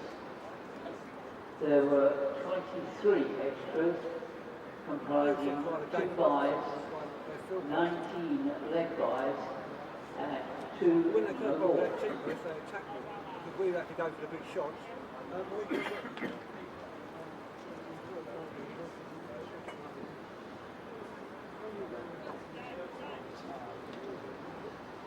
Quite that little Higgins would do. Sam Robson, hook out Sam Robson as well. He went out the overs before, it's like a sweet one and missed it. Get away with it.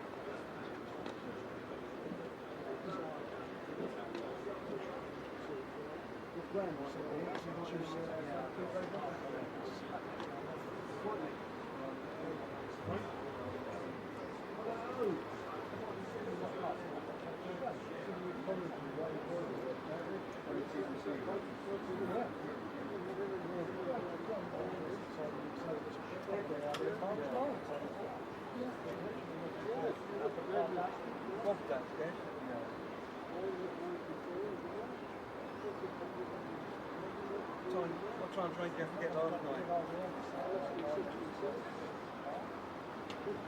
You like all these late finishes? Give something to complain about, moan about. Like you do. I was home about same time as last night, about we left with 2 hours to go.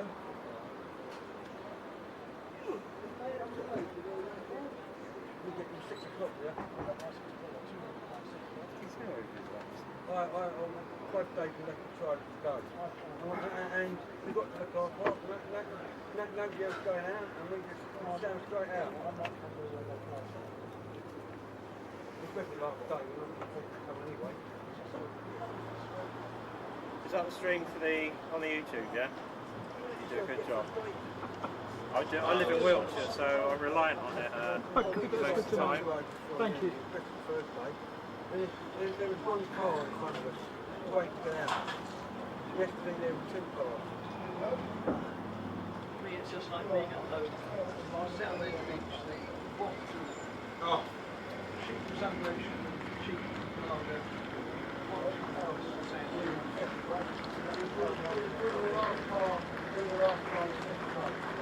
Umpires are back on field, and he's welcome back the Essex team under skipper Tom Wesley.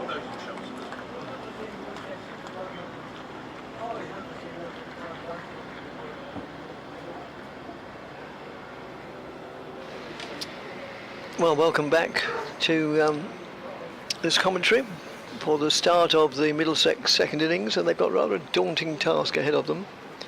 If they score the small matter of 445 runs between now and 5:30, 6 o'clock tomorrow, or any time earlier, then they will have won this game.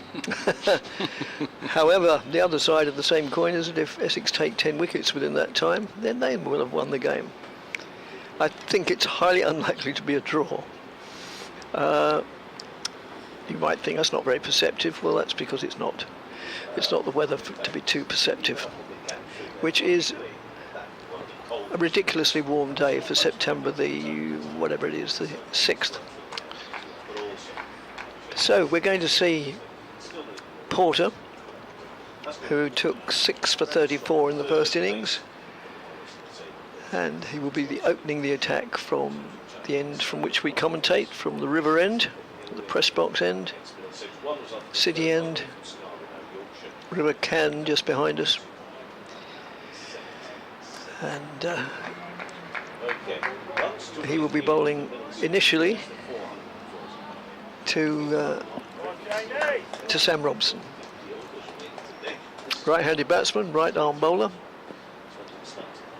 and Porter moves in and bowls, and that's played out for 4 runs, backward of square on the offside.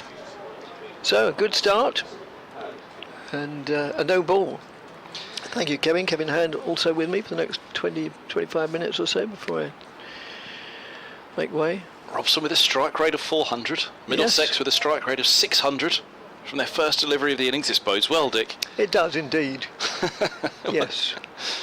Only the 439 more to go. Yeah, they're up against it here, aren't they? 50 overs remaining today, 18 to tea. An extra half an hour could be available to Essex today. As Porter moves in again and bowls, and Robson goes on the back foot, played out into the covers. They've had 2 pretty wretched starts against Cook and Porter this season. They can ill afford another. Yes, Robson made 10, Stoneman 8, Cracknell no score, Davies 5 before a partial recovery. Well, indeed, the less pressured first innings, 53.5 overs it lasted, 179 all out. Yep. Porter moves in, bowls to Robson, who is out. Caught behind. Oh, it's not out, beg your pardon, I thought he was walking off. Well, he did. He put his bat under his arm and walked towards square leg purely to ponder life by the looks of it, because the umpire said not out and Robson remains. But you're absolutely right to call it as out, because it was the celeb appeal. Well, to my mind, he tucked his bat under his arm and set off towards the pavilion, but obviously... Yes, it was. Instead, it was more like a naughty little schoolboy tucking it under his arm and walking away and saying, "Not me, sir." He survives. In a way, come back to that after this. That's just played out to mid-on. I'm not suggesting he would. I wouldn't be that churlish, and I'm not that sort of. You're not Paul Newton. Bloke anyway. No, but the very fact that in the old days, generally speaking, batsmen always walked, and the pedants would say, therefore, all the records, or many of the records, are wrong because they were actually out. They called an end to their innings. They weren't caught because they hadn't been given out caught. Oh. That's just played out in the offside, but of course everybody just took it as that.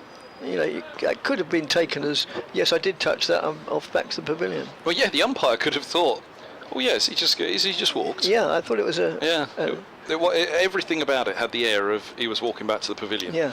And then the umpire didn't put up his finger. Robson wasn't walking back to the pavilion, we should add, but it had the air of it for sure. Yes. Yeah, the point being, he could have helped make up the umpire's mind by doing it, couldn't he? Yeah.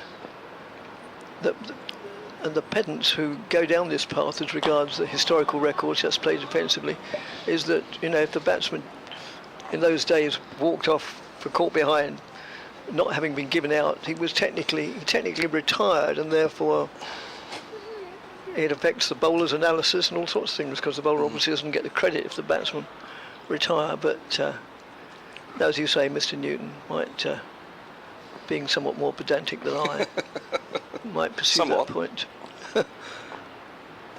As Porter moves in, bowls to Robson, who plays that diligently, who's head over the ball. It trickles out to mid-on. No addition to the score. It trickles out to Sam Cook, who may well retain the red leather, because there's a pretty good chance he'll be bowling. And indeed, he removes his floppy sun hat, hands it to the umpire, Russell Warren, and goes to the end of his bowling mark with Middlesex 6 without loss, just that 6 off a no ball to begin their reply. Well, we've seen one former England Test opener score 2 50s in this match.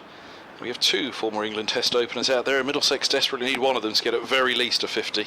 They need a good start to this innings, is the point, Middlesex. And that 4 for 4 with 2 no balls and 4 ducks in a row at Lords is something that, well, it won't be repeated now because Robson's got 4, but they can ill afford something of the ilk, and similarly so, something of the ilk of the first innings where Middlesex were reduced to, what was it, 29 for 4? I've got it in front of me here, 25 for 4 in the 8th over when Davis fell.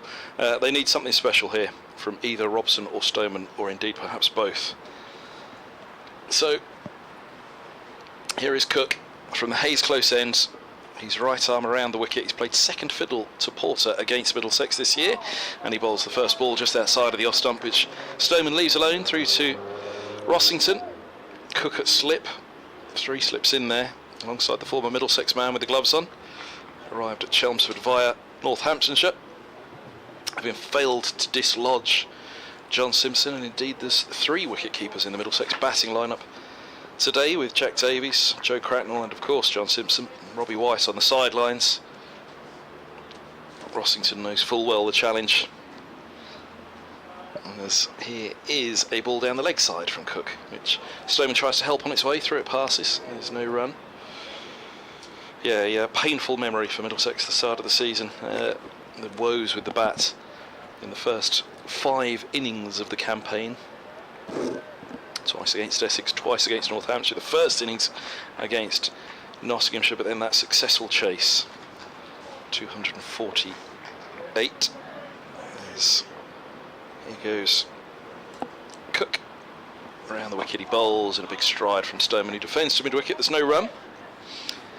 And second over of the final innings of the match here. 48.3 overs. Potential extra half an hour. Careful what you're considering doing there in a workplace environment, Mr. Howes. My feet are on the desk. He was thinking about tickling them. He thought better of it when he got a little closer. Here's Cook bowls, and this is eased back up the track by Stoneman once more. It is oppressive heat here at Chelmsford. There was a little bit of chatter in the press box next door about how long Essex went on for, but part of going on for that long was keeping Middlesex out there in the dirt and not being out there that long themselves. Yeah, got an hour up to tea now, a couple of hours this evening. Back in the morning. You want to give yourself 2 full afternoons in the dirt if you're trying to bowl out Middlesex, and they're putting up some pretty good resistance. Here's the full ball, which Stoneman reaches a long way forward to try and get to. Thick inside edge down to deep backward square leg, and a single. 7 without loss it is. Yeah, that match at the start of the season, the first of the year at Lords, Middlesex were all out for 170 in reply to Essex's 266. Robson, LBW, Porter, duck. Stoneman caught Cook, bowls Cook, duck. Milan bowled Porter, duck. Eskenazi caught Rossington, bowled Porter, duck. Middlesex were 4 for 4, and there were 6 noughts in a row, with Holden and Simpson both on nought as well at that point, as Cook is in and bowls to Robson. Leg side, he steers it away. Long leg has some work to do, which he manages to do well and holds them to 2. But it's 9 without loss. It's the end of the second over of the innings. Cook's first, going for 3. Thereafter, Simpson 63, Higgins 70. Holden did manage 6. It was 20 for 5 the fall of the 5th wicket. It's amazing. It's amazing the numbers that etch into your brain, isn't it? I remember 20 for 5 for sure. But yeah, 170 all out. Second time around, it wasn't much better for Middlesex. Essex winning by 97 runs as Middlesex were all out for 210. Stoneman 0, Robson 3, Milan 4. Eskenazi coming in at 4, managed 37. Then Holden 25, Simpson 19. Helmer's a night watch. He was out for a duck. And Higgins 44, Holman 63, not out down the order, just putting some respectability on the score. But yeah, they've had 3 pretty rough starts against Porter and Cook so far, these two, trying to buck the trend. And it's Porter round the wicket to the left-handed Stoneman, who goes forward solidly and trickles out to mid-off, where it's picked up by the Essex skipper. In fact, shall I pinpoint exactly Tom Westley? Oh, apologies. I thought you'd identified him. Sorry, Dick. Right. So Porter was LBW. Sorry, Robson was LBW Porter for a duck in the first innings at Lords, and he was LBW Cook in the second innings. Stoneman was caught Cook, bowled Cook in the first innings, and LBW Porter in the second. Porter to Stoneman. Stoneman nudges that off his hip, backward of square on the onside. They go through for a comfortable single, nothing more, nothing less. We have an email from Phil. Good afternoon, gents. Good afternoon to you, Phil. As a Kent supporter, in the slightly unusual situation of looking for an Essex win, yes, I can understand that. Has he got any relations in the British Embassy in Delhi? It's led Mr. Yadav's arrival. That must rankle a little bit, having to support Essex, I must admit, from your point of view. Well, all the Surrey fans out there supporting Middlesex at the moment, eh? Well, yes. He says, I'll come back to what he says in a moment after this delivery from Porter, which is played defensively by Robson. He says, looking for an Essex win to help Kent's precarious situation near the bottom of the table. I'm slightly surprised that you're even considering a comparison with the Surrey chase against Kent. There is one very key difference. Essex actually have a competent bowling attack. Well, yes. And I've noticed going on to the, that's played out into the covers, but straight to the fielder, no addition to the score. Going into one of the social media groups for Kent. You didn't. You did. They don't, well, yes, just to have a look. They don't, they don't sort of mince their words. They say they don't on any of these message boards, do they? No, they say what they think, and some of the comments are really quite vitriolic. It leaves you in little doubt as to how they feel. And Kent are going through a sorry time, and I don't think it's good for the game for any county to go through a very obviously sorry time, both on and off. Well, they are in Division 1. They are in Could be Division worse. 1. Oh, we had the email from Derek earlier about Middlesex. Well, Middlesex the third bottom of the top division, so it could be an awful lot worse. And Middlesex are hoping it won't be. What for one of these two counties? They're going to have a miserable winter, aren't they? And think, oh no, we've lost a top flight status.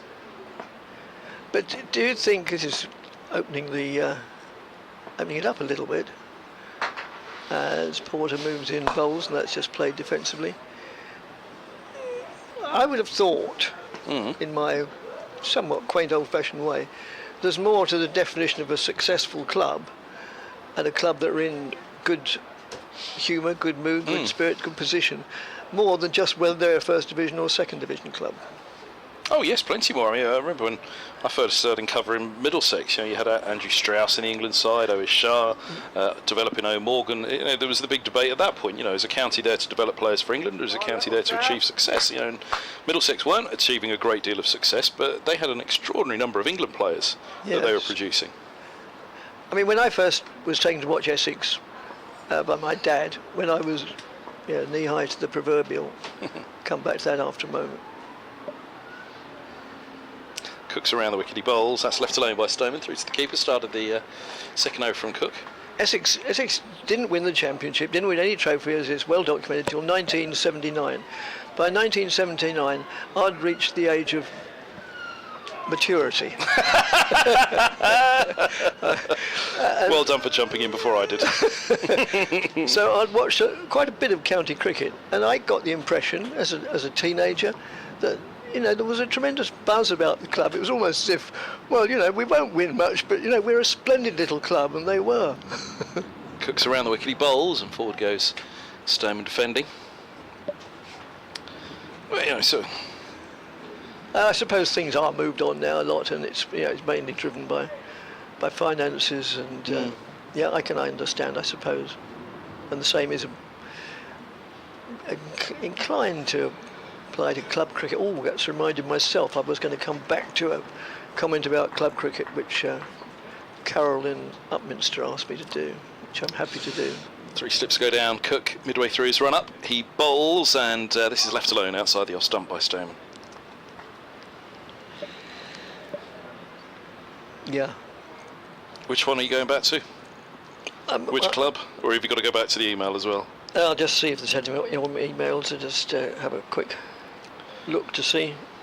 What's the club you watch every weekend? This Saturday will you be watching? Well, there's some interesting situations blowing up in and around Essex. I'm not quite sure where I'll go. Cook is around the wicket, he bowls, and this is pushed back up the track by Stoneman, no run. Oh really? It's getting tired at the top, is it? In the the Essex Premier League. The Essex League is all settled. The proper EPL, the Essex Premier League. Yes. Well, yeah. I mean, close enough. Yeah. Then there's the East Anglian Premier League, which covers Essex, Suffolk, Norfolk, Cambridgeshire. Don Topley territory. Well, he played for Colchester. I don't think they were ever in the EAPL. So I'm not sure if Don's ever played in the EAPL. Cook around the wicket. Stoneman withdraw the bat inside the line of that one. I think on length alone he could have left it, certainly by where it passed him. Through to Rossington. Oh, this is timely because Brian emails to say, further to mention of Essex club cricket. Yeah, and I didn't carry that on, but I will. I was amazed to hear that Hornchurch had just won the Essex League Premier Division, not for the first time, and even more so to discover that my old club, Gideon Park and Romford, are languishing a division below, alongside Ilford. Cook bowls, and that one beats him. Forward defence from Stoneman through to the keeper, lovely. From Cook to end the over. 10 without loss, Middlesex, having been set 4-4-5 to win. He says, back in the day, 1970s, I'm ashamed to say that the mighty Gideon Park and Romford, who were based in the private Gallows Corner ground, rather looked down their entitled noses at the lowly Hornchurch club, who played in a public park adjacent to the 165 bus route on the wrong side of Hornchurch proper. Good to see a bit of karmic payback all these years ago. Well, I think Hornchurch still play at the same ground, and Essex used to play at Gallows Park, at Gideon Park ground. Well, you're saying 1970s, that's more than 50 years ago. Things do change. You'll be even more surprised to hear that Epping will be playing in the First Division or the Premiership next season. That's just nudged down to third man for 4 runs off Porter, nudged down by Robson. Yes, Epping, you see, this is the way I keep a very close eye, both not just via websites, but also because every weekend I go and watch club cricket at one ground or another. It's still my first love, having played that version of the game for more than 40 seasons and got tremendous fun and hundreds of friends out of it, not just those I played with, but those who I played against. And you renewed your relationships with them every year or so and look forward to it as Porter moves in and bowls. And that's just nudged down to third man again from 4 more. That was really well played by Robson. It was.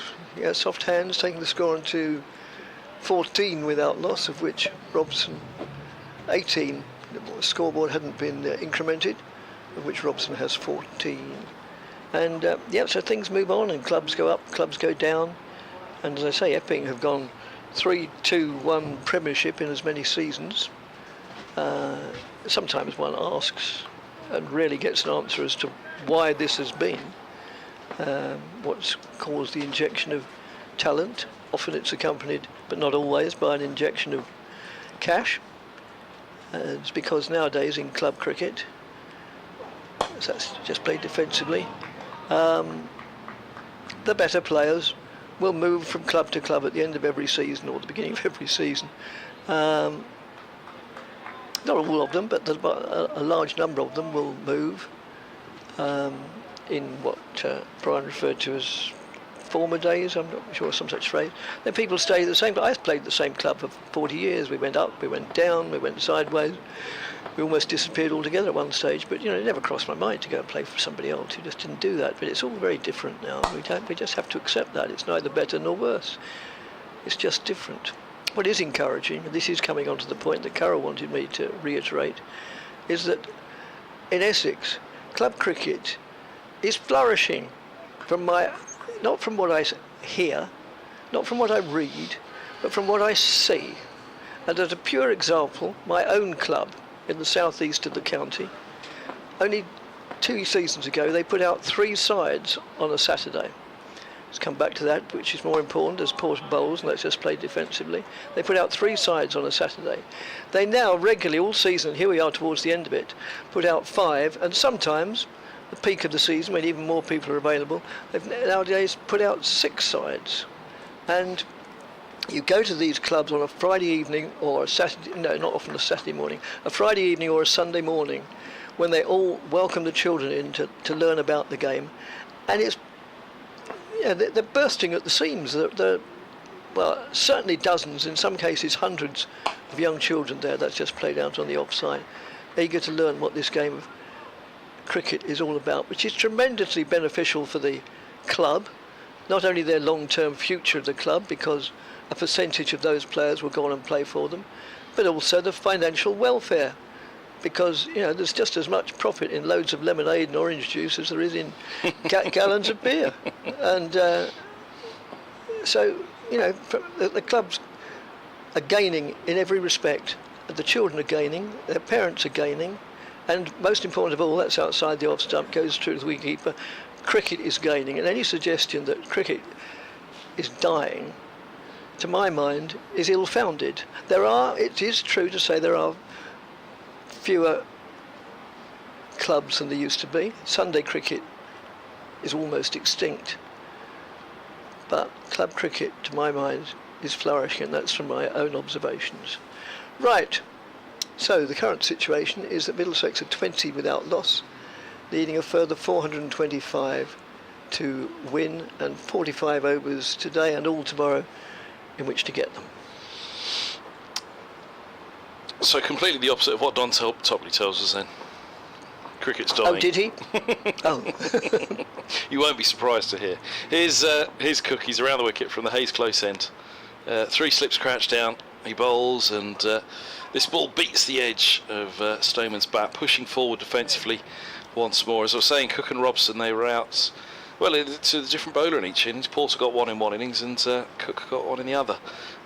But in this match, they were both portered in the first innings.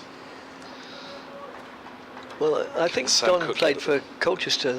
They in recent years have gone from strength to strength, and this year they finished 2nd in the Premiership, if memory serves me right, behind Hornchurch. Cook hits the crease now, he bowls, and forward goes Stoneman, pushing back into the onside. Mid-on charging in to collect, loses his hat in the process. Come in number 44,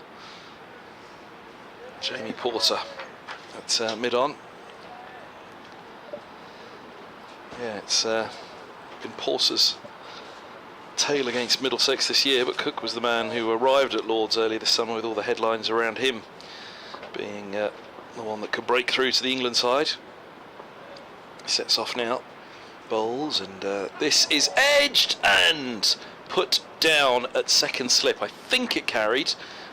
Judging by the disappointment, it did indeed carry to Harmer.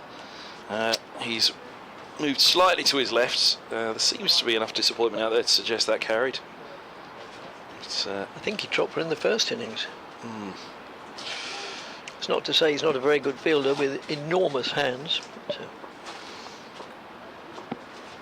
Oh, it's coffee o'clock for Paul Newton. He's off next door to make another coffee. As his Cook bowls down the ground.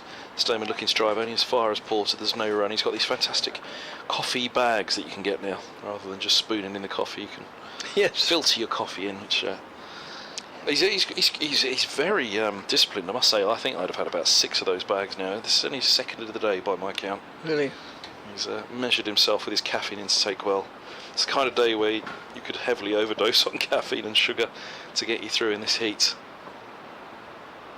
Cook to Stoneman, he bowls, and Stoneman eases into the offside. There's no run, 20 for no wickets. Gary from Brinton emails, excuse me, thanks Gary, it's always good to hear from you, as it is from everybody. He suggests maybe I go to Brinton on Saturday to watch club cricket. I could do, it's one of those grounds, I just love it when it's there. It's a beautiful ground, but it is a bit of a trek for me. It's one of those grounds that, as the crow flies, it's hardly any distance at all, but due to the shape of Essex. Forward goes Stoneman, he's beaten by Cook again around the wicket. He's got it on a lovely line and length at the moment, Cook, and Stoneman's up against it.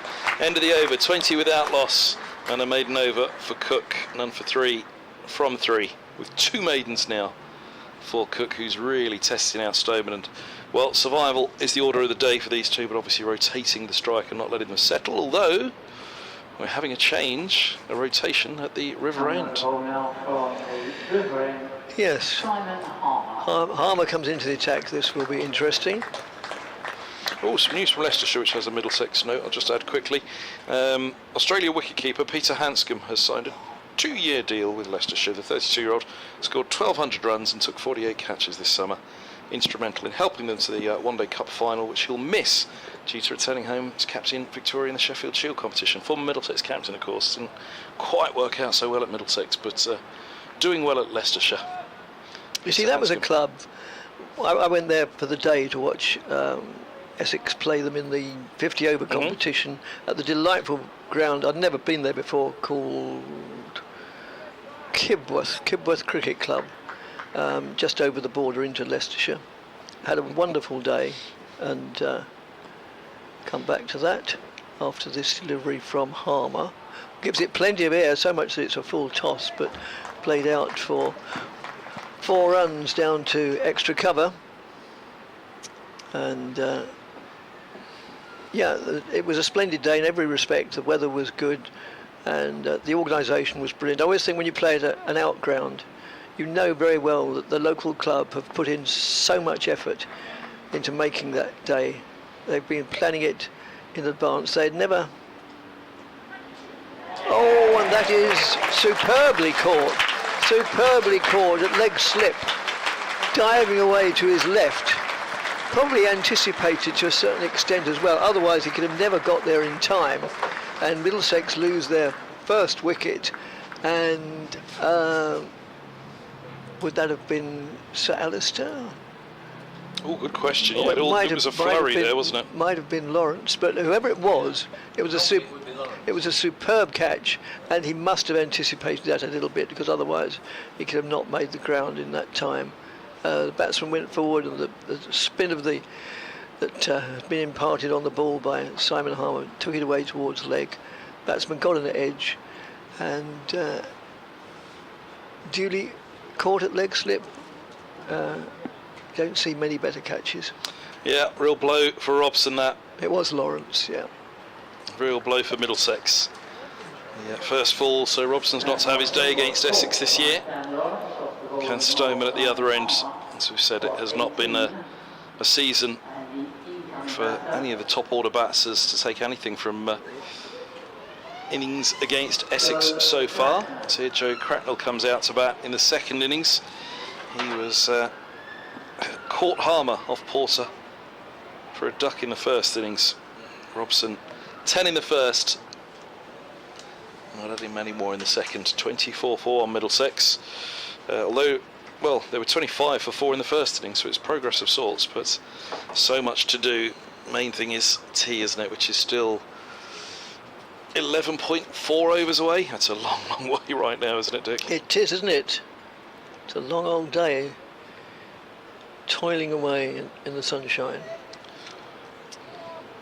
We're not looking for sympathy. We know there are hundreds of people slaving over laptops and computers. Oh, what, complaining of the heat? Somewhere in offices, yeah, saying, you know, oh, it's all right for you lot at Chelmsford, you know, watching cricket in the sunshine. Oh, it's delightful, but it doesn't mean it's not hard work in this heat. No, quite. Paul Newton says, actually, I am looking for sympathy. Well, yes. As an out appeal for LBW does not meet with the approval of the umpire, as Cracknell tried to sweep that away the leg side. Oh, Kevin Howes has just stepped through the door and brought a wonderful breeze with him. Can you step back out and in again, Well, please, that's Kevin? what he does, isn't it? Usually produces hot air, I find.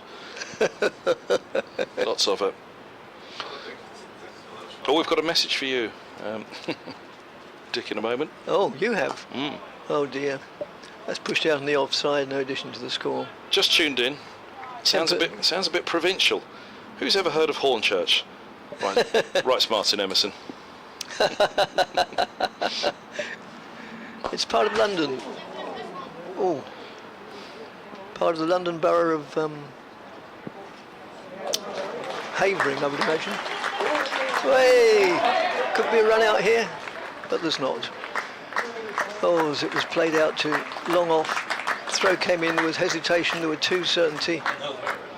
Stoneman thought there was a third run there. Undoubtedly wasn't. And the two batsmen now go to, well, all they do is go through the compulsory punching of gloves. I thought there might be a little bit of an inquest there. But, okay, you made it. Sorry about that. Harmer moves in again and bowls. But that's just played solidly, defensively. Yes, Hornchurch is, metropolitan Essex or metropolitan London, or I'm sure there are such areas in the great metropolis of the Roca Riviera of the northeast. I can remember one of the very first games I commentated on was, this is 20 odd years ago, with Martin Emerson. Was with Don Topley. Oh yes, of course. At Hartlepool, of all places. I can't remember. He was the BBC Newcastle Man of the Year, wasn't he? I can't remember the name of the park. Martin Emerson grew up thinking, when I grow up, I want to be that Don Topley. Well, it takes all sorts.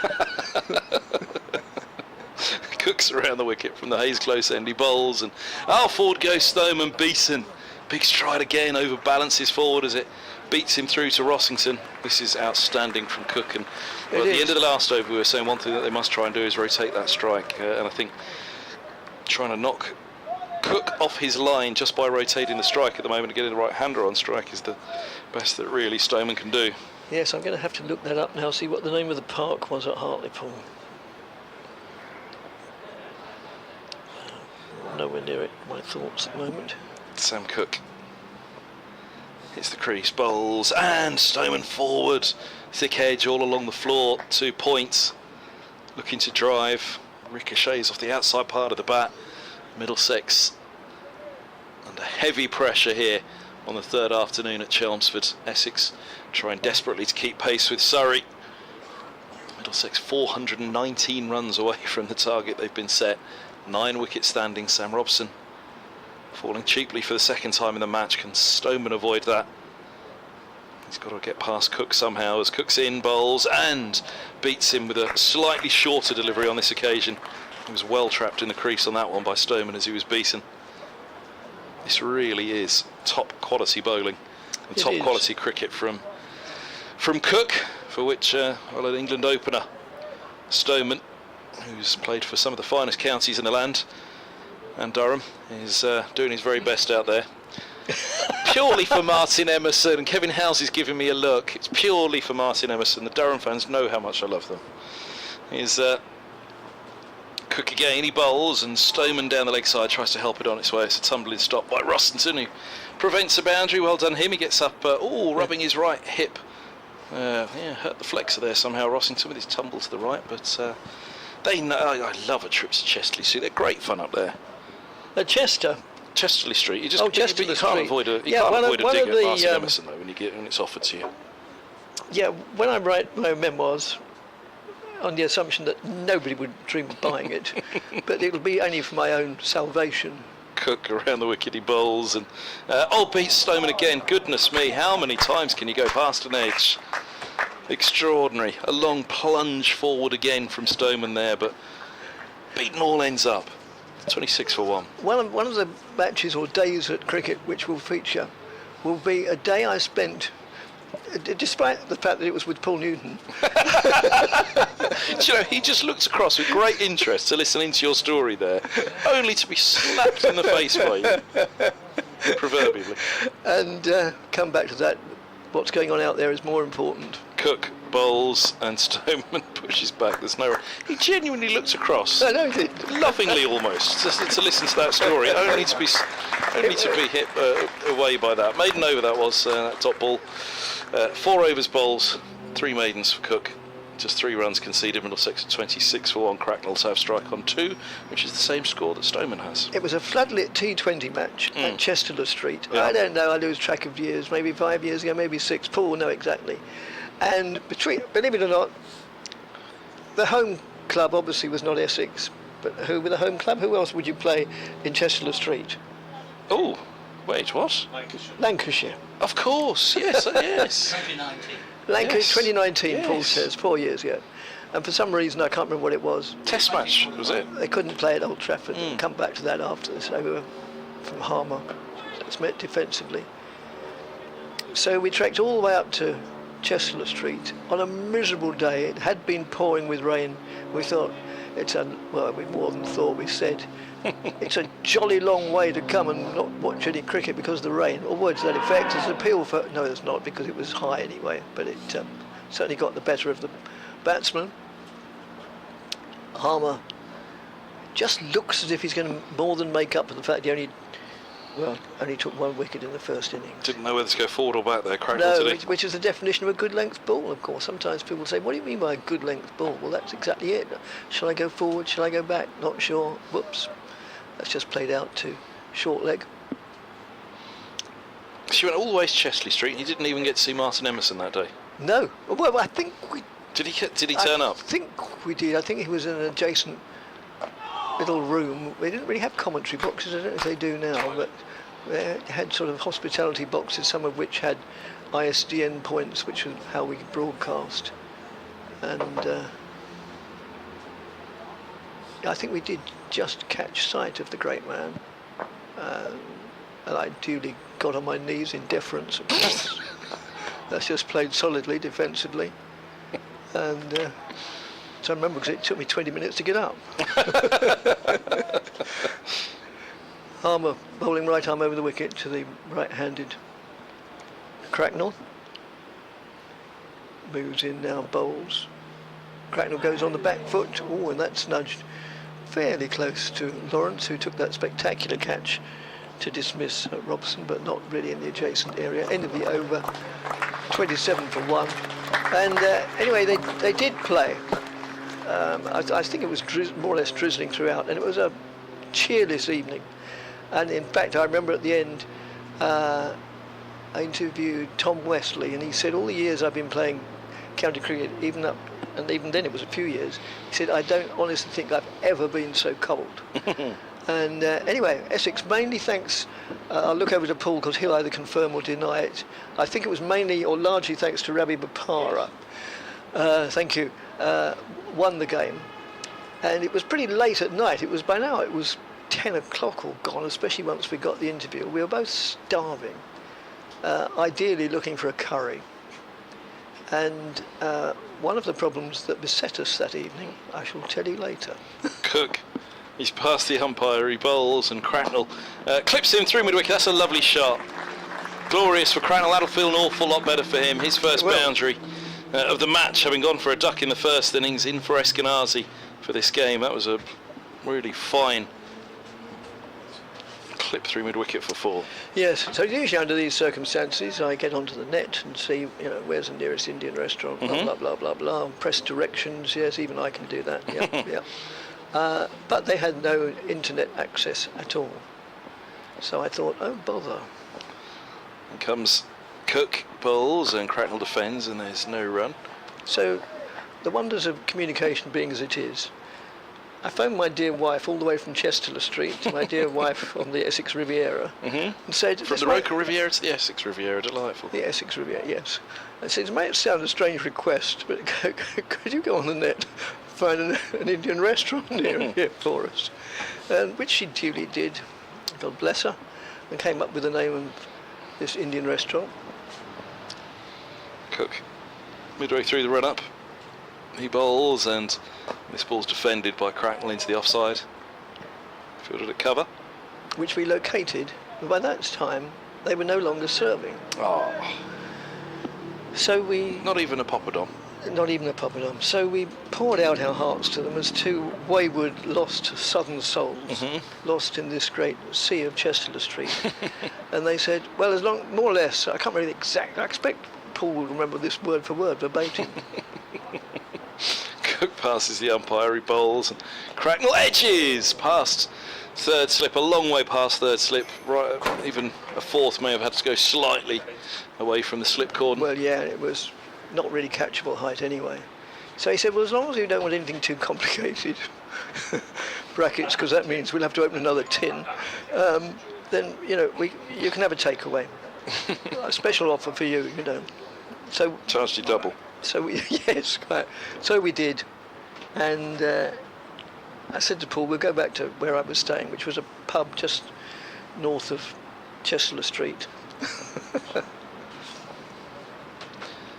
Cook hits the crease now, he bowls, and Cracknell defends, drops a quick single into the onside. Midon comes down to collect, 36 for 1.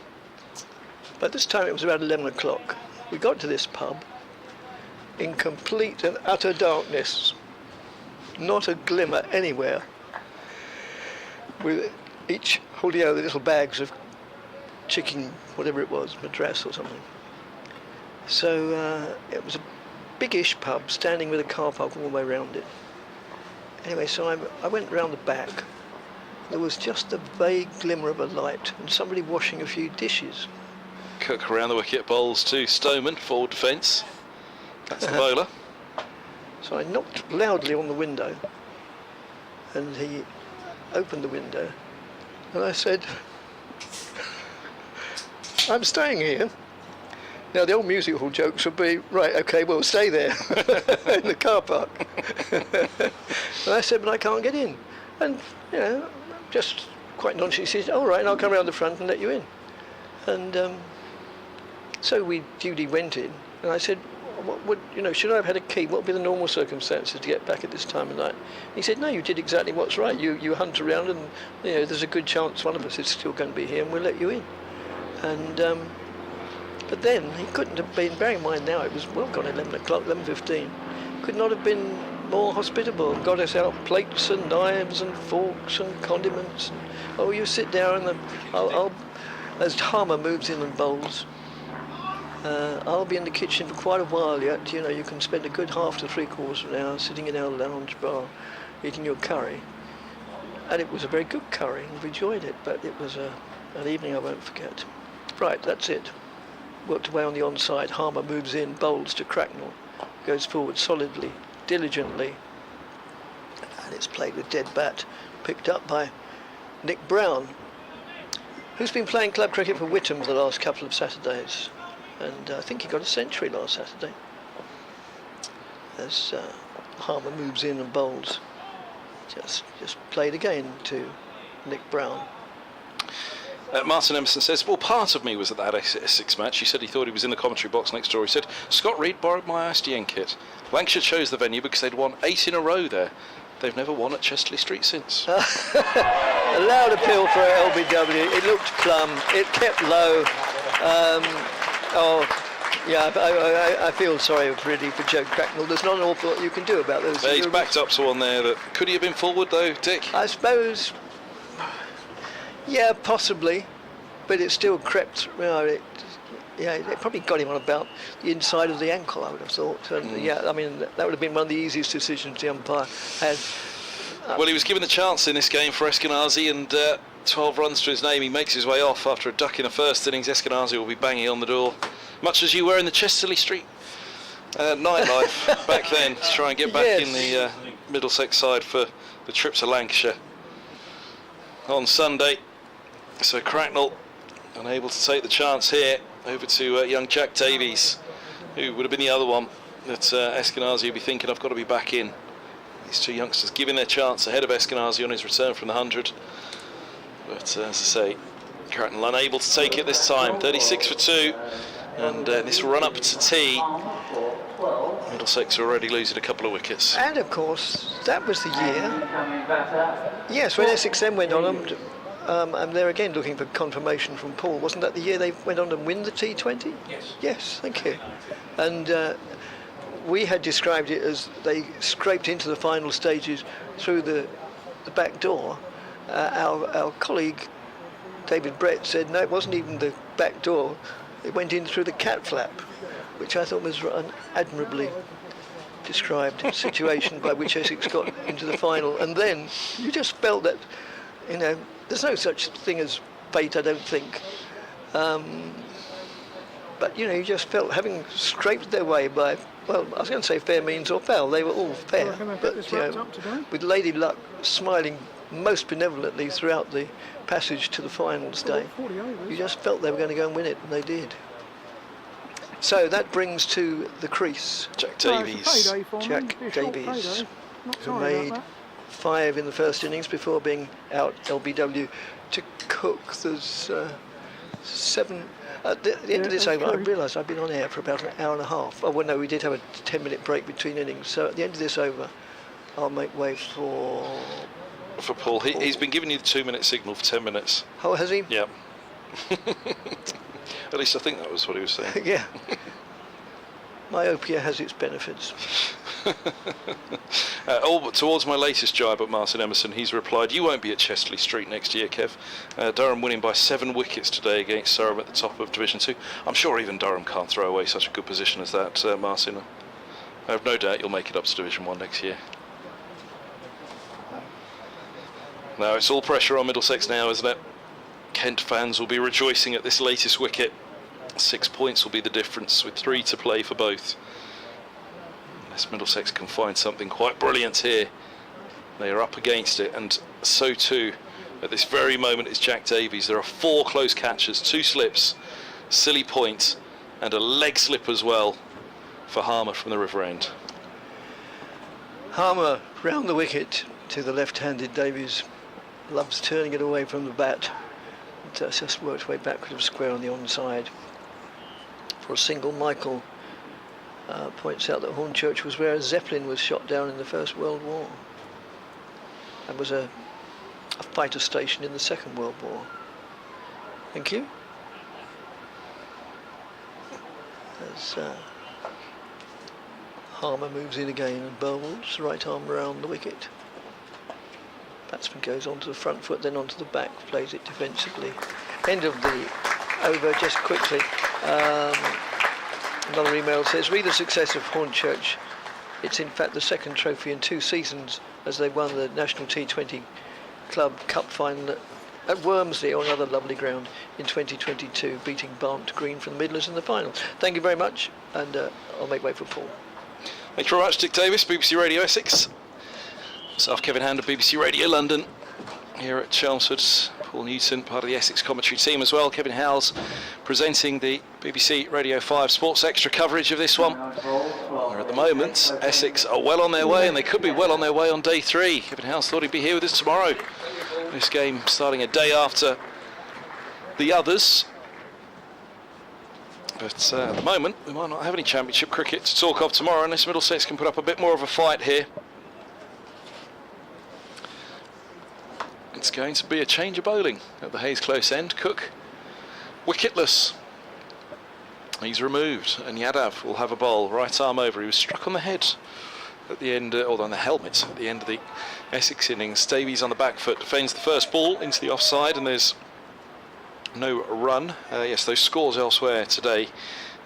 Somerset, well, they're nearly done. 316 for 9, 186 runs shy of their target. At Hampshire, Lancashire beat Northamptonshire by an innings and 26 runs at Wantage Road. And in Division 2, as we just mentioned, Durham winning by 7 wickets against Sussex. A long way home for Adrian Harms of BBC Sussex, as here's Yadav in bowls. That's left alone outside of the off stump. And through to the keeper. Durham just 57 for 3. So knocks off the winning runs.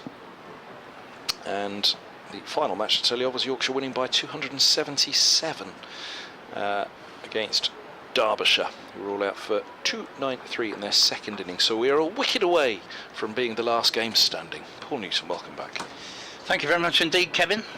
Yes, Derbyshire, sadly, one of my favourite counties, but really struggling at the moment. Ooh. Yadav past the umpire, bowls, and this is left alone outside of the off-stump, through to the keeper. Tell us why. Why? All sorts of reasons. I mean, not that I should be surprised, but I'd be interested to know. If you said to someone, you know, I'm going for my holiday next week, and they say, where are you going? Derbyshire. At first you get a few eyebrows raised. It's a wonderful county. There are great places, great walks. Our friend Neville Scott walks all over Derbyshire, lives in Derby, spends his winters abroad. And was he cricket court as well, Neville Scott? Yes, he was. Northamptonshire he did. A scribe for many years now for the various papers. Chesterfield would have to be one of my favourite grounds in the country. Yadav in, bowls, left alone by Davies through to Rossington. And of course it's Peak District, you know, and it's wonderful country. And Shropshire's very nice next door, and indeed suddenly I wasn't thinking, Kevin Howells is absolutely ecstatic at even Shropshire couldn't drag Derbyshire down. County getting a mention, yeah. Have to be careful, we'll be handing back to him in a moment. Yeah, say nice things. If you love the English countryside, you have a great time between those two counties. And you get Dave Fletcher at Derbyshire as well. Yeah, that's right.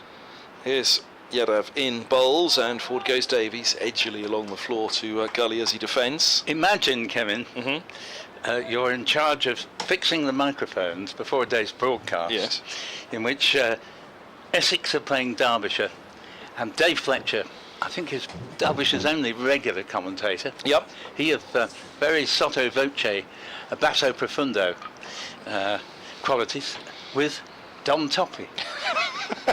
If you got the volumes for the two the wrong way round. Yadav in, bowls outside of the off stump. It's left alone by Davies through to the keeper.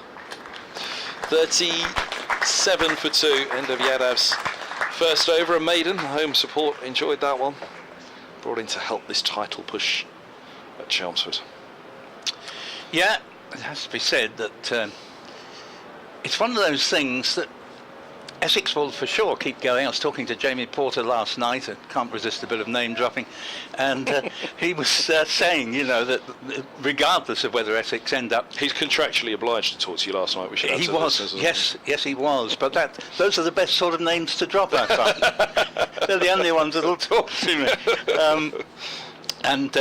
He immediately put me right when I said, I think you've got 48 wickets for the season now, and I forget what he said, but I was one out. Oh! But all credit to him for being absolutely on the ball. And he really has bowled well this season. It's been great to see. But he was saying that, you know, even if Surrey win their last two games, Essex will still go flat out to win their last two. As Harmer comes up from the River End, bowls to Stoneman. There's a lot of turn there, a bit of bounce as well. It's not going to be easy for Middlesex to see the day out. Well, it's all eyes on Hampshire, isn't it, for Essex, really? It is. They will be eternally grateful to Kyle Abbott for what he did in 2019 as Harmer comes around the wicket bowls. And that one goes clean through Stoneman's exaggerated defence. In 2019, 2 games to go, Somerset were all over Hampshire until Kyle Abbott, who got 2 good scores in the match, batting at number 9, took 17 wickets, the best stats since Jim Laker's 19 for 90 all the way back in 1956. Robbed Somerset of victory. The next ball's just played quietly into the onside, and as a result of that, the final game pitted Somerset and Essex, the 2 rivals for the title, and it rained for 2.5 days. And all Essex had to do was avoid defeat to land the title, which they did. As this next one again, well, I'm going to give Stoneman, I think he deliberately played inside that one. It's taken by Rossington. But he's a real handful, Harmer. You get no rest, you're surrounded by hostile bodies very close to you, one at each corner. Next one's turned into the onside, a little bit of respite here, 1 run, a certainty. Going to come back for a second as the ball goes out towards the mid-wicket boundary. I think out of my sight it has just been kept in, but they take 3 and the score moves up to 40 for 2. And I say out of my sight, normally it wouldn't be, but I'm profoundly grateful for the fact that we are in the back row here, which does cut off some of our view of the playing area because of the heat, because even on the first day, which was nothing like as bad as today, because it wasn't anything like as humid, it got very difficult under the headphones as this ball is played to backward point. There's no run there, as you would testify, Kevin, that you kept trying to find a perch in the back row somewhere. I did. Well, stood on a chair in the front row, wasn't I, just to get up and out of the sun. Yeah, it was so you impressive did well on day one. So, if my math is correct, which it probably isn't, 18 points will be the difference between Essex and yes, absolutely spot on. Surrey, should they win this game.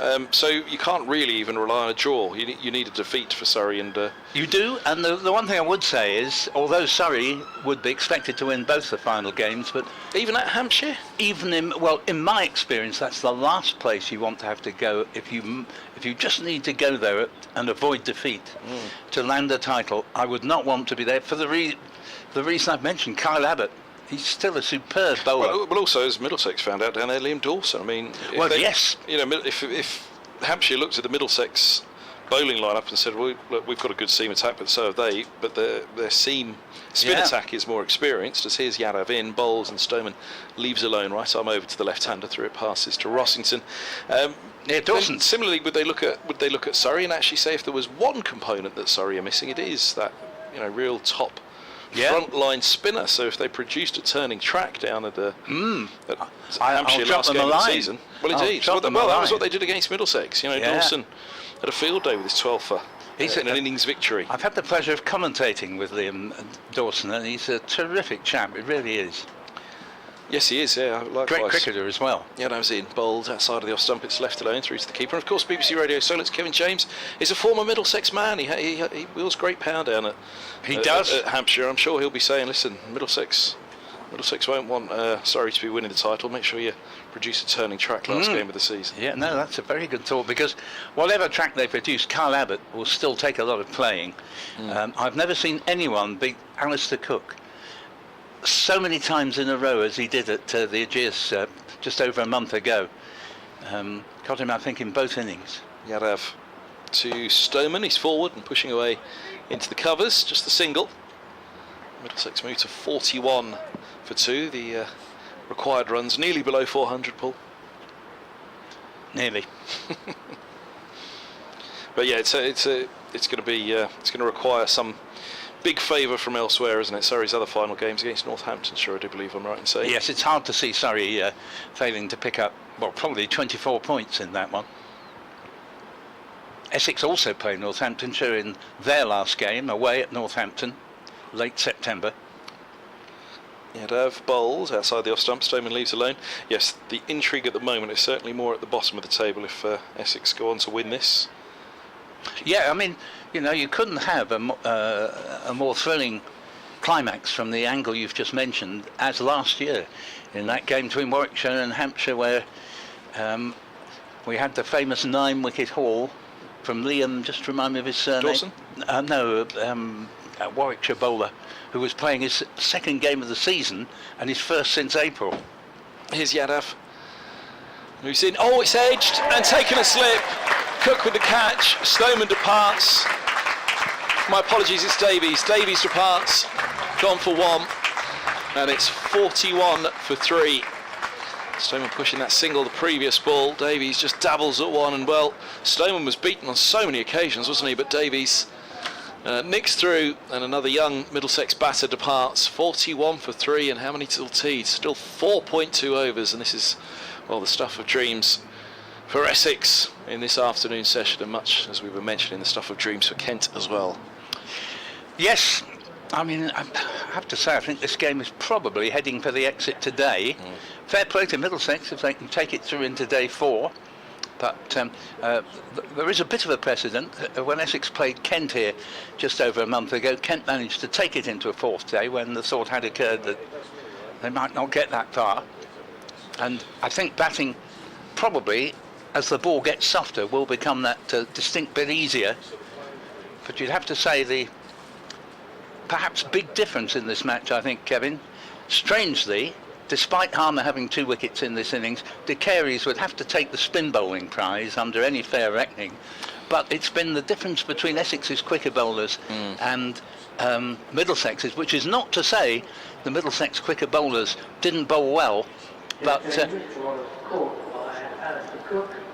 when Porter began with that 3-wicket salvo yesterday, it really changed the parameters of the match, because Essex didn't, on the face of it, have that great a score in 304.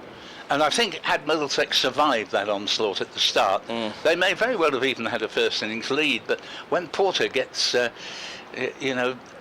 sort of momentum and rhythm to his bowling that's been missing for the previous 2 seasons, but he's back with a vengeance this season, he is virtually unplayable here.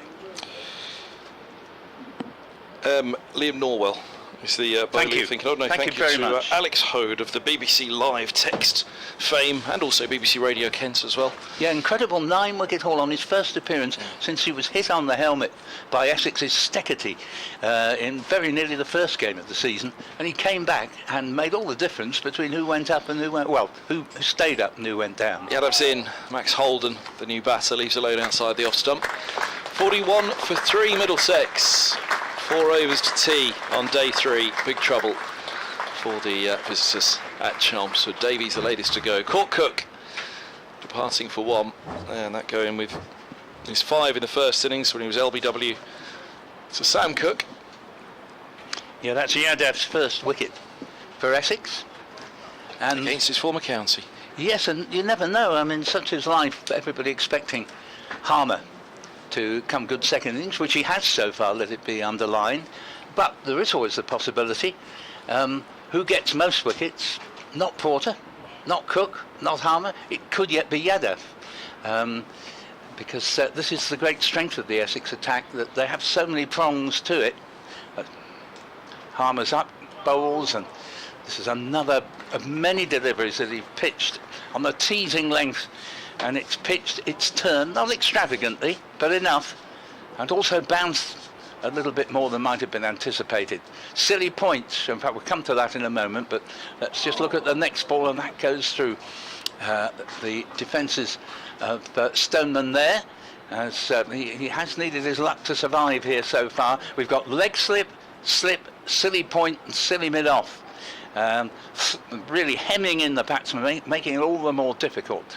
Harmer's in, bowls, and again it's a lovely delivery. Fair play to Stoneman, he took the bat away there. But this is top-class bowling from Harmer, who looks a different proposition than he was in the first innings, where his first wicket was only coming at the penultimate wicket to fall. Here the next ball is played back to the bowler. 41 for 3. And certainly needing 445 to win here, Middlesex. They're going to need a miracle to get anywhere near that, judged by what we've seen already. Stoneman plays the next ball comfortably enough from under his nose into the mid-on area where Harmer nips across to do the fielding. 41 for 3.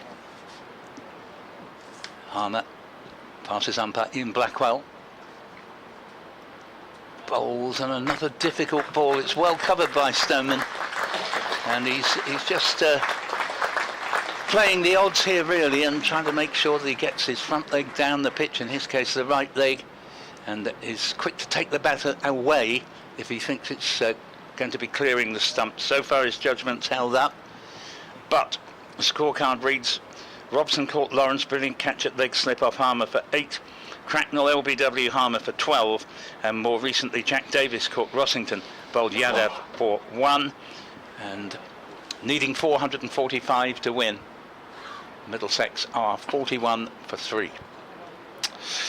Yeah, they are up against it, Middlesex, but then they have been all match, haven't they? This was from losing the toss on the first morning. We said really, unless Middlesex could have an outstanding first innings with the ball against Essex, then they were going to face a tough few days. Here's Yadav to Holden. He bowls, and Holden looks to drive through to the keeper. It passes. Just back from 100 duty, Max Holden.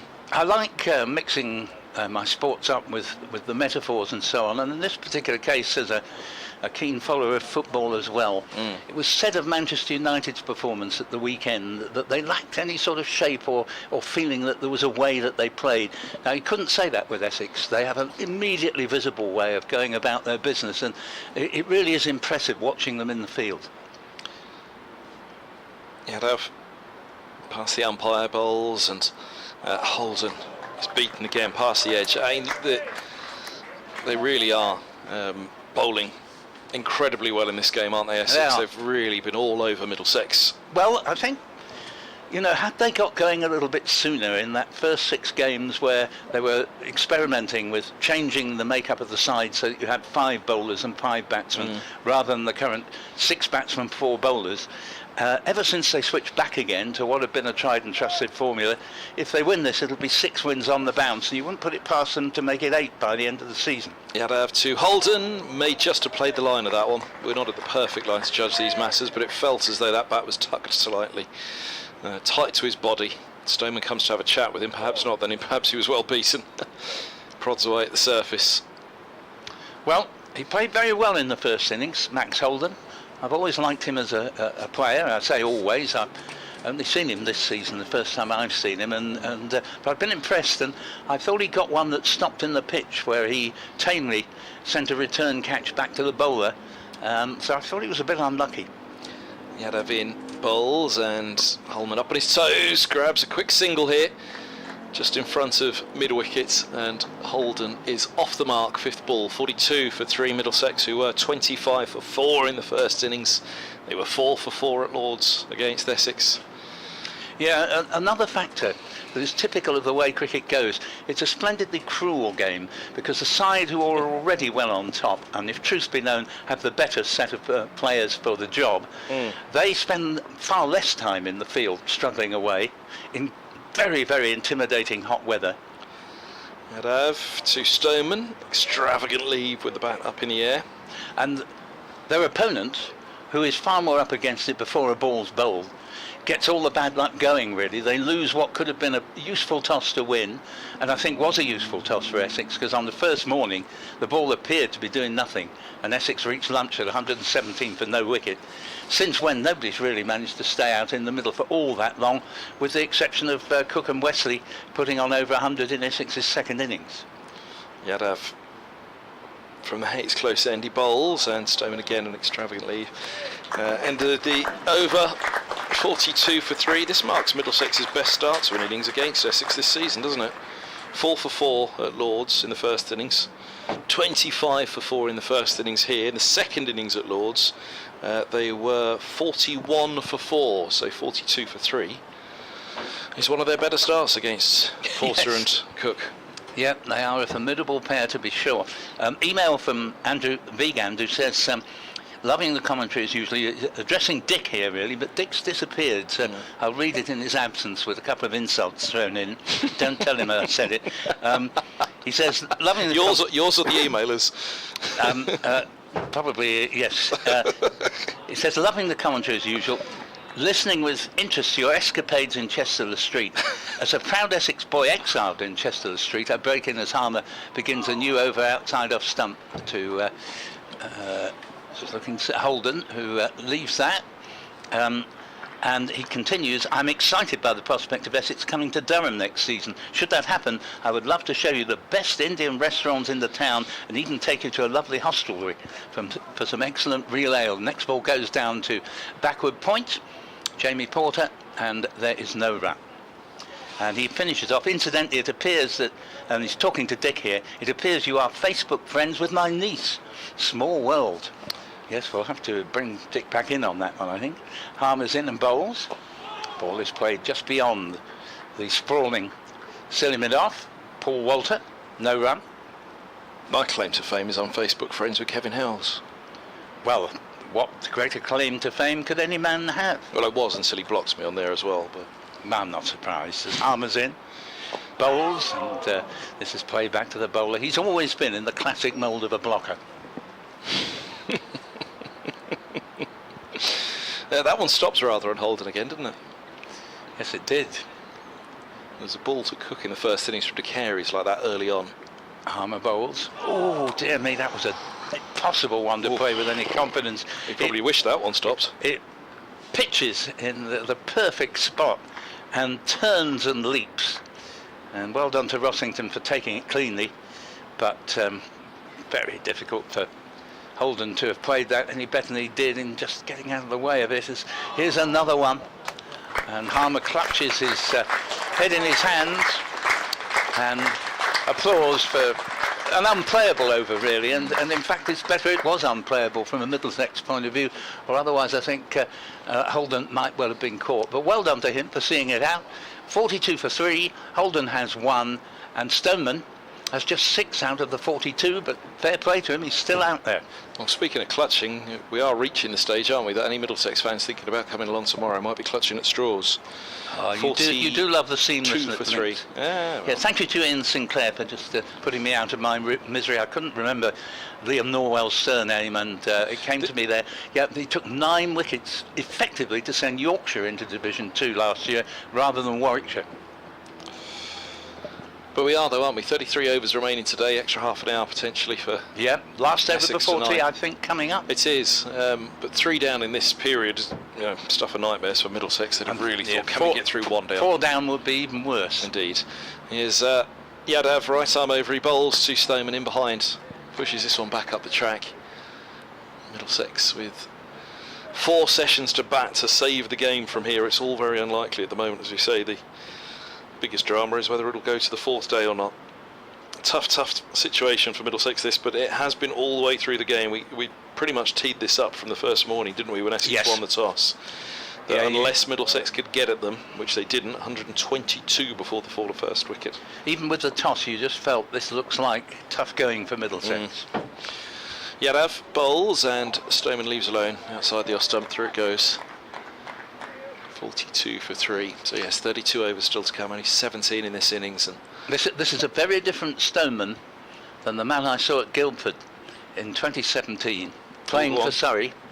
And he hit the ball to all parts of the ground as John Stevenson puts his head round the door. And nowadays Essex chief exec, and formerly a splendid opening batsman for Essex. 1 cap for England in 1989, unlucky in that it was playing that unbeatable Australian side. Made 25, which was more than most people did, but didn't get a second go. As here comes Yadav in. Bowls now, and Stoneman drives back to mid-off, no run. And Stoneman, on the occasion I was referring to at Guildford 2017, day 1, finished it on, I think it was 191 not out. Didn't actually go on to make a double 100 because Surrey collapsed on the second morning and didn't quite reach 300, having been, I think it was 361 for 5 overnight, may have been 363. A very young Sam Curran, who not only looked like a schoolboy then, I think he still does in some ways, but he looked like a prep school boy in those days. But what a splendid cricketer, and he was 60 odd not out overnight. And at that stage, you'd have been very hard put to it to imagine Essex going on to win the game, but they did. 3 balls to tee. Yadav's around the wicket now to Stoneman, who edges and taken at 3rd slip. Stoneman pauses a moment to see if it carried. There's a discussion between the umpires. 3rd slip gets up saying he's claimed it. And with that, you'd imagine Stoneman will have to go, but there is going to be a conversation. Yeah, 42 for 3 it is, and the umpires say, yep, 42 for 4 now. I think that's Critchley.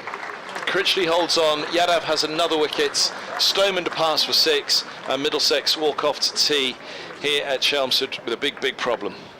Well, I did say, and I mean, they don't call me Nostradamus for nothing, I did say that 42 for 4 would be an even worse position if they went to tee having lost another wicket, which I'm afraid has come about. And you'd have to say that some of the lower order batsmen have now got to play well to prevent this being over in 3 days. And I know it's very easy if you're a Middlesex supporter, and I'd feel just the same if I were, to sit there thinking, oh, we're hopeless. But believe me, this is about as tough a task as there is in county cricket. When Essex are at the county ground here, and you feel that all their bowlers know every inch. I know it's in a bit of an ironic statement because Yadav is actually playing here, I think, for the first time. But Porter and Cooker are just utterly formidable. And if you survive them, you've got Simon Harmer to look forward to, and it really is very tough. There we go, that's tea. And I think on 5 Live Sports Secretary quite quickly need to hand to Kevin Howes because, as you say, he's got a very important guest.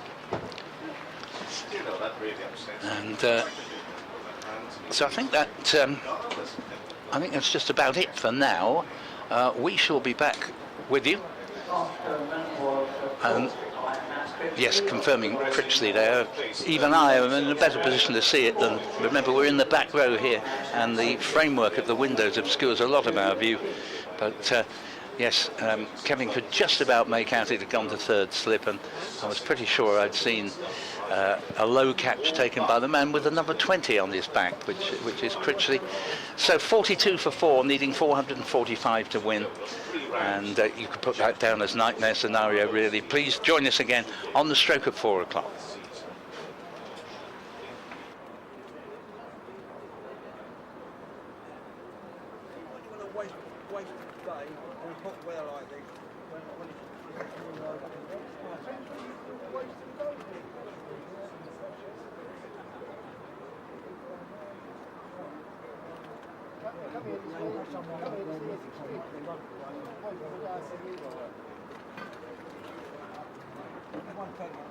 Well, if we've got 7 down, right, we're going to take it right out. We've got fresh bowlers in the morning to finish them off. In this league, you don't want your bowlers.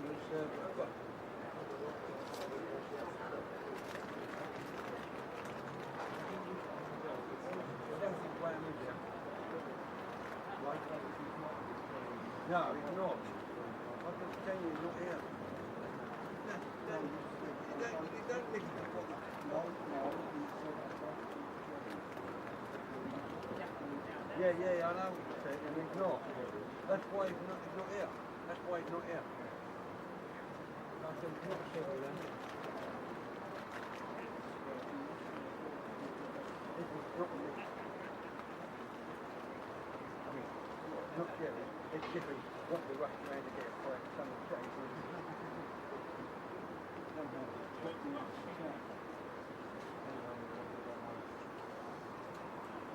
We'll call that one.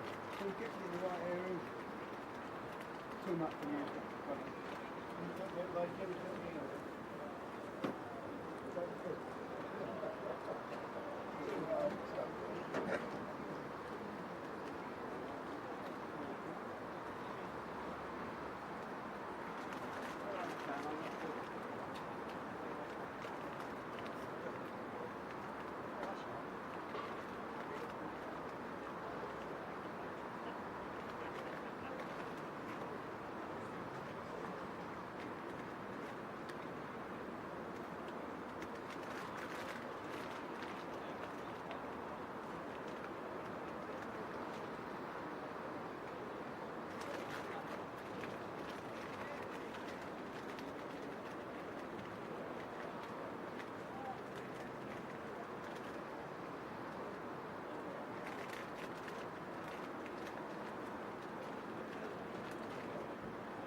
There's no getting away from him, Paul, is there?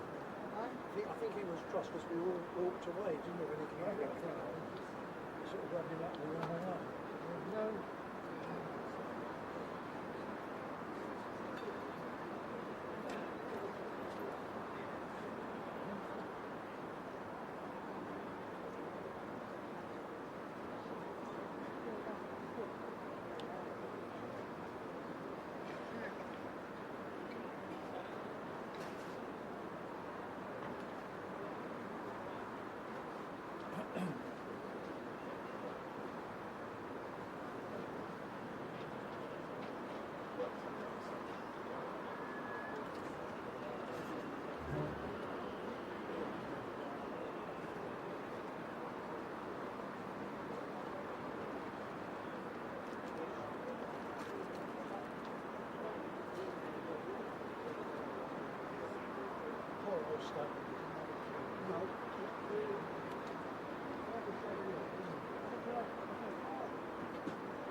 So, the umpires are back on the field.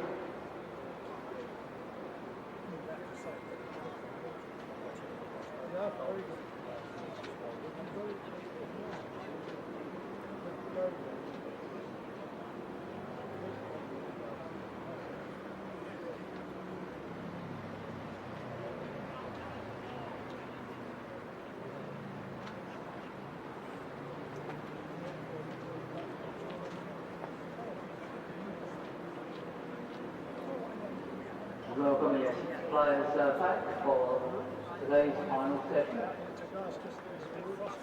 Being led out by skipper Tom Weston.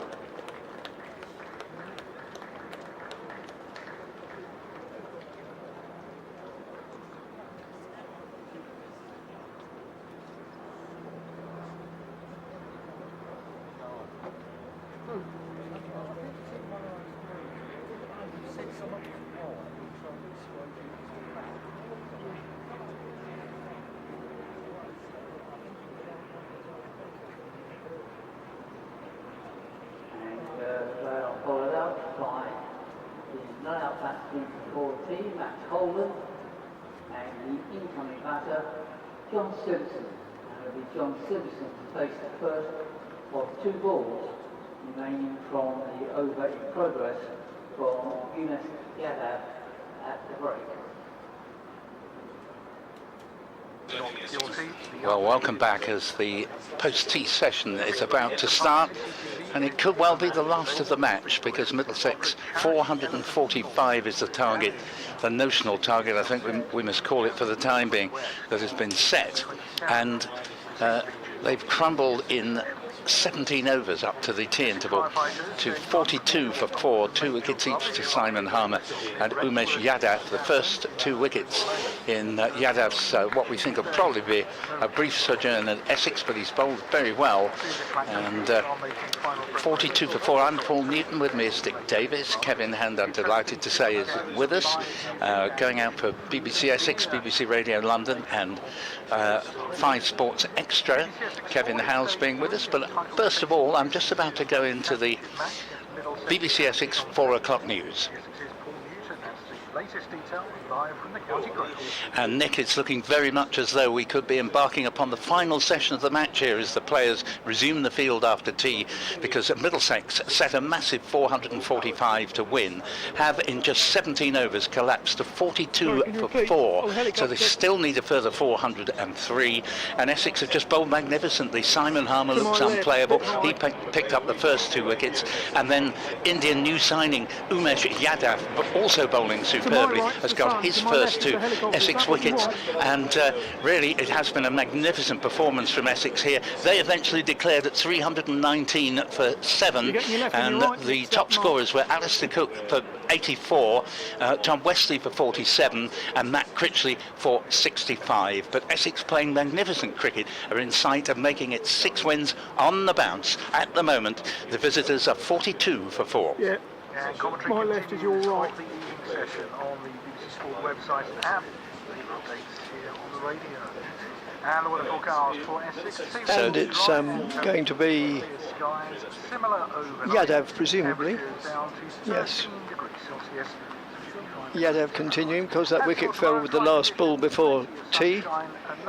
Sorry, you're getting the remnants of the news in your headphones. There's absolutely nothing we can do about it. It's just a technical gremlin, and that's it. Well, it's gone now anyway. Let's just play defensively by Simpson. It is who's come in, wicketkeeper John Simpson. He's just played that defensively. Left-handed batsman. So, yes, Middlesex got a lot of work to do. Whether, well, we're all entitled to our views, but I wouldn't quite go along with my colleague saying it could. Well, no, it obviously could be over today, yes, but I think I don't think it will be. Then, as an Essex supporter, by saying that, then I'll be pleasantly surprised if it is. And that's just played out in the offside. One thing's for sure, there's no such thing as commentators' curse, and whatever we say will have no bearing whatsoever on what goes out. I agree with that. Over there. The people get very exercised when they say you shouldn't have said this in the 90s. Yeah. We've got to say it as it is. You know, we're not saying they'll necessarily make 100. I thought Alistair Cook was good for 100 today, but he had just suddenly looked rather tired and was beginning to try and hit the ball harder than he usually does, and I think he probably felt very hot under the helmet. Was out for 84, but he's shown more than enough in this game to show that should he decide that he's game to carry on for another year or two, we would all welcome that decision. Essex supporters. Got 142 runs on aggregate between his 2 innings in the match. He may not be as good as ever, but he's not sufficiently below it to suggest that he shouldn't find at least another couple of years, if not more. So Harmer, up from the river end, bowls, and this one is flicked out by Max Holden, but doesn't get an edge to the ball. A lot of left-handers in the Middlesex top 6, and a couple have been dismissed, but these are left-handers out in the middle now, and 4 close fielders for company. Well, that's one heck of a good delivery, and it turns past the outside edge, and Holden, who's a thoroughly good young cricketer, but he's really meeting a formidable obstacle now in Simon Harmer. He is indeed. Harmer, this gentle run up, bowls, and this ball is played out to backward point, and there will be no run. 43 for 4. Harmer, who took a bit of tap in the first innings and didn't get his one and only wicket in the first innings until Middlesex were already 8 down. But it's all looking very different now. He got the first 2 wickets to fall and looks good for plenty more as he comes in, bowls, and this ball is well kept out by Holden, playing it up to the old-fashioned silly mid-off position. Nick Brown is there. Harmer again. In and bowls, and this ball is swept away. A rare loose delivery actually from Harmer, enabling Holden, who was quick to latch onto it, to sweep it round to long leg. He doubles his score, moves up to 2, and the score to 40. Well, in fact, I think he's just off the mark there, so they put the run up more quickly than usual on the board. We can see 43 for 4, and that's Holden with 1. And that was. Well, I'm not sure there was any bat in that. We'll look, see what the signal is from Ian Blackwell, but it's gone down virtually to the boundary. It's brilliantly just prevented from going over the rope, and it would appear... No signal. Yep, there's no signal, so there was either a bit of bat or glove in that, and they get through for the single, but in fact I think they've taken 2 in the end there. Just looking at the board... 47. Yeah, we've got 2. One board saying 47 for 4, and the other, both are now in agreement there. So that's a couple of runs to Holden, gone up to 4, and there are 2 to John Simpson. So it's going to be Yadav, unsurprisingly, to continue from the Hayes Close end with figures of impressive figures of 2 for 3 and 4 overs. And he will be bowling to the left-handed John Simpson. Moves in now, right arm over the wicket. Bowls, brisk pace. Brings his arm over. Yeah, got a lot of shoulder used in the delivery. We hear from Richard Martin on the title race. He says, I think assuming we, Essex, win all 3 matches, are going to depend on a big favour from Northamptonshire. Because even if Hampshire were to beat Surrey, I think Surrey will collect enough bonus points in a potential loss to keep in front of Essex. What do you think, please? Well, the only thing I'm minded of there, Richard, is that there were no batting bonus points scored when Essex went to the Aegeus in the game before this one at the end of July. A very low-scoring match indeed. But you may well be proved right. Yes, that's just played out in the covers. Splendid looking shot through extra cover. It was over pitched, and yeah, the batsman seized upon it. This is, of course, from the Middlesex point of view, this is what they've got to do when the poor delivery does come along. They've got to take full advantage of it in the hope that, well, more than the hope, in the belief that they can still make this mammoth score. Yeah, it was a lovely shot from Max Holden. Beautiful cover drive. It was. As Yadav moves in. Oh, an appeal for LBW, but there was something about it which was sort of half stifled. I would have been very surprised if the finger had gone up there. Yeah, we're not in the best position to see it, but from the way Holden was trying to hit that into the onside, it probably would have gone down leg side. Yeah, and also to my mind, the way Yadav appealed, he sort of was excited at first and then it tailed off, sort of. No, probably not, was it? Certainly Russell Warren never looked as if he was going to raise the finger. As Yadav moves in again and bowls, and that's just worked away backward of square on the onside for 1. They come back for 2 as it's fielded by Sam Cook just below us at long leg. Have you addressed Andrew's email? Yes, I did. Andrew Bagan, this is you're talking about. Andrew. Oh, Andrew Pickes. Yes. No, I haven't got round to that yet. He says, thanks for the excellent commentary. Far too hot for me today. Yes, it's far too hot for us either, but we are contractually obliged. And it's just played defensively. Just about managed Monday, but 20 degrees is a hot day as far as I'm concerned. So the stream it is, which is brilliant. I've just looked at the emails, and not the emails, the website. It's apparently it's wavering between 30 and 31 in Chelmsford at the moment. Surely Essex could afford to get some of that heat reflective film put on your windows and even a pull-out shade above them for days like this. Cheers, Andrew. Well, maybe that's outside the off stump. As they used to say in House of Cards, I couldn't possibly comment. Yeah, the end of the over then, 53 for 4. We have an email from a Yorkshire supporter, Jane Timon. Jane, lovely to hear from you. And she says, I'm a Yorkshire lass, but alongside Jonathan Doidge, of course is the esteemed Yorkshire colleague of ours, of course I could listen to Paul and Dick all day. Wordsmiths, witty and knowledgeable gents such as they are. The BBC feed is a national treasure for sure. Well, it's very kind of you indeed, Jane, and much appreciated. Much appreciated, yes. We're going to see Harmer continue from the Hayes Close end. I am impressed with Max Holden. I think he's a very good young talent here. He's trying to shut the noise out in a very difficult situation where Essex are intimidating Middlesex with 4 fielders around the bat here. First ball of a new over, Simpson plays back to the bowler. But that lovely drive through the covers showed that, you know, he plays each ball on its merits and doesn't let one that may have beaten him previously get to him. Here's a ball that turns and bounces from Harmer. Generally, the pitch here at Chelmsford, the pitch is keep low, but Harmer's extracting a lot of bounce there. 53 for 4. Up on the board in the 21st over at the moment. Ball is played back to the bowler. And Can Middlesex take this game into a fourth day? Is the big question now. Although there are no clouds in the sky, but there is a sort of heat haze as the next ball is again played back down the pitch. What really makes today a difficult day to endure is its humidity and lack of a breeze. Yes. You walk out there thinking, oh, we'll get some fresh air, it'll be nice now. Yeah, it's not. It's like hitting a brick wall. As the next ball is another beauty from Harmer, and Simpson was playing at that. Thankfully for him, it didn't take the edge. But Essex really applying the pressure with a leg slip, a wide ordinary slip, a second slip, and a silly mid-off. And that one's edged just past the diving second slip.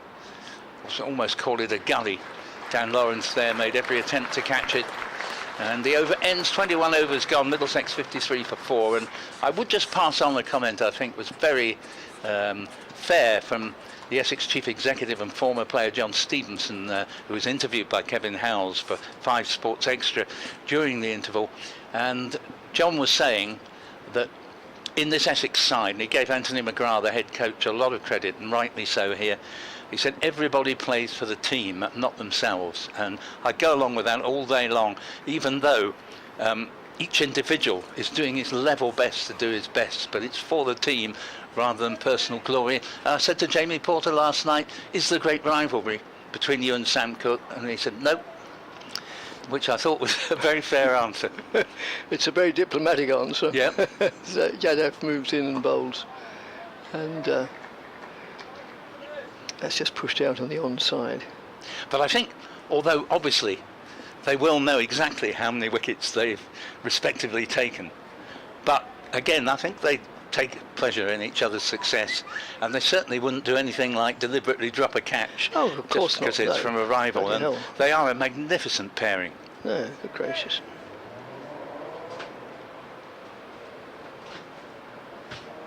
So Yadav is in and bowls, and this is 4 straight Oh, yeah, covers. sorry. Yeah, he does indeed.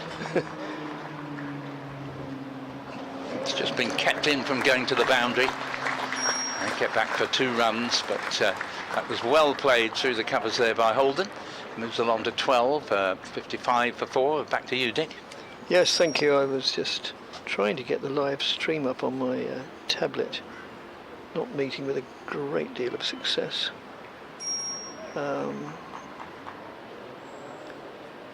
Try putting in day 3, that might find it. As Yadav moves in and bowls, and that's just worked away on the onside, no addition to the score. Great fielding from Porter there, diving to his right, and even one of Essex's quick bowlers is prepared to throw himself around, and Essex literally are doing that to try and stop every run, even though they probably don't need to, but No, quite. great to see. It is. Got a very nice email to get to during the course of this over from Barry Banks. As Yadav moves in, bowls, and that's just played defensively, no addition to the score. He says, I'm keenly listening to your commentaries, and I say ramblings in the nicest possible way. I felt the need to mention the club that I played for, being Orsett Cricket Club. Oh, yes. O-R-S-E-T-T, Orsett. And as far as I recall, this has not yet been brought up into the spotlight. He says the club were Essex League champions in 1974 and 1980, and through the years had an array of good cricketers in their ranks. Notably, we'll come to that, Reuben Herbert. Oh, and an edge, and Middlesex lose their 5th wicket, and that is... I think it's Holden. Holden, yes it is Holden, they're both left-handers, but no, it's Holden who's out, again caught behind the wicket, off the bowling of Yadav, who now has 3 wickets to his name.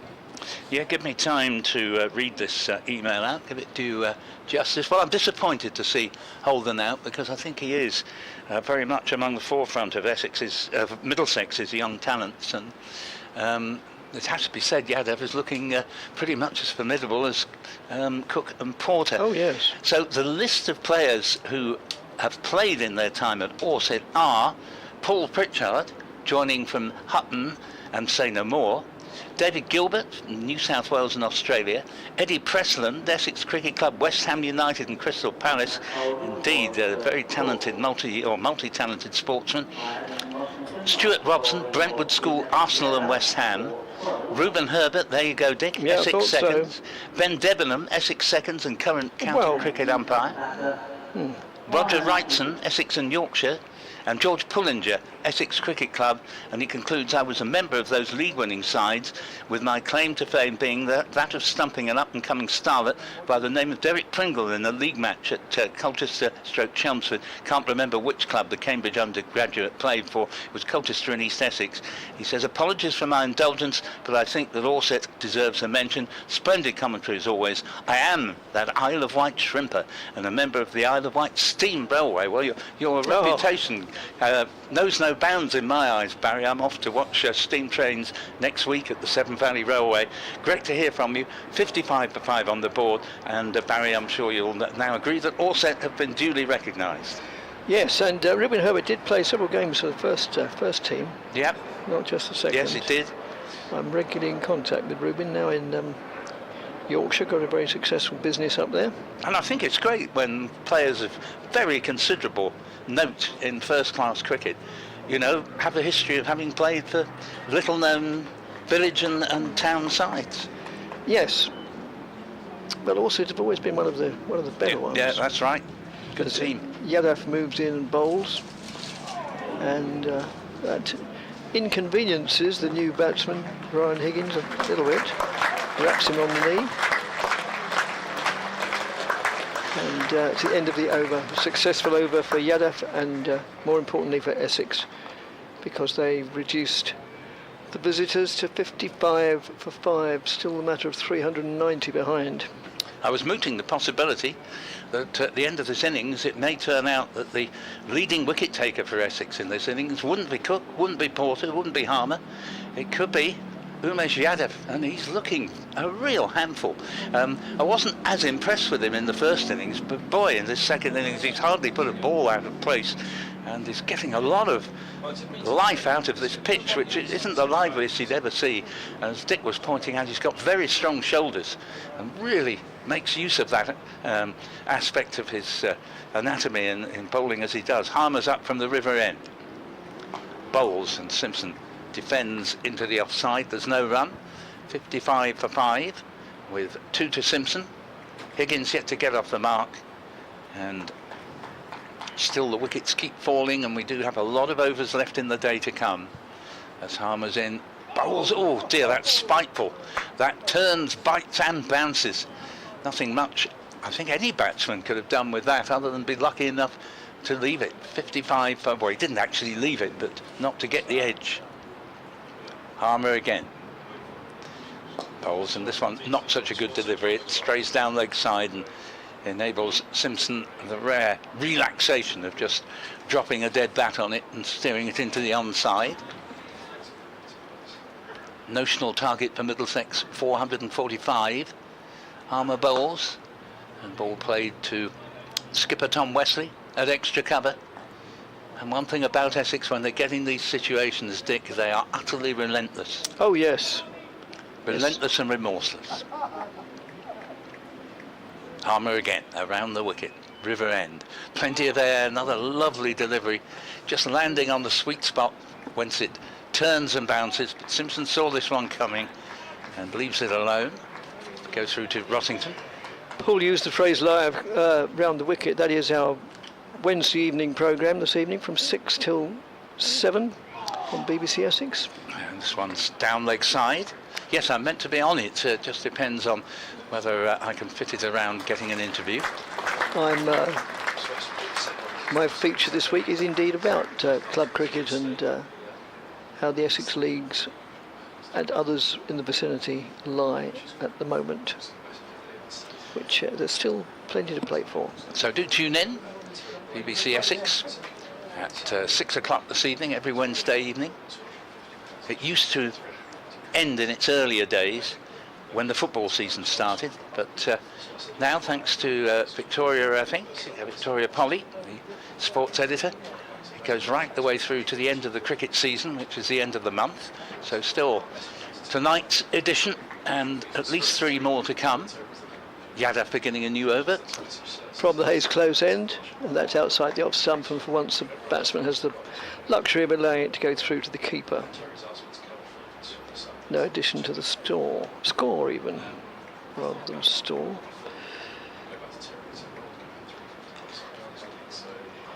Still desperately looking for the live stream. Here we are, Essex v Middlesex, day 3 live stream, click. Didn't take long, just seemed like it. As Yadav moves in and bowls, worked away on the onside, just for a single, played softly into a large gap, which accommodated the taking of the single quite easily.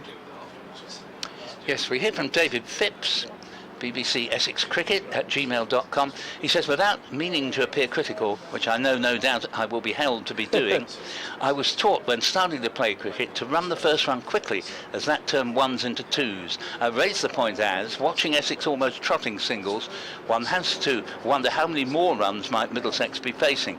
Please mention the temperature as I can, please, I think he meant to say please don't mention the temperature as I consider that irrelevant. You have all excelled yourselves today. We'll come back to that. That's again not a full throttled appeal. Well, if we cut out all the irrelevances, it wouldn't leave a great deal, would it? No, he said you've all excelled yourselves today in the commentary box. Well done, lads. Well, thank you very much. Thank you, David. It hasn't been the easiest of days, I have to say, but nevertheless, because we're not in our usual position. But thank you for giving us our sins and appreciating our better points. But yeah, just a word, if I may, on this business of taking second runs. As Yadav moves in, right arm over the wicket, bowls, played with dead bat, trickled out on the offside, no addition to the score. Both Cook and Brown didn't take any runs that they couldn't run fairly comfortably, with one exception when Alistair Cook took off for a very quick single yesterday. Absolutely startled me. I wanted to say to him, give me a bit of notice if you're going to do that again. But the whole point about Alistair in many ways is he is the very soul of calm. Last-ditch second runs simply aren't his métier, and actually the man has been such a brilliant cricketer. I wouldn't want him to start running incredibly quick singles and second runs. Technically, you're quite right, David. I take your point all day long. But Cook and Brown are both in the more senior state of their careers. I'm afraid if I were their age and coming toward the latter end of my career, I would be wanting to amble singles in the way that they do. As Yadav moves in again from the Hayes close end, bowls. Sort of thick inside half of the bat, no risk involved, and as a result it goes out for a single, no addition. It goes out for a single. Yes, I shouldn't have said amble singles. What David meant was to run first runs quickly so you could then get a second. And I know what you mean, because they'll sort of amble the first run and there definitely won't be a second. And you're quite right to say that a couple of youngsters out there, shall we say Robin Das and Michael Pepper, they would get those extra runs. But don't forget this, they wouldn't have lasted as long as Alistair Cook and Nick Brown. Brown 59 and 35 in this game, and Cook 58 and 84. Yadav in bowls. A little bit sort of squared up then, as if he was trying to play it out onto the mid-wicket area, or maybe just in front of square leg, and finished up in a rather ungainly position, but he got away with it, which is the important thing.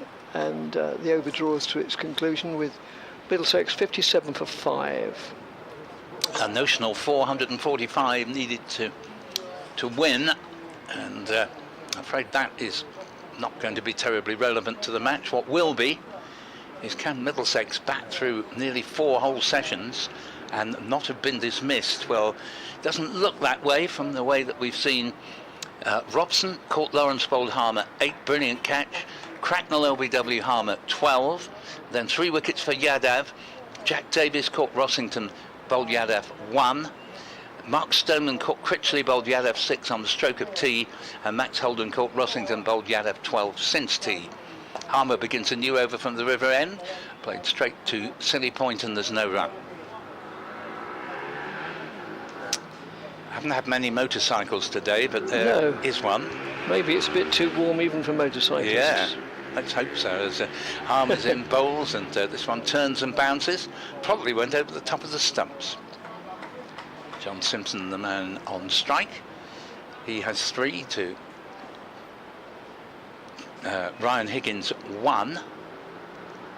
Harmer gives us plenty of air, just strays onto leg stump. This is going to produce runs into the leg side. May even reach the boundary, and has.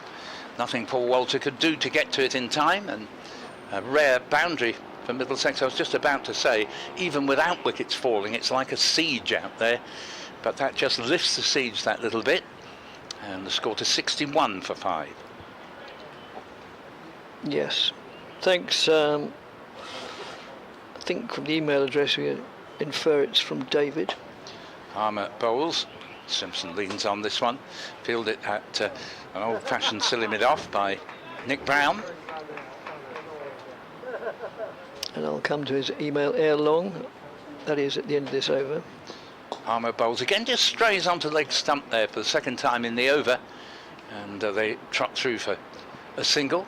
62 for 5. Simpson moves up to 8.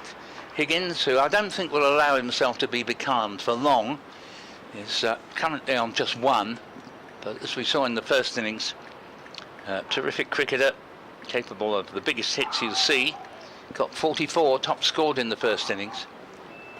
Went to Gloucestershire for a few years, and I was very surprised when he left, delighted when he came back.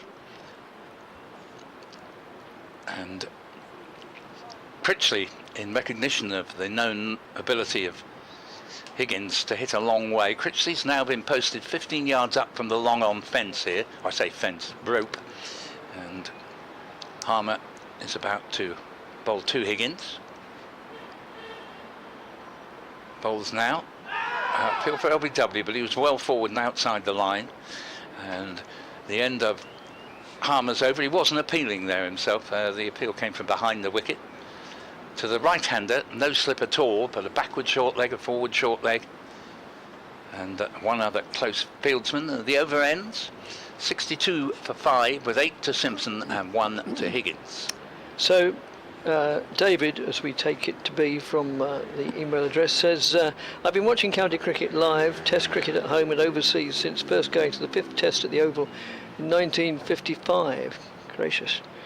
I was at Chelmsford on day 1, having become an Essex Life member after settling in Suffolk.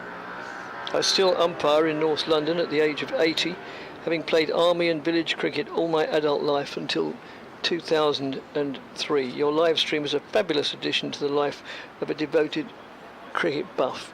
Well, thank you, David, and all I can say in reply to that is if you're still umpiring at the age of 80, standing all afternoon, I know we haven't had many days like this, they'd be the exception, but anyway, to stand all afternoon umpiring a game of cricket at the age of 80 is you've got plenty to be proud of there. Indeed. Thank you, David. As Yadov moves in, bowls, and edged through the slips for 4 runs. And for all the batsmen knew he could have gone to hand, but that's the nature of the game. Yeah, getting good bounce again, Yadov there. Yes, just picking up David's email, the Oval in 1955 would have been England v South Africa, which England won dramatically 3-2 in that Oval test. I wasn't there, but my dad went, and he brought back a tale of Tom Graveney, a huge favourite of mine, taking the catch that on the boundary somewhere that to clinch the match for England. As Yadav round the wicket now, bowls. That's played out backward of square on the offside. I think at one stage, at least one of us may have been confusing 2 left-handers, Holden and Simpson, for which I apologise. Thanks. I think it was Mark up in the corridors of power here who let us know. Thank you very much. Yes, I was age 7 and chose to stay with my mum and watch steam trains at Westgate on our holiday in Kent. And Dad and my brother went to watch the test in 55. That's outside the off stump. No addition to the score. And this is one of the beauties of cricket, Dick. We all remember matches that we saw in our youth and yes, perhaps even infancy.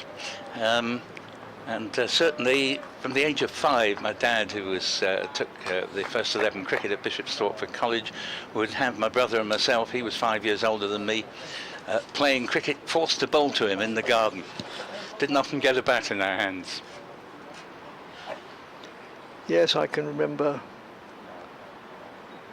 Yadav moves in now, bowls. Just played defensively. My early days of playing cricket, watching cricket, was being taken to watch Essex by my dad, who was a keen Essex member, and usually at either South Church Park or Chalkwell Park in Southend. Occasionally we'd venture further afield and get on the number 11 bus, I think it was, to Chelmsford. And we once spent 3 or 4 days and stayed there in Clacton, but yeah, generally it was South Church Park and Chalkwell Park in the Southend area. Thank you to Chris Grant for your email. I can't actually answer it for reasons we'll keep to ourselves. As the next delivery is nudged backward of square on the onside for 1, they'll come back for a comfortable second. But I want you to know, Chris, we know Chris very well, he will understand, a matter of internal politics is not for discussing in public. But I wanted you to know we have received your email, we have not ignored it. The answer's probably we don't know anyway. Yeah, it is really, you're quite right. I haven't even seen it. No, you and I know nothing of internal politics. We refuse to be involved. Well, yes, I don't think it's... I was almost tactful then, you know, I can God, hardly believe I it. know, it worries me a little bit. That's outside the off stump. You're losing your grip, Newton. Yeah, I can't argue with that, you know, you're all too right, something's gone wrong. I should have already handed over to Kevin, but I'm desperate to keep him off the microphone, so just ask him to bear with me for one more over, because we've got a couple more emails. Brian Withington says, just responding to discussion of Reuben Herbert, who I played cricket with for Essex schools back in the 70s. He was a good lad and lovely batter, and at the time occasional spinner, who was always expected in inverted commas to make the grade. Alan Lilly was another contemporary whose elevation was somewhat more surprising. He I better not read this either really, but you've said it, he came across as a bit of an perhaps unwise person. I'll just translate your term there. It's a bit rude. Miss-stumping. Yeah, miss-stumping there, I'm afraid, from Rossington, as he bowls to Higgins, who remains on 1 but shouldn't have done, 68 for 5, and he says, yes, regards Brian. Yes, I wouldn't quite like to call Alan Lilly the name that you've come up in your email there. Harmer's in. Bowls, and this ball's played into the onside, and there is no run there. Yes, we don't want to sort of... We're already, Dick and I, in deep enough legal hot water. Dick doesn't realise it, but I do. So, once again, I've acted with the utmost tact. I thought... that's another one that beats the batsman, just rolls off the pad a few yards into the offside. I thought I'd kept this to myself, this approach from a jealous husband. Harmer's in. And bowls to Higgins, who pads this one away. So it's quite a compliment, he's only 25. Yeah. David Phipps comes back from the point he was making earlier about not running the first run fast enough. He says, fair point, however, if the two you mentioned remember that not every ball has to be hit to the boundary, they might just be able to score more runs like Sir Big Chef does. Wow, what a nice name, Sir Big Chef. It's actually Sir Head Chef. Yes. Must get our terminology right. And poor old Kevin Hand is now in a fit of giggles away to our right, so he can't possibly come back on air as soon as we intended.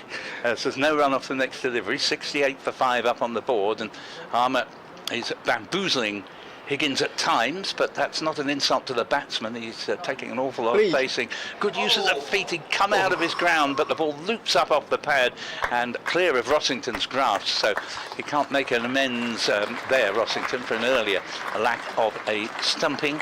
And there are a couple more points which Dick can bring up as I now welcome Kevin back to the microphone.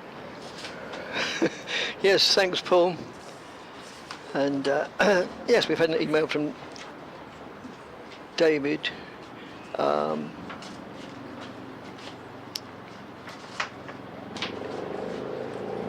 Fair point. How he says, however, if the two you mentioned remember that not every ball has to be hit the boundary, that might just be able to score more runs, like Sir Big Chef does. Yeah, Sir Big Chef. And Sam Cook coming back into the attack. We've had an email which has been forwarded to us by our sports editor from John Adair. Loud applause for an excellent opening spell, presumably from Yada. Yeah, or is it Harmer retreating down below? Is that... Well, that's more likely, I suppose. Yes. Well, yeah, it could be a combination too. Yeah. Yeah. Here is Cook. Around the wicket. Is this your end? No, doesn't matter. No, you carry him. He bowls now, and forward goes Simpson, defending into the offside. No run. Simpson on 14, Higgins on 1, 68 for 5. I assume we are the last game standing now, barring some Somerset miracle. There were 9 down last I looked an hour or so ago. So. Well, most of them started on a day early, didn't they? Oh, indeed, yeah. Whether this one goes to a 4th day, well, at the moment, you'd say it's still in the doubt. 22.5 overs remaining, 27.1 to take 5 wickets, the top 5. The bottom 5, well, with the extra half hour, they still have more than that. Here's Cook around the wicket to Simpson. It's beating him through to the gloves of Rossington once more. Critchley's running up to have a chat with Cook, is he? No, he's running up to the umpire to collect something from the umpire. Sunglasses? No, he seems to have taken it back. It must be the sunglasses of either Critchley had handed them over, or they're Cook's sunglasses, and he's decided to wear them in his over, rather than call the sub to bring on his. So he returns to 3rd slip with the sun. Yeah, he's looking straight into the sun, isn't he, at 3rd slip? As Cook's around the wicket, he bowls, and Simpson, oh goodness me, beaten again. This is just incredible bowling from Cook. He's beaten the bat, ball after ball after ball. Stoneman really struggled, didn't he? Yes, he did, yeah. And I don't say that in terms of Stoneman's own inability, but more the ability of Cook and the level to which he is performing at the moment. Simpson 14 from 36 deliveries. Higgins 1 from 11. And here's Cook bowls and forward goes Simpson. Oh yes, no, goodness me. Oh dear. I mean, it shouldn't have been, should it? He's sent back eventually by Higgins, so there was a yes-no, but it surely should have been no all along. Well, you'd have thought so, yes. Higgins had no intention of moving, did he? And didn't. Thanks, John. We will get on to your email about steam railways, so it's more appropriate to Paul than to me, but he'll be earwigging. Come back to it after this delivery, perhaps. So this is the 5th coming up. See what happens. Short, hooked away down to long leg by Simpson. Just a single. And applause down below for, well, is it Yadav down there? Oh, we've got pineapple tarts again from Paul. Oh, is it really? Absolutely delightful. Oh, in that case I will. Yes. Oh, they're pineapple. I thought it was custard tarts. No, it's pineapple. Oh, in that case I will. It's custard pie. I put it in your Yes, as he points out, and the sad thing is he's not joking. If it were a custard pie, he'd have shoved it in my face rather than offered it to me to eat. Higgins to face the last ball of Cook's 6th over, his first back into the attack. He bowls and Higgins defends. Back at a point, Critchley fields, and where's his sunglasses? They're on the back of his head now that that's the right-hander on strike. End of the over, 69 for 5, Middlesex, 376 shy of the runs that were set for them by Essex. Right, John says, I'm not sure if this is the email. Oh yes, he sent it to the other email address. Yes, Victoria forwarded it to us. Thank you, John, and thank you, Victoria.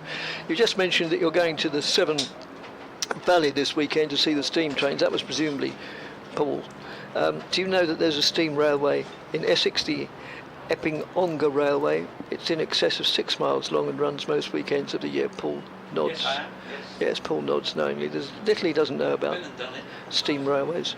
I'm not sure about how many passengers a year, but it's around 50,000, I believe. It's a good day out. Thank you, John. That's just played out in the offside, no addition to the score. I think the only steam railway trip I've ever done was when doing a match at Scarborough. I'm not sure if it ended a day early or if it was just completely washed out. I've got a nasty feeling it was the latter. Let's just play defensively, and I and numerous Essex supporters, it was almost like an Essex chariot day out. We all went on the North Yorks Railway from Pickering, had a great day. As Hartman moves in and bowls, short of the length, cracked out of the middle of the bat, straight at Nick Brown, who's a sturdy, burly character, but he's not rubbing it. Where's that hitting? I think he's being a very brave soldier. A very brave soldier. Unless it hit on the shin pad, but... And he was almost sort of... They speak about Brian Close, who under those circumstances didn't even flinch. He just sort of stood there without a helmet and without any protection in those days, which was... Luckily we've moved on since then. That wasn't, brave. It was just silly. And I don't necessarily mean on the part of the fielder, but the authorities. That's just played hard into the ground, then bounces over Brown's head. The only protective gear that he's wearing is the helmet, the shin pads, and presumably the box as well. Had it have hit either of the other two protective items, rather than the two shin pads, then surely he'd be in agony right now. Yes. Yes, there's a... No, I won't go down that path. No. Let's just play out end of the over. I wasn't setting you up for something there. No, really wasn't. But genuinely, it must have hit his shin it's a pads. well-known saying about cricket, that but cricketers, sportsmen have been wearing protection in some part of their anatomy for donkey's years. It's only very recently that they've been wearing it to protect their head, which they consider to be more valuable. Yes. Something along those lines. I won't elaborate. You've done a fine job of steering the ship through that one. But yeah, it was extraordinary. I mean, the listeners would have heard it on the effects mic. Yes. Thump out of the middle of the bat. And it just bounced back off something, Brown. But it can only have been the shin pad, surely, for that very reason. Here's Cook. He is right arm over the wicket. He bowls, and Higgins defends into the offside. Well, it was these two that put up the resistance at Lords, where Middlesex were 20 for 5. And a couple of 50s helped bail Middlesex out to 170, 180 in that first innings at Lords, after Porter had got at him. 4 for 4 in the 20 for 5. 69 for 5 here, and a day and 20 overs to bat, with 376 runs shy of the target. As here's Cook again, and Higgins defends into the onside. Single is taken. Mid wicket comes around to square leg. 70 for 5. Uncomfortable reading and viewing for Middlesex. Yes, indeed. Anne says you mentioned the speed of Robin Das running between the wickets, but his inability to stay at the crease for an extended period. The Essex second 11 have been playing a very strong Kent side this week, including, I never know how to pronounce this name, Billings. Yeah, I got it more or less right. Billings, Leaning, Kadri and Finch. Cook to Simpson, squared up a little by that. It squirts to backward point, no run. And Das scored 214 in the first and only Essex innings. It may also bring some cheer to Kevin that this Kent side managed to lose by an innings and 174 inside 3 days, so they could be the ones to drop out of the first division instead of Middlesex. Yeah. Well, yes, we know they could. It's going to be interesting.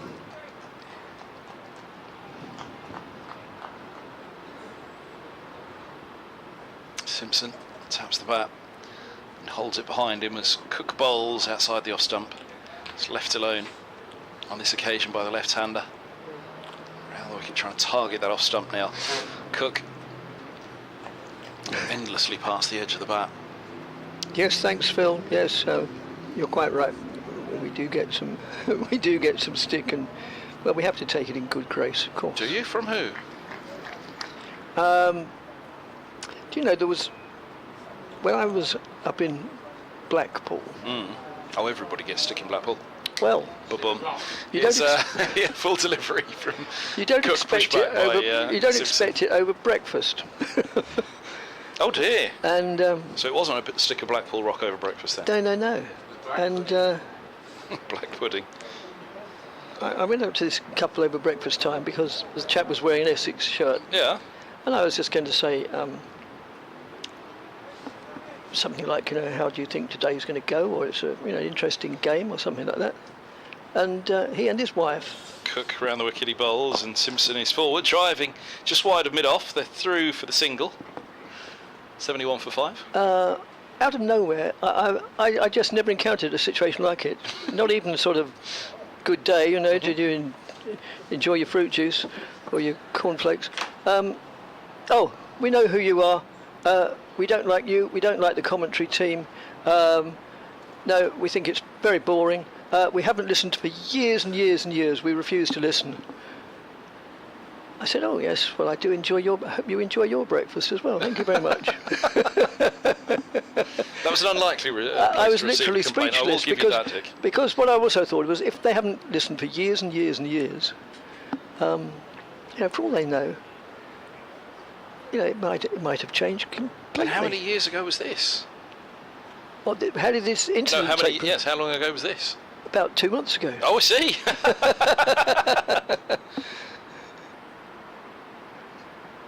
Harmer in bowls outside the off stump. It beats Simpson through to the gloves of Rossington. 2 slips, leg slip, silly point. Simpson really beaten by the bounce again on that one from Harmer. 71 for 5. We've changed ends, haven't we? I won't ask you to answer that because I've just looked over and seen you're halfway through the pineapple tarts, which I don't blame you at all. Here's Harmer, he bowls, and this ball's left alone outside of the off stump again by Simpson. Cook at slip, who was undone by a part-time leg spinner in Sam Robson earlier today. Harmer bowls, feels like a flatter delivery. Simpson forward, pushing back into the offside. BBC Radio 5 Sports Extra, bringing you the coverage here from BBC Radio Essex of Dick Davis and Paul Newton, myself Kevin Hand here for BBC Radio London. As forward goes, Simpson beaten, quicker one. Harmer's having some fun, isn't he? And why would he not be? 31st over of the innings, still 19 to bowl tonight. 71 for 5. Simpson edges past Cook at slip, cry of catch. It was fine of, well, I was calling them 2 slips, but actually looking at the way that's gone through, there's quite a gap between the 2. It's down to deep third for 4, backward point retreating. But it's Lawrence who is the, what I was calling second slip. You'd almost have to call him a gully though, wouldn't you? Because there's that big a gap between Cook and Lawrence. So 4 more, Middlesex is 75 for 5. But yeah, 2 more wickets and the extra half hour becomes available to Essex should they want. So they've got 19 overs to take 2 wickets. They've taken 5 in 31 so far. Well, here's the last of the 31st. It's short and Simpson cuts hard but only into the ground. It bounces up to Westley at cover. End of the over, 75 for 5, 19 to go it is. It's 10 to 5 on a still hazy, humid, very, very warm evening in Chelmsford. And apropos of this criticism, and I'm quite happy to discuss it, I've been doing it long enough, I'm old enough and ugly enough, well, certainly ugly enough. Yeah, I can recall it was Kevin Howells, of all people. He's not in the box at the moment, but I mean... Was he sat there as well? Is he not there? It doesn't No, was he sat in the breakfast bar? No. But he told me, I can't remember what caused the conversation to come up. He told me some years ago that when he started, the sports producer in charge of sport for the whole of BBC was Cliff Morgan, the former fly half of great repute for Wales. Let's just play down the off. And maybe somebody had said something about something that Kevin had said or a commentary that he didn't like very much, and Kevin took it to heart a bit, and one does in a way, but only in a way. And apparently Cliff Morgan said to him, and Kevin related it to me, and it's something I've always borne in mind, and so has Kevin. He said that Cliff Morgan pointed out, he said, you have to accept the fact, that in this job, as Cook moves in and bowls, let's just play defensively. He said you have to, but must accept the fact that in this job you're talking to hundreds, hopefully thousands of people. It is quite impossible to expect to please all the people all the time. And the sooner you learn to accept that as just part of the job, the sooner you'll enjoy it. And I was so grateful to Kevin for telling me, and I know that he was grateful to Cliff Morgan for telling him, because yes, it's a fact, of course. And but sometimes people make the odd comment that just set you back on your heels a little bit. That's just played hard into the ground, and then bounces up into the covers. No addition to the score, where it's picked up by Paul Walter, who may well be in the attack soon. I was going to say he's very good at breaking up a partnership. He's better than that, but yeah, he's had a successful season, so he may well be given an opportunity to turn his arm over. Well, they say in business, don't they, that every complaint is a gift? Do they? I'm not sure it works for commentary. No. This ball's eased into the onside, Cook to Higgins. Fielded at mid-wicket and there's no run. Oh, yes, it's a substitute. What are you two arguing about now? I thought I'd jump in on that. Oh, yes, we are.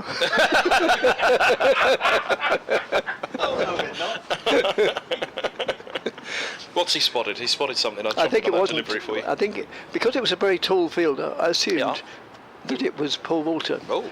My learned friend points out it's not Paul Walter, and therefore is a 12th man. However,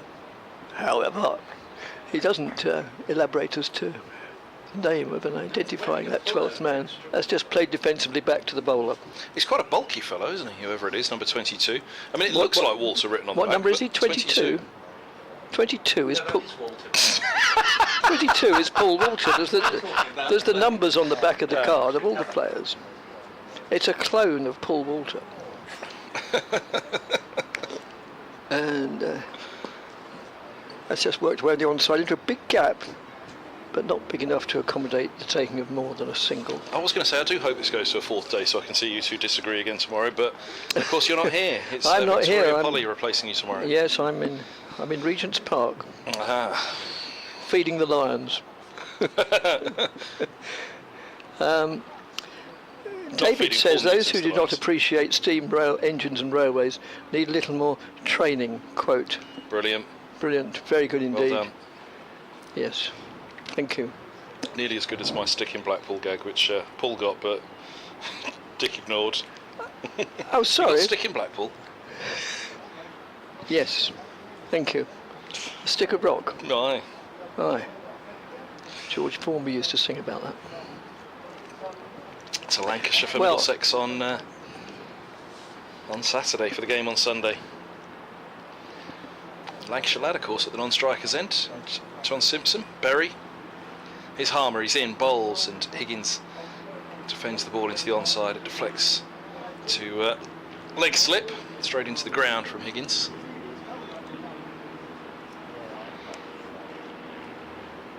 Harmer in again, bowls and padding up Higgins as this ball deflects towards short leg, who claims the catch, but it was LBW they were inquiring about as he padded up and didn't offer a shot, so outside the line of off or not, it brought LBW into play. Harmer bowls, wraps this one on the pads. A long way across though, Higgins on this occasion, and indeed was offering a shot, trying to defend this one, but it says a lot that he was trying to defend it, was nowhere near it. No. While we're on the subject of emails, and before I go off air and give the microphone to Paul. Here's a big stride from Higgins defending this one, and again the inquiry from Harmer is as much as he actually playing a shot there, because the bat is very much a long way away and tucked behind the pad. With the pad, he's not even thrusting the front of the pad towards the ball, he's thrusting the outside of his left leg in the direction of the ball, i.e. the bat is very much kept away. As here's Harmer again, bowls, and on the back foot, that takes some bounce and taken up by the shoulder of Rossington. Where was that shout and what was it? It's tickled Paul and it's got an applause from the crowd. It was caught behind from somewhere in the crowd. What did they shout, Paul? How's that? Another appeal, how's that? Here's Harmer, quicker one down the leg side, and well, the biggest danger there for Higgins was that he overbalanced as he left that one alone, darting down the leg side. He just had to steady himself as Rossington claimed maiden over for Harman. No cry of how's that on this occasion from a lone fan. 2 for 24 from 14, 7 bowls. Right, 7 maidens, I should say. Sorry. Thanks, Andy, for your email just before I go. Thank you very much. The prospect of looking around the Indian restaurants of Chester Street, I look forward to it if it should ever happen. And the final paragraph, which I won't read out loud, but the final paragraph, I shall pursue that this evening and just see if I can do some identification. Oh, goodness me. Paul Newton again. Yes. Thank you, Dick Davies. He'll be back in a little while. We have got 17 overs to go. Paul Newton has disappeared. He's done a magic act, a Houdini, and escaped us for now, but fear not, Dick. I'm sure he's not far away. He just popped out the side of the box as his Cook right arm over. He bowls to Simpson, and it's left alone outside the off stump. We have 3 slips in place: a point, a cover and a mid-off, mid-on, mid-wicket and a long leg. And Middlesex 369 runs away from what is a nominal target at the moment. Their main target is the next 17 overs. Getting through to Stumps. Can they get through 5 down? It's the best that they can hope for from today now, as Cook sets off again. He bowls, and this is onto the pads of Simpson, who clips him fine for 4 runs, and we were perfectly in line for that one. It was a lovely glance from Simpson, the Lancastrian as mentioned. Enjoyed his trip to Old Trafford a couple of years back. Some good runs up there. Very much hoping to do the same again. This coming weekend it'll be another big match for Middlesex, perhaps that little bit more bigger given this one now, although they've still got Warwickshire at home to come as well. Their final home fixture for that final season ending game at Trent Bridge. As forward goes Simpson defending, Cook to cover, and there's no run. They won't want to keep leaving it until next week, so they will go to Lancashire thinking about ways to win, and not just wait on that Warwickshire game. 6 points outside the relegation zone they will be, unless they avoid defeat somehow in this one. 80 for 5, 16 and a half overs remaining of day 3 as Cook is in, bowls, and Simpson on the back foot, little edgily, third slip tumbling to his left, and Point comes around to collect. Has he just dropped back to a deep point, or did he retreat there? I couldn't quite see it with all the... We've got various stanchions in the way because of our position at the back of the box. Yeah, so we can't see a blind thing. We've been making it up all day. Apologies to anyone who's been listening on there. Don't give the Middlesex fans hope that they're winning this one. Yes, you're talking about insults, and one lovely day at the Castle Park in Colchester, and I'll come to the punchline in a moment. Cook to Simpson, gets right behind this. 82 for 5, one's come the over. People talk about the greatest compliment they've ever been paid, and this may have been it in my case. I was handed a letter from a member of the Essex staff which made me slightly suspicious. Oh dear. And it read, "Dear Mr. Newton, you are the worst commentator I've ever heard, dash." And I've heard them all. Which member of the Essex staff was that? Can you tell us? No, he was just, an office worker. Here's a length ball which Simpson eases away into the offside off Cook, and there is no run into the over. 82 for 5. You were handed a letter? Yes. I've still got it proudly in my drawer now. I read it every day before I come out. What, worse than Don Topley? Oh, he wasn't... I'm joking, just because he's tuned in. I've got a message from him here. Yes. Evening Toppers. He's tuned in the southwest, isn't he? How's it gone? He has. Tell him the A12 is now clear. The poor chap got held up in 2.25 hours traffic on Monday, but you can tell him that now, because I did it last night and there was no obstacle other than a 50-mile-an-hour speed limit, but apart from that everything was fine. So if he's coming back tonight, he might like to know that. Harmer, up the slight slope from the river end, and that one in the end I think goes through everything, and because it turned it's eventually stopped at leg slip, and there's no run. 82 for 5. And to show you how tough the going is, Ryan Higgins has been batting for probably the better part of an hour now for 3 runs. Harmer bowls to him. Oh, and he's turned this one just for a moment. It was off the ground, though it's gone to ground before the forward short leg Nick Brown can get his hand underneath it. Tough going though, good fight put up by the 6-wicket pair. Higgins stops the next ball in the crease. Rossington showing very good energy levels, nips round to field. Had a good game here with the gloves, I think, Rossington. I know he did miss a stumping earlier, but by and large, in what's not the easiest conditions to keep wicket, I think he's done well. Harmer's in and bowls. He gives us plenty of air, and again it's stopped in the crease by Higgins. No run. Oh, they're all at it now, look. We've had Emerson, we've had Topley, Scott Reeves. He wants a piece of it too. Good evening. Good evening, All Scott. kept me company on my way home from Northants. He says, yes, I was tuned in. Yeah, great guy. On the way from...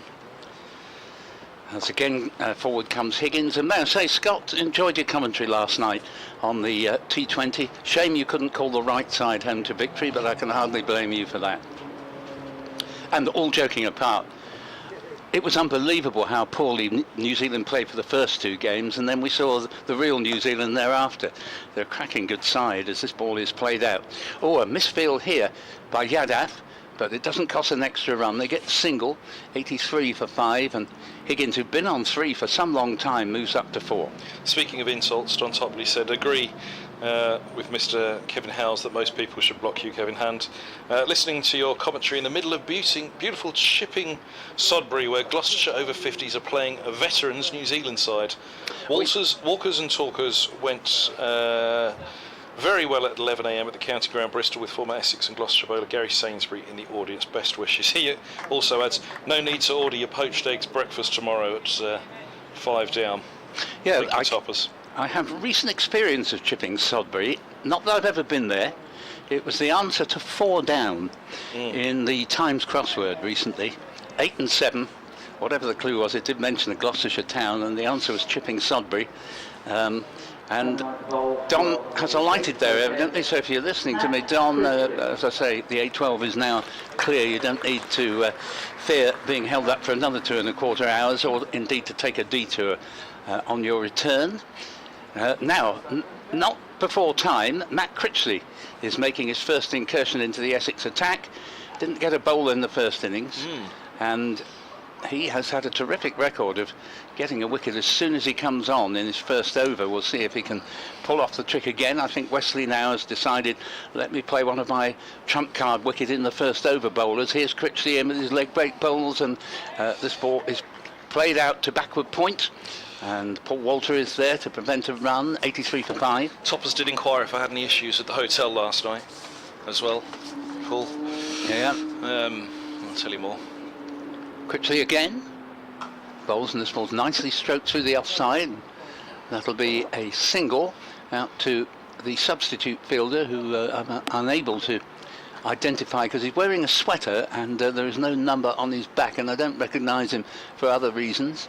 And score is 83 for 5. I can confirm, Don Topley, that it was not a repeat of the first 2 nights at midnight from the room next door. However, at 5 a.m. this morning, Mr. Motivator on the floor above was doing his aerobics again, thumping up and down the noise. Dear. So yeah, it wasn't quite the full night's sleep that I've wanted. It was mostly reminds me of a night I had when I was rudely awoken at 4 a.m. by one of the television sets from an adjoining room being on full blast. And so I went down to the night reception and complained, as here is Critchley in bowls, and it's played down past Gully, and they're going to be able to get back for a second here. 86 for 5. Simpson will move along to 28, playing very well here. And it turned out, the gentleman claimed when they tried to get him to switch the telly off, that having the telly on full blast was the only way he could get to sleep. As Critchley coming round the wicket now, bowls to the left-handed Simpson, who, good delivery, Yorkerish length, just gets down on it in time. We've got slip, leg slip, forward short leg.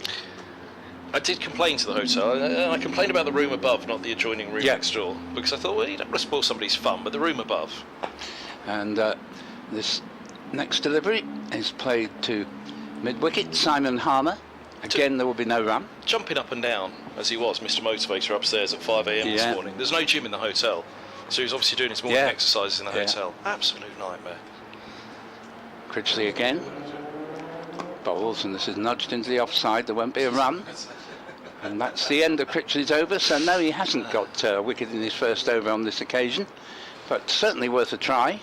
And I think they're bringing drinks onto the field, so we will now have an above-average break. Kevin Howes inquires, was it Tim Murtagh? Do you mean the room next door at midnight on the first 2 nights, or Mr. Motivator on the... Oh, Mr. Motivator, he means. No, it wasn't. I don't think it was Tim Murtagh in either instance. Yeah, hoping for a good night's sleep tonight. Yes, there's nothing like hoping. Yeah, I complained about Mr. Motivator up above. I thought 5 a.m. was a bit of a stretch to be jumping up and down in the hotel, gym or no gym. But drinks it is here with 14 overs remaining of day 3. 86 for 5. And 5 for Higgins, 28 for Simpson. Harmer 2 for 25 from 15. 3 in the match for Harmer, 10 in the match for young Josh De Carys. What does all that say? Again, that was, it's a ponderance that we've all had throughout the game, that De Carys is rattling through the wickets throughout the match, while Harmer, well, to this stage, has taken but 3. Yeah, he has. Having said that, and you're quite right to bring up the point, Harmer really has bowled tremendously well. Well, he has, and I thought that De Carys was actually more threatening today than he was in the first innings. Yeah, no, and he picked up 2 for in this one. Then yeah. We hear again from Barry Banks. Says, me again, Alan Lilly was some keen player. I witnessed his enthusiasm for the game whilst he was playing for Essex seconds at Dorset. In effort to save a boundary, he chased the thump ball to the edge where there were some uninviting hedgerows. Alas, his effort was in vain with the ball getting the better of him. Meanwhile, he had disappeared into the hedgerows and eventually reappeared somewhat worse for wear. I cannot to this day underestimate his enthusiasm. In fact, actually, it was quite overwhelming. Yet that was Alan Lilly. He gave it everything. From the Isle of Wight Shrimper. Harmer in a bowls, and this has gone through the gloves of Rossington. Play and a miss from Higgins, but it's gone through for 4 byes, and the score to 90 for 5. 35 so far for this 6th wicket, and suddenly the prospect of the game ending today is not quite as clear-cut as it appeared when this pair came together an hour ago. Playing well, Higgins and Simpson. Good to see people putting up a fight. As Harmer's in, and it takes him on the pad. There's a vein of Felix going down leg side. When I say good to see people putting up a fight, you have to be careful what you say nowadays. I refer particularly simply to a game of cricket, when batsmen put up a fight rather than anybody out in the street having a set too. As Harmer's in, bowls, and again Higgins lets him take that on the pad. On danger of fisticuffs up here in the commentary boxes in the pool. Yes, all the time actually. It's the hot weather, you know. Tom Wesley, not quite sure. Oh, he's brought himself in from long on to inside the non-existent circle, as this ball is taken this time by Rossington, who's had been doing very well in the match, but here again he's had a couple of lapses, a missed stumping and the 4 byes, but you're under that helmet in extreme heat, and I reckon he's probably just lost his edge because it's darned hot. And he wouldn't be the first person today who's just looked tired out there, and I don't blame them. I feel tired up here as Harmer's in bowls, and this ball is back cut very nicely, going to be a single, and Paul Walter is down there, sends an underarm throw, and the score to 91 for 5. And Higgins just refreshing his guard, Simpson rather. Higgins has moved up to 6. Unrecognisable from his normal self. He's not really played a particularly aggressive shot in his hour and a quarter at the crease, as the next ball is played down the ground and is going down towards the untenanted long-on boundary. Fieldsman is herring after it, but the ball may well win, and indeed Ian Blackwell assures me with his signal that indeed it has. So a nice shot from Simpson, moves up to 32, and Middlesex 95 for 5. Their problem is that they need 445 for victory, And not only is that a heck of a long way away, but Essex have not only the rest of tonight, but a full day tomorrow to try and finish the job off. Well, Higgins did tell me in the overnight interview the draw is still a possibility, Kev. He's playing for it at the moment, isn't he? 6 from 39. He's digging in for his side.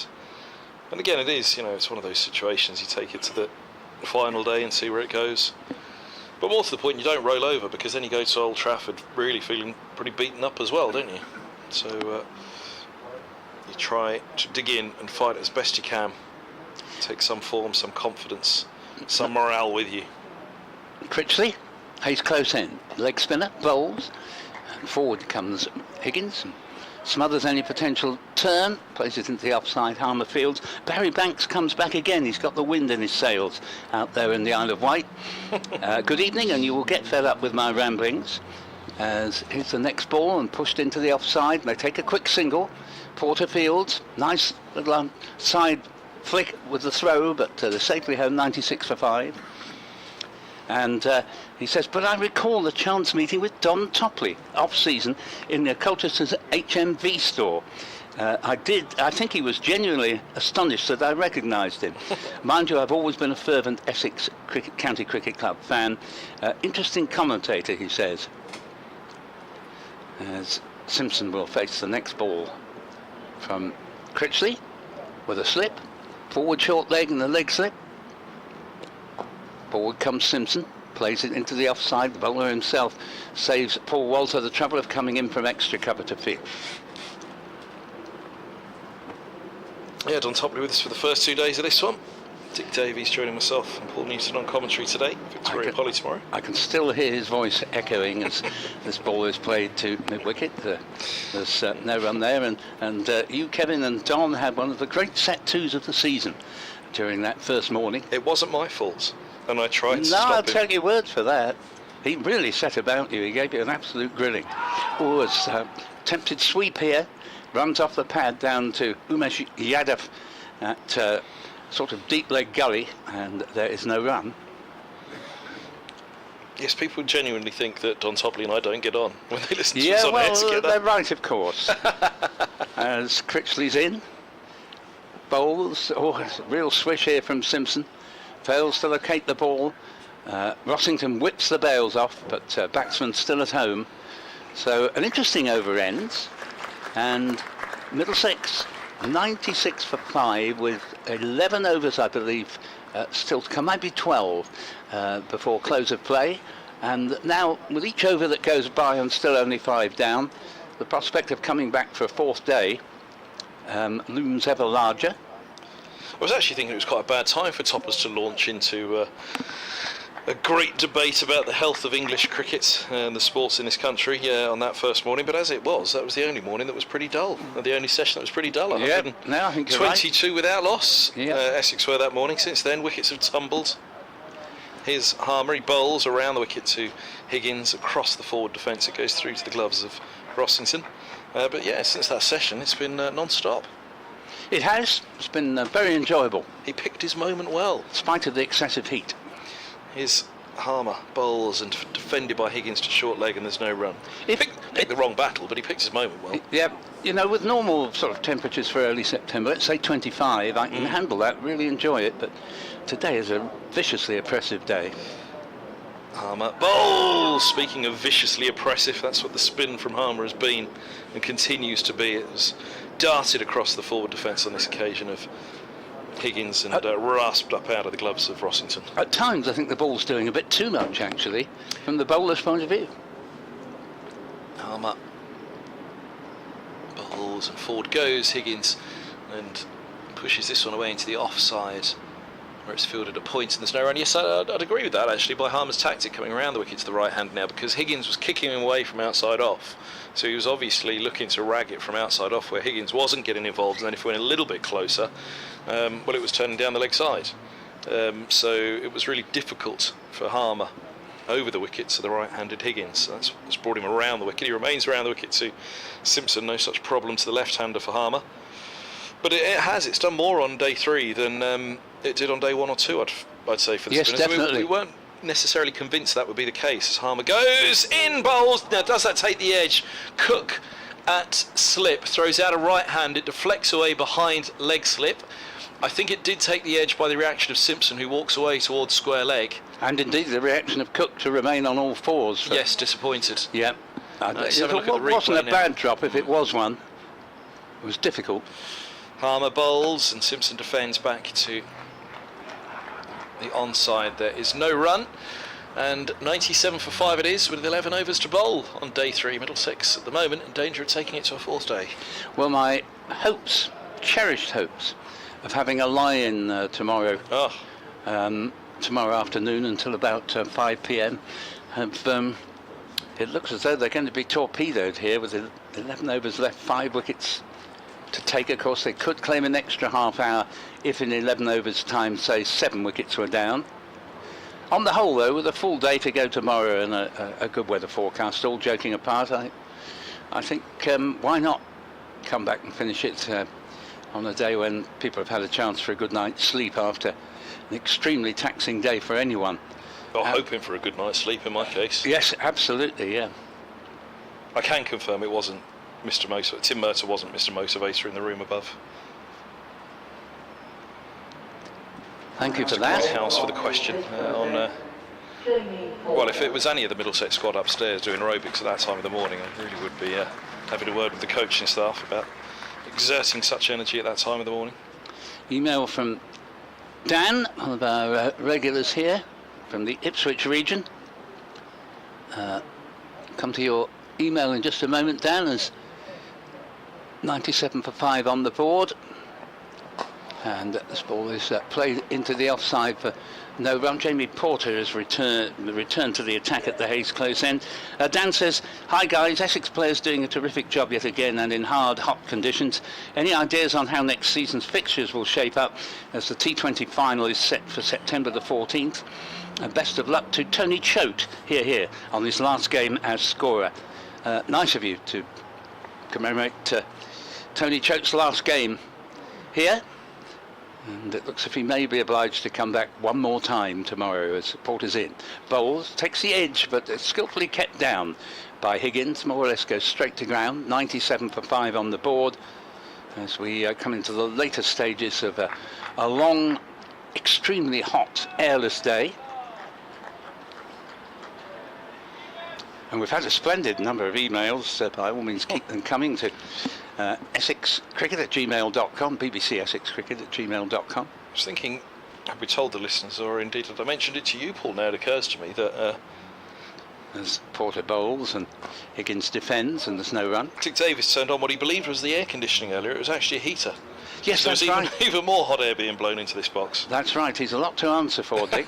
But typically when he's a lot to answer for, he is currently nowhere to be seen. And I do hope he's all right, joking apart, because I think he felt a bit groggy and came off rather suddenly. And normally... Well, you were feeling it yesterday, weren't you? Yeah, well, on the first day. No, it was all right yesterday.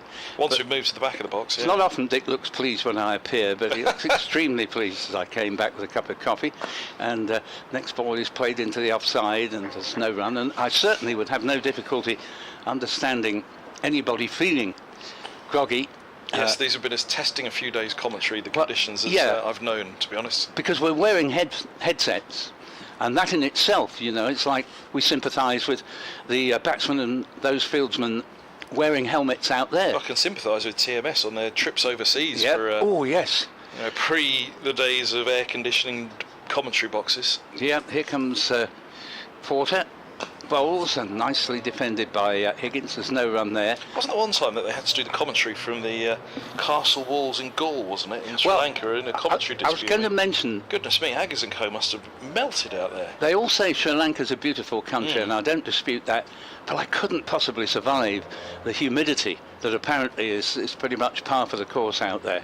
Make today here, you know, look like a bit of a breeze, if you'll pardon the potential pun, yeah.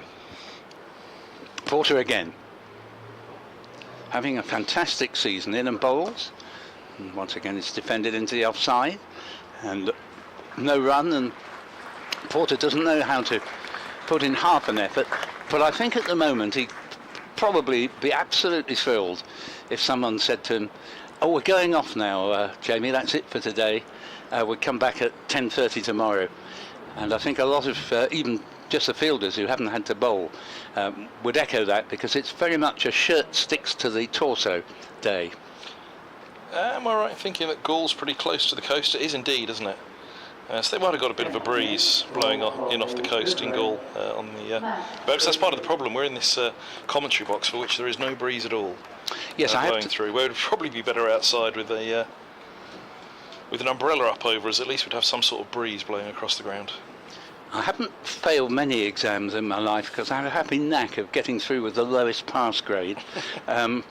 Due to a complete lack of work, which helps when you're trying to get a low grade. But I did fail geography O-level. I couldn't stand the geography master who, fixing me with a fierce gaze, said, "Gentlemen, I've been at this school for 4 years. As you know, I'm leaving at the end of term. I've not had a failure in my 4 years here, and I don't expect to have one now." And the joy I got when I saw my failed mark, an F. You who went on to be a teacher as well. Yeah, how sweet was revenge. Critchley is replacing, and that's link side, is it? No, it's gone, LBW. Well, I have to say, Critchley around the wicket, the leg spinner to John Simpson, the left-hander. Was it a googly that he got to straighten on him? The lines didn't look right from where we were, but there was no hesitation from umpire Blackwell. I think even Higgins at the non-strikers end. Simpson didn't look pleased at all with that one, did he? I'm just looking at the replay, which you can see. Oh, mind you, he's gone an awful long way across there, Simpson, and hit on the back foot. He's a very, very long way across, but the angle, nonetheless, still not great. But he backed right up onto his stumps. Yeah, he did, and it kept low.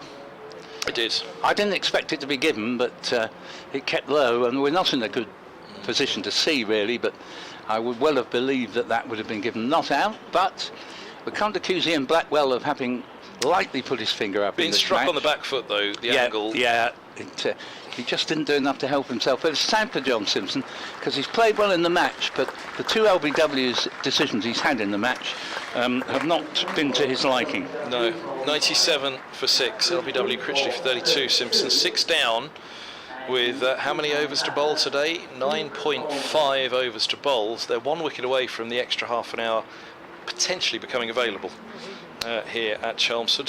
Whether the time of day is it 25 past 5, whether the sun will have dipped to a level in half an hour's time whereby they might deem that. No, I don't think so, because if you're at Lords, the shadows, we've had this at Lords where they've come off a bad light, even with blue skies, because early in the season the sun dips so low and the large stands of Lords create such shadows that they've come off a bad light with a blue sky up above. But that's not going to be the case here at Chelmsford, you wouldn't have thought. So 97 for 6 it is. Well, my faith in Critchley's ability to get a wicket early in a spell has not been let down. He's got a wicket, and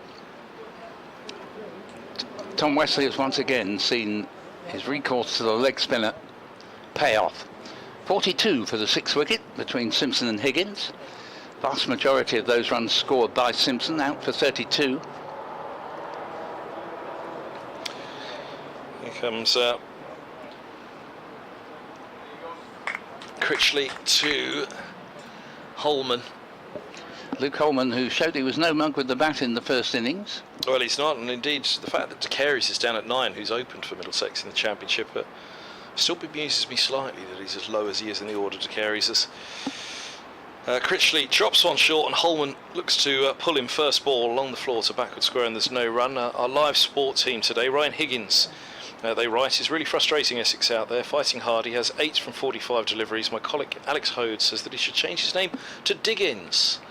What is he very now? It's ingenious. 8 from 51. How do we feel about that? Hit those thumbs and let us know. They've got the ups and downs, haven't they, of the thumbs on the BBC Sport Live text page. Forward goes Holman to this one. It's pushed back up the track, bat and pad together and nothing doing. Yes, a nice little play on words there. And a few more Diggins before this game is done, as this ball's driven hard by Holman. There's an extra cover in place, which is Yadav, and he turns around reluctantly, realising there's no mid-off and he has to go and chase it. But rather kindly, mid-on has done exactly that instead. So all the way from mid-on, is Westley, who's gone to retrieve it and save the legs of Yadav from extra cover. Yep, ever the gentleman, Tom Westley. And he's a very different captain to Ryan Ten-Doeschate. But I think he's had a thoroughly good season, and it hasn't affected his batting because he's got a lot of runs. Well, second in the table, he's not doing exactly. too badly, is he? Underrated captain, because you might be at a game for quite a while without realising he is captain, but his bowling changes usually work. Critchley bowls, big stride from Holman to defend back to the bowler. 101 for 6, the 100 up for Middlesex with that boundary for Holman.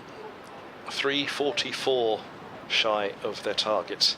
Middlesex 4 wickets down, but again their target at the moment is in the 9.1 overs that remain this evening. Here's the last ball of Critchley's over. It rags back to Holman, but does bounce fortunately for this left-hander, and he plays it defensively into the onside. 101 for 6. Simpson backs up to one that keeps low.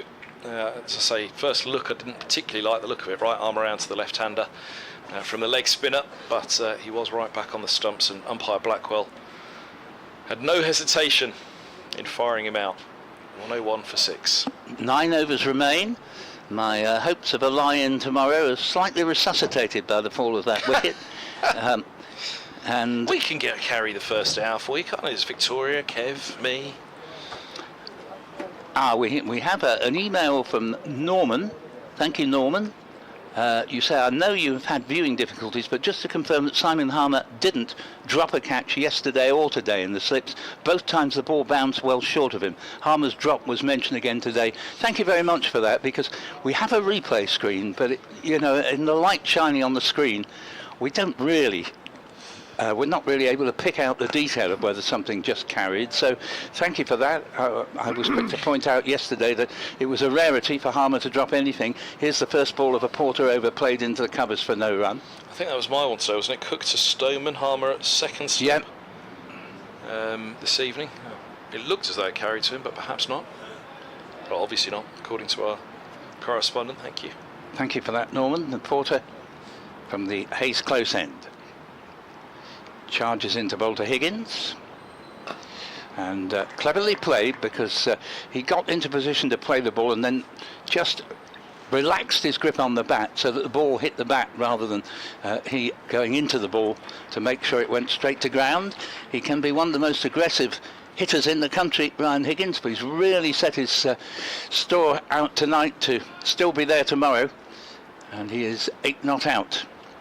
And got only 8 in that partnership of 42 with John Simpson. Porter's in, bowls to him.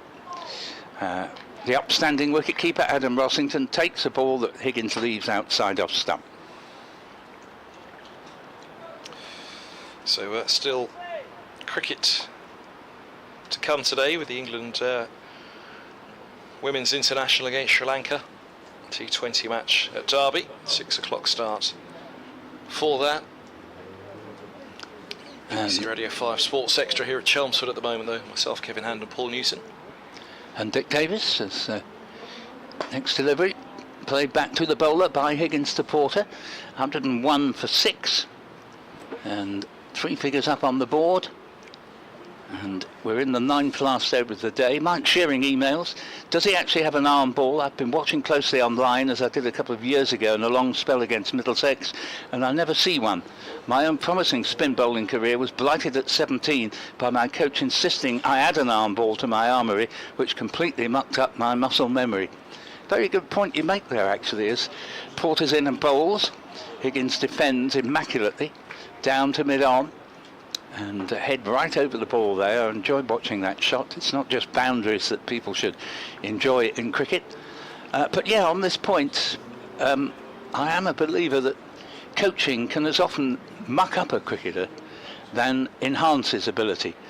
And it's interesting, James Middlebrook, once of this parish, Yorkshireman who played several years as an off-break bowler for Essex, a break in, Porter's on his way, bowls to Higgins. And that's a good delivery. It's gone out into the offside. In fact, the wicket-keeper has taken that, takes the bails off, as he was looking to play that into the offside, but missed. But the back foot was planted, and there is no run. And what I was going to say there, James Middlebrook went into coaching when he retired from cricket, He came down, spoke at the Essex Cricket Society, of which I was at the time chairman, and he was just onto the umpires list when he came down, and I said, why are you training to be an umpire or going through the process of becoming an umpire? And he said, I wasn't comfortable coaching because you meet players and you know they're not doing something according to the coaching book, but he said, I'm always worried that in fact they're probably better off doing it their way. It's better for them than if I try to get them to do it the orthodox way. And some of the most charming cricketers to watch are those who, you know, in places like Pakistan, they've never been coached. They just learn the game, you know, playing out in the street, and some of them turn into world-class players and probably are all the better off for not having been coached. Yeah, it depends so much on the individual, doesn't it? Some really need the input, but others can go horribly the wrong way. Yes, I mean, let's take Test cricket's most successful quick bowler, Jimmy Anderson. They tried to change his action in the earlier part of his career, and wasn't that a big mistake? And thankfully, he ended up saying, right, I'm not having that. I shall bowl the way I always used to. Alistair Cook was another one who went through a bad phase in 2010 and suddenly came good again. And I said to him, what's been the difference, Alistair? And he said, I've just gone back to playing the way I always have done. Yeah, can I mention a few at Middlesex bowlers who've gone through that? James Harris, Stephen Finn. Critchley's around the wicket, bowls to Holman, gets a good stride in, and tumbling Yadav comes around from extra cover to stop that one at what was, or what would be mid-off. But yeah, they've gone away, come back, not quite been the same. They've gone back to their more natural action, and things have worked better for them. On the back foot, Holman turns this one past short leg. It was in the air all the way, but wide of the fielder, fortunately for Holman. A prime example would be Devon Malcolm. You know, Ray Illingworth pretty much wrote him off altogether, and thankfully he came back and took 9 for 57. Critchley bowls, padding up. Holman lifts the bat high in the air, and that one thumped into the pad. Looks like it was going to spin up towards the bat and glove, but fortunately for Holman, falls safely away. You're not necessarily getting the afternoon off when Critchley replaces Simon Harmer in the attack. Yeah, he's in again. Lots of flight, a low full toss, which Holman thumps straight to the mid-on for 4. 105 for 6. Holman moves to 8 level with Higgins from indeed only 9 deliveries. Not the best moment I could have chosen to praise Critchley there, because he promptly bowls a juicy full toss. And I can hear our listeners saying, you were saying? But having said that, he's got rid of Simpson. He's done the important thing from Tom Wesley's point of view. He's broken the partnership. I think that one rather slipped out of his hand and presented the very worthy Holman, let it be said. He batted well first innings, and he's showing every sign of getting his head down here and hitting the odd bad ball to the boundary. Critchley wide on the crease as he bowls this one, and Holman all right over the top of it on the front foot, defending. It's a silly point. Umesh Yadav, is he warming down or warming up? It's extra cover. He's just going through an array of stretches there. He might be neither. He might be just horizontal then. Which is what you hope to be doing tomorrow morning, Paul. Indeed, horizontally, yes. Pushing into the offside. I've had plenty no of practice. Oh, we spent, what is it they say, a third of our lives asleep, 8 hours a day? Yeah, well, I used to, for many years, survived on 6, but nowadays sometimes it gets to 10. Really? I thought it went the other way with age, that you needed less sleep. Well, it probably should do, but don't forget I have to be carried in on a stretcher. Does it depend on who you're commentating with on that day? Yes, I think so, you know. But we now have, I think it's, yes, 8 overs left to be bowled tonight, though there could, if another couple of wickets went down, be an extra half hour taken. I think even 1. 7 down. Yeah, no, I 7 think down, you're right. The option for an extra half hour. Yeah. Which gives you 8 more overs to take 3 wickets, should it be required. Porter, Hayes close end. Higgins steers into the offside. Walter fields. And there is no run. 105 for 6. Middlesex set a notional 445 to win when Essex declared round about 3 o'clock this afternoon on 319 for 7, in which Critchley made 65. Top scorer was Alistair Cook with 84, and there was a good 47 from Tom Wesley. Porter rushes in. bowls, and this ball is played into the offside, and there is no run there. There were further 2 wickets for Josh de Carey's, giving him 10 in the match. He certainly will remember his visit to Chelmsford with a good deal of pleasure, and he's impressed a lot of people. He is only the second visiting spinner since Simon Harmer was signed in 2017. He's only the second visiting spinner to take 5 wickets in an innings here, and he took 8. Well done to him, as Higgins has played this ball into a space in the leg side. They pick up a single and takes the score to 106 for 6, with 9 now to Higgins and 8 to Holman. And at the end of this over, Kevin, Dick has returned and looks refreshed, and he poo-poos that suggestion, but I think he does. I felt he looked in need of refreshment as he left half an hour ago, and that's not a criticism. Blimey, you know, on a day like this, I think we all do. As well, maybe it was a criticism on second thoughts. Yes, Porter's in, bowls round the wicket, and this has been nicely played out with very good timing through the covers, and they take 2, and Holman moves into double figures on 10, 108 for 6. Surely you can come along for the morning session tomorrow, Dick. I'm going to miss you too. Yeah, well, I think we're both rather hoping that we can meet again, preferably in this life. It's not going to be that long a winter, Paul.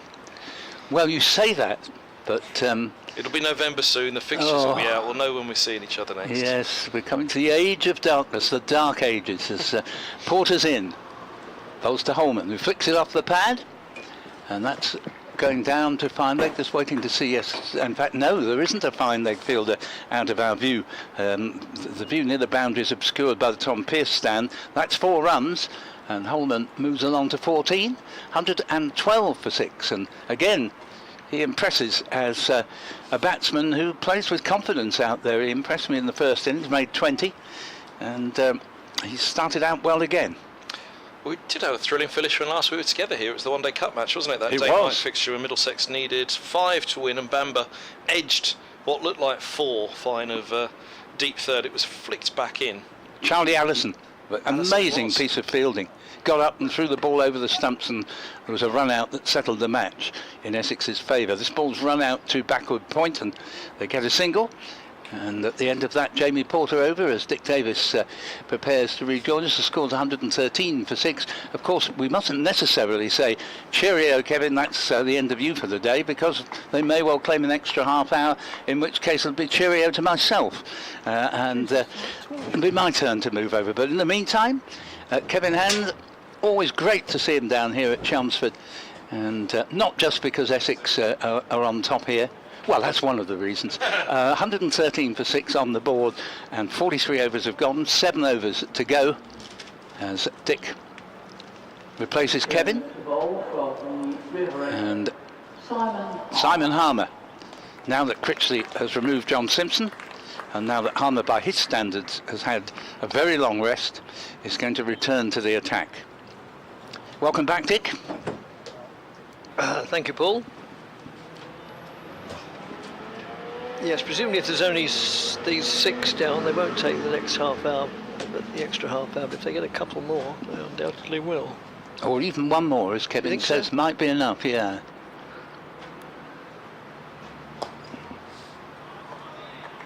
As the first ball is played back to Harmer by Holman, the left-hander. Mike Shearing says, does Harmer actually have an arm ball? I've been watching closely online, as I did a couple of years ago in a long spell against Middlesex. I never see one, and this one goes through outside off stump. He says, my own promising spin bowling career was blighted at 17 by my coach, insisting I add an arm ball to my armoury, which completely mucked up my muscle memory. As Harmer's in bowls, and he's gone. That is a wicket there, and Harmer immediately does the trick and gets his next wicket caught there. Silly point. And silly point, the catch taken. Not quite sure who that was there yet, but it's 113 for 7, and now we do move into the territory where Essex, should they need to, may take an extra half hour, and that's assuming they haven't already taken the last 3 wickets. I'm beginning to think it will be over tonight, but let's hope not. 113 for 7. It's Nick Brown at Silly Point taking the catch, and 113 for 7 with Holman out for 15, just when he was looking in rather good touch actually. Higgins remains obdurately there on 9 in a most untypical Higgins innings in which he's been out there for well over an hour, yet to reach double figures, but that's not to decry the fact he's defended very resolutely indeed. So the wickets keep tumbling. Caught Brown, bowled Harmer at 15 as Holman departs. And the incoming batter, Josh DeCaris. Josh DeCaris coming out, and he's well capable actually of providing some stout defence. Score on 113. Still waiting for the batsman to arrive in the middle. I think we have one more email in the meantime from David Smythe of Blackpool. He says, I have the pleasure of staying in the same establishment as Dick in Blackpool. We're hoping he's not, well, perhaps we're hoping he is the one who said, I hate your commentaries. I met him in the breakfast room. It's all looking good. And anticlimactically, he then says, and shared my gratitude of his commentary and wished him well from his dodgy throat. He is a top bloke. I also met him outside the ground, and he told me, he informed me of his parking difficulties that particular morning. So there we are, Dick. Yes, it was nearly every morning, wasn't it? Yeah, it was the only blight on the whole week was that parking was, well, non-existent. You had to find parking in and around the streets. Can't remember the name, Stanley Park, that was it, yeah. At least the objectionable 2 Essex supporters who harangued you at the breakfast room weren't the only people that you met. There were those who... Oh, good Lord, yeah, so plenty. Yeah. There's always the odd bag end. I'll start again. There's always the odd bad egg in this life, particularly in breakfast rooms. Oh dear. It was a bit laboured, but you got there. It was. No, I agree. In fact, the words just don't come out the way they leave my mouth these days. But I was able to correct it in time. I'm afraid Kevin Hand is now a most amusing sight as he bends double in front of me. And earlier in the day, you implied I lacked spontaneity. Good grief. Well, I thought that was spontaneous, actually. Have a check in the dictionary when you get home, Dick. Harmer's in. Bowls, and this ball is defended into the onside by DeCaris.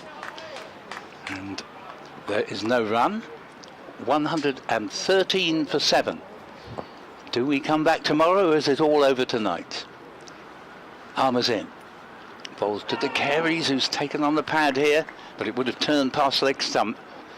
And our view of the batsman now is almost at times obscured by, in particular, Matt Critchley as a sort of silly mid-on, but there's also short square leg, widest leg slip and a conventional slip. Given lots of air here by Harmer. DeCaris stretches forward and defends it back down the pitch. And that is the end of the over with the score. Middlesex needing 445 to win, 113 for 7. 45 of the 50 overs to be bowled tonight are now completed. Higgins has 9, and if it's left to him, you feel that we will come back tomorrow. DeCaris yet to get off the mark. Yes, earlier in the day we had an email from Robin of Mistley Cricket Club. I think you've probably read it, but it was addressed, well, certainly inclusive of me. And so I would like to make a comment. Yes, he said he often thinks the north of the county grounds get overlooked, as there are some great grounds in the area. The most certainly are. In the last 2 years, our club, Misley, have hosted Essex representative games at under 15 and under 16 against Surrey and Sussex, which have been well received by those playing at our ground. Hope you're well and give us a mention. I'll certainly give you a mention. And after this delivery from Yaraf, bowls and just guided out square on the offside, and they go through for a single. Yes, in the days when I used to go around to the clubs, I still do, but only for my own amusement and entertainment, but I used to go around every Saturday afternoon to a different ground on behalf of BBC Essex. One of those which I enjoyed the most was going to Mistley, a beautiful, beautiful ground. It's like sort of the front of a chocolate box. You know, there's the church overlooking the ground and fields around it. It was, yeah, absolutely idyllic. If you wanted to paint a typical or picture a typical country cricket ground, Mistley will probably be it. As also played out square on the offside, they go through for another single as Dan Lawrence stops it just in front of the umpire. Yes. So yes, thanks. I'm not sure by whom you think the north of the county gets overlooked, and I'm sorry you think that, because yes, undoubtedly there are some.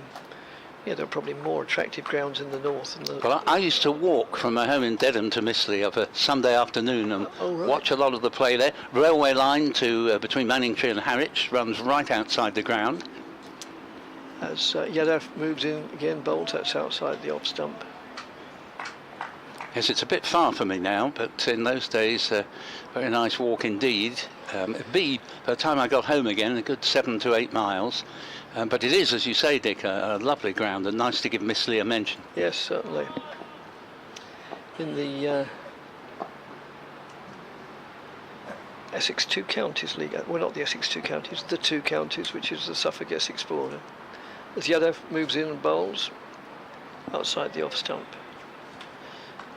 Yes, there's a sort of rare breeds establishment the opposite side of the road, which I once attempted to enter, but they said you're not qualified. But plenty of interest in the area. Yes, yeah. There's a very attractive, what I call the Manningtree Riviera, which runs up past Mistley. You get some great views of the water when the tide's in. Yadav moves in from the Hayes close end, bowls, and Higgins just leans into the shot there, plays it out on the onside, no addition to the score.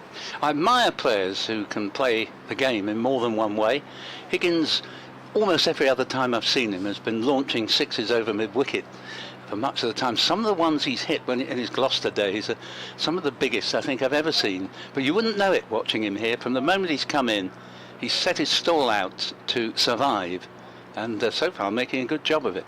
He is indeed, as Yadav bowls to him now, and he has the luxury of letting that go through outside the off stump.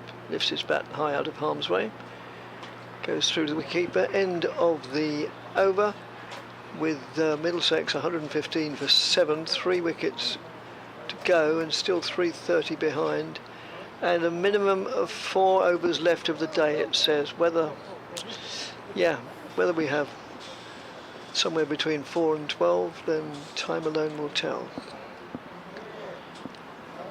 Well, Simon Harmer is preparing to bowl, and of course, depending on whether the Essex do take an extra half hour, I am supposedly updating, or not updating, doing a spot on around the wicket, which you've mentioned, Dick, just after 6 o'clock.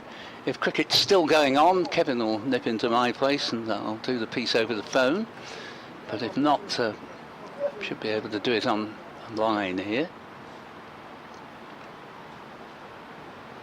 Harmer's in. Ball steered into the offside for no run. 115 for 7. With this and 3 further overs to be bowled tonight. Higgins obdurately on 10 in an hour and a half at the crease. Harmer bowls and De Carey's plays the ball to leg slip, and ball fielded there. And just hearing news of around the wicket over into my headphones as Harmer's in, bowls, and that ball stretched forward, and is that caught? He is, he's out. It's taken an inside edge and caught at bat pad, and an 8th wicket goes down. I have to say, I think the odds now are very much that the game will finish inside 3 days, because I think by now, with only 2 wickets left to take, that even if another hasn't gone down by another 3 and a bit overs time, they probably will decide to call it a day. Yeah, so that was De Carey's out for a single, caught by Brown. Yeah, good low catch. Went very sharply. Wasn't sure at first if that was just pad or whether there'd been an inside edge. And there was an inside edge, and Ian Blackwell's finger was up very, very quickly indeed. So Essex, you'd have to feel on the verge of victory here. Yes, I think Nick Brown is I think he's an underrated player in many ways, but he's certainly an underrated player as a fielder. I mean, Harmer gets a lot of praise in the slips, and Cook, but yeah, Brown over the seasons has taken a great number of very good catches in that, somewhat suicidal position in front of the bat. So, as I say, he's been turning out for Whittam the last couple of weeks. I don't know if he will be on Saturday. Hearing again from Mike Shearing, who says, I got Alex Stewart out in a schools match in 1979, and Hugh Grant dropped a sitter from the edge of Stewart's brother. And his figures were 18 overs, 6 maidens, 2 for 43. Before my demise, he says. And then he says, Monty Panesar, possibly another slow left-arm bowler ruined by overcoaching, which was the subject we were mentioning 20 minutes or so ago. Yeah, Monty Panesar, for the first part of his career, had a great success, got something like 130 odd wickets in Test cricket, but then it all went rather pear-shaped. So Harman now is within 1 wicket of yet another fifer, and Critchley being dispatched. I'm not sure if he's coming to a fielding position or if he's gone to fetch something. The speed with which he's run off below us. Yeah, it's to fetch something. He's bringing a box, 2 boxes, out to the middle. And this is because Essex now are putting at least half their side really around the batsman. And it is the Middlesex skipper, Toby Rowland-Jones, who's come out to join Ryan Higgins. And Rowland-Jones now takes strike with, goodness me, silly mid off, slip, leg slip, forward short leg and silly mid on, 5 round the bat, 6 if you include the wicket keeper, and Rowland-Jones meets his first delivery by playing it up to Paul Walter under the helmet at silly mid off. No run, 115 for 8. Harmer bowls again, and this ball is flicked away off the pads, and there is no run there. Thanks, Jerry, for your email. Yes, about the parking at Stanley Park in Blackpool. But, yeah, it's a small blight on the event. This ball is pushed into the offside. Half stopped by Paul Walter on the sprawl at silly mid off.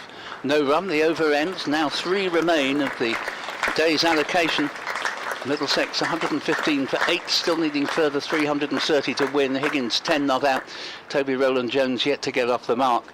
And you would think that this would be a classic case for taking the extra half hour should it be needed. Yeah, Jerry points out that he lives less than 2 miles from the ground at Blackpool, so he can enjoy the walk. He says, except the 4 times I journeyed on that first day of the Essex game, yes, well, there was a bit of more than a bit of a farce.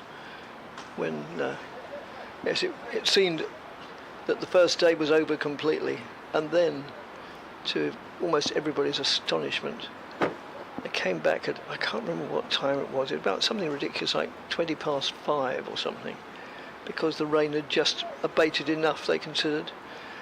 But everybody in the ground, and that must have numbered almost as many as 7, said, well, they're not going to play for more than a delivery or 2 because it's so dark.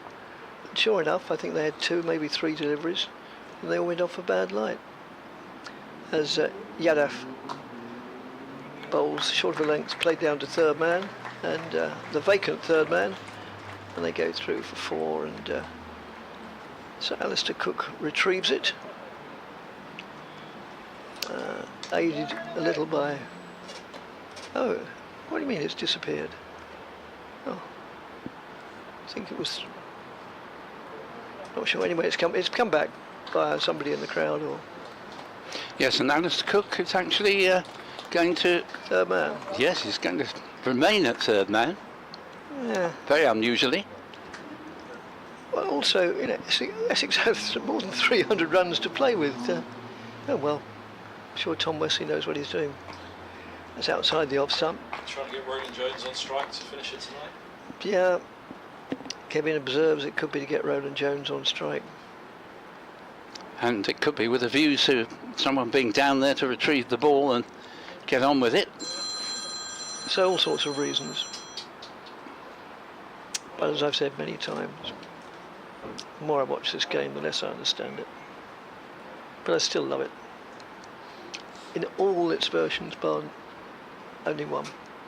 As Yadav moves in and bowls, that's outside the off stump. I think that may have come back quite a bit because Yadav seemed fairly animated and held good grief, held his hands to his head. Oh dear, the rain in Spain phrase that is. Score 119 for 8 with 2.5 overs to go, probably plus, or maybe those 2 wickets will fall in those 15 deliveries. As Yadav bowls, and that's nudged away for a single. Well, no, they weren't. I was just wondering whether they had 2 in mind because Higgins set off at quite a pace. Right, the field changes now. Just 2 deliveries of this over remain. Well, field doesn't. Yes, there's a bit of a discussion as to who's going where. Cook's coming up from third man to go into the slips. First slip, second slip, Simon Harmer. And Yadav.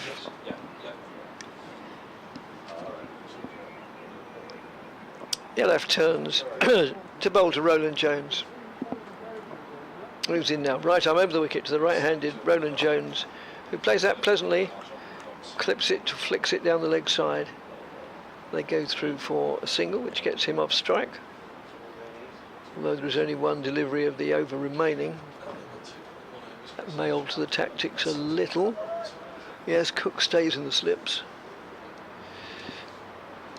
And Lawrence comes in at square with the wicket on the offside to save the single. But yeah, it's difficult to see where a single is obviously coming from. Backward of point seemed to be the option that Higgins took, but Lawrence came across, moved to his left and fielded to make sure that idea didn't germinate anymore. End of the over, 121 for 8.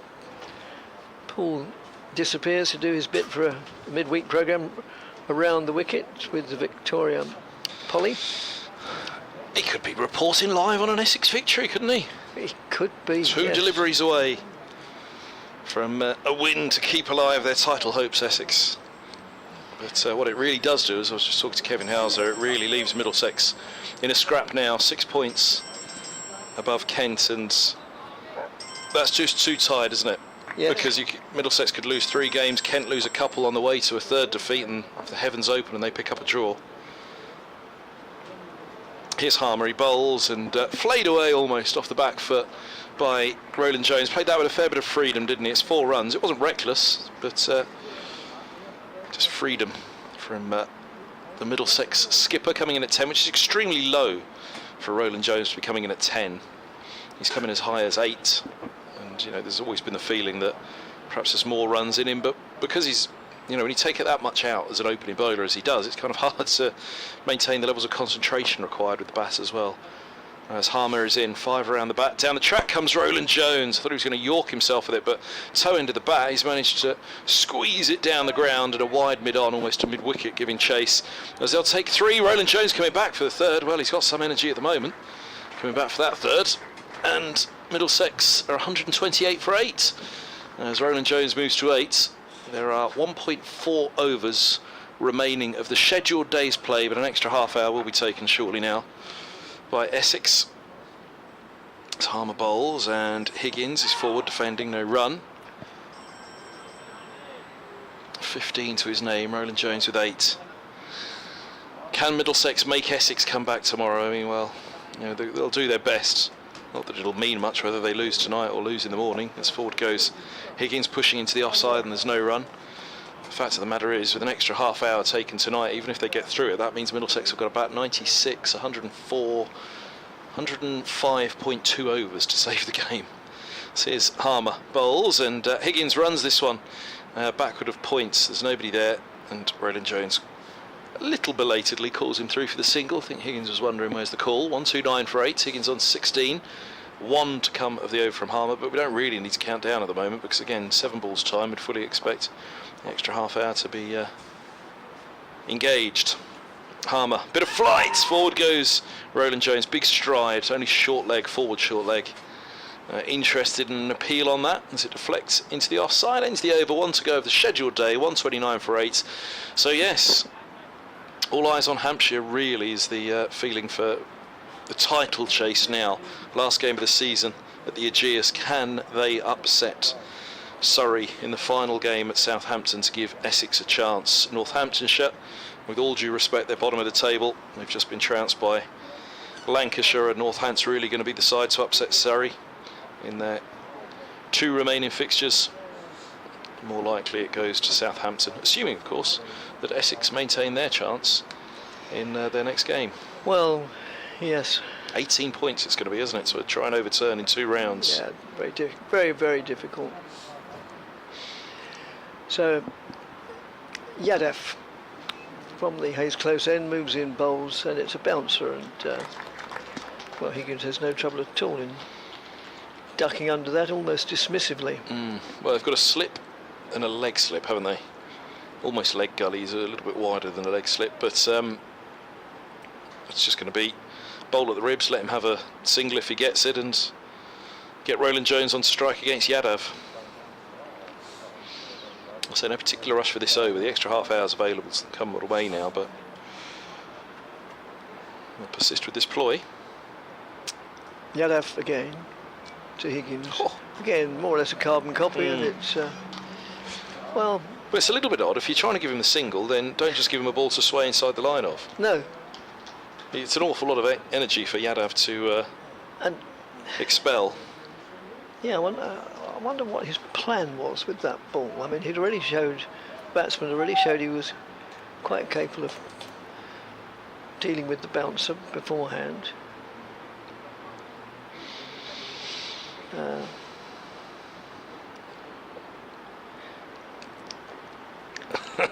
It's down Take the 3. side. Yes. Yadav with another bouncer.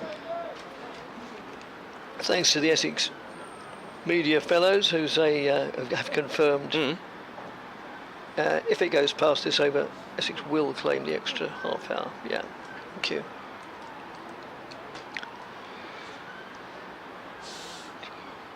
No great surprise there, but grateful to receive confirmation anyway.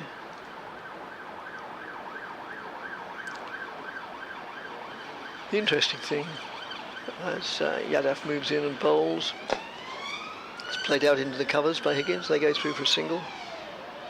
Will be whether that's also announced over the public address, because we have the advantage of watching cricket very regularly, knowing a lot of the regulations. We can't pretend to know them all, but you know, some people coming in today, well, they're all assuming this is the last over of the day. They may even already be making their way back to the train or the bus. Well, I'm just wondering. I'm trying to think. About an hour or so, I headed off. Where was I going to? Downstairs, saw Paul Hiscock of the local paper next door. Yadav moves in, bowls, played hard into the ground, and then just anxiously looks over his shoulder to see where did it go, but it was harmlessly bouncing away. And it felt as though there were a good number leaving the ground at that point. Yes. Middlesex would have been, what, 4 or 5 down then? He thought, well, could be an awful lot of cricket still to come today, but yeah, you never know what people's transport needs are. Well, no. And also, perhaps they were just moving for the sun, because it has been pretty oppressive, so maybe they were moving from one side of the ground to the other to find a little bit of shade. Could be.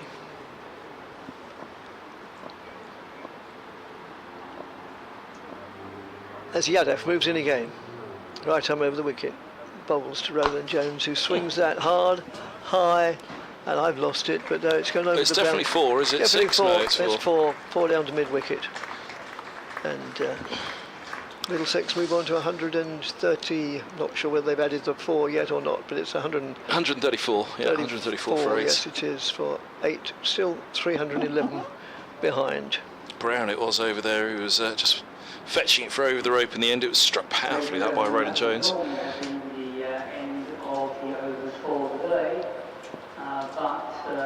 Oh, excellent. They are making an announcement. He's stringing it out though, isn't he? It was quite the tail, that one.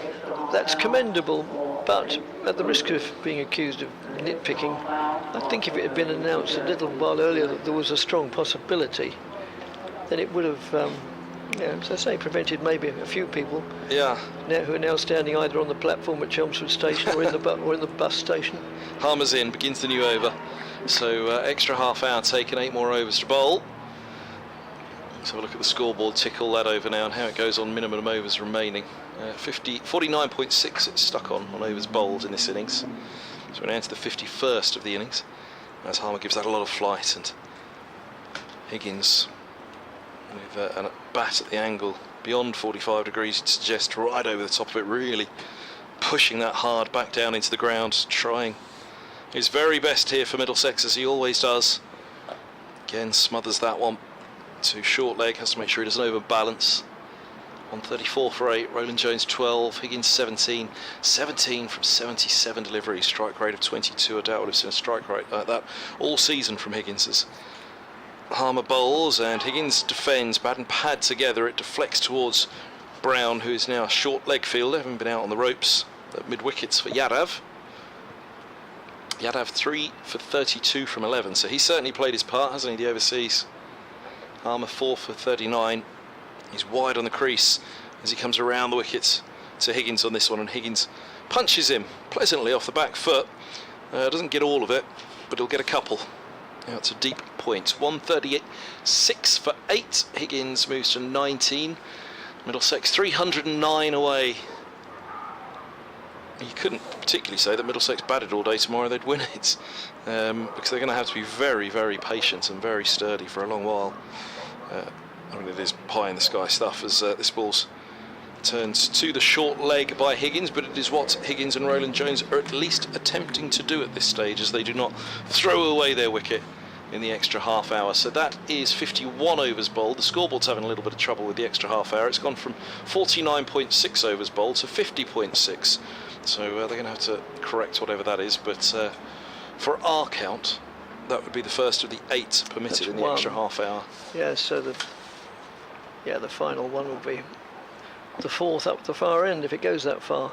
Thanks very much for your very pleasant, charming email, Jeff in Madeira. He says, today I have to admit defeat. Having watched so many cold Chelmsford days from my... Just come back to that in a moment as Yadav moves in and bowls. They just played confidently and competently and played down the offside. So many cold Chelmsford days from my balcony in the sun. Today I'm hiding indoors. It's raining cats and dogs, and I'm learning Portuguese after 2 years. Just been telling my pals in the local bar about the English tradition. Kids are off school and it rains, they go back to school and the sun shines. Yes, 'twas ever thus, or it was ever seemed to be thus anyway, as Yadav moves in and bowls with a stifled appeal for LBW as the batsman's trying to turn it away on the leg side, and no, there was something just didn't seem very convincing about that. Thanks for another great summer of cricket commentary. It may take a few more summers to teach the Portuguese the rules of cricket. Regards, Jeff. Thanks, Jeff, very much. Yeah, I think it would take a while to teach anybody from scratch about cricket. It's not an easy game to understand, really, as the basics are very simple, but yeah, when you get into the nitty-gritty, it really becomes quite complicated. That's just worked well on the onside, no addition to the score.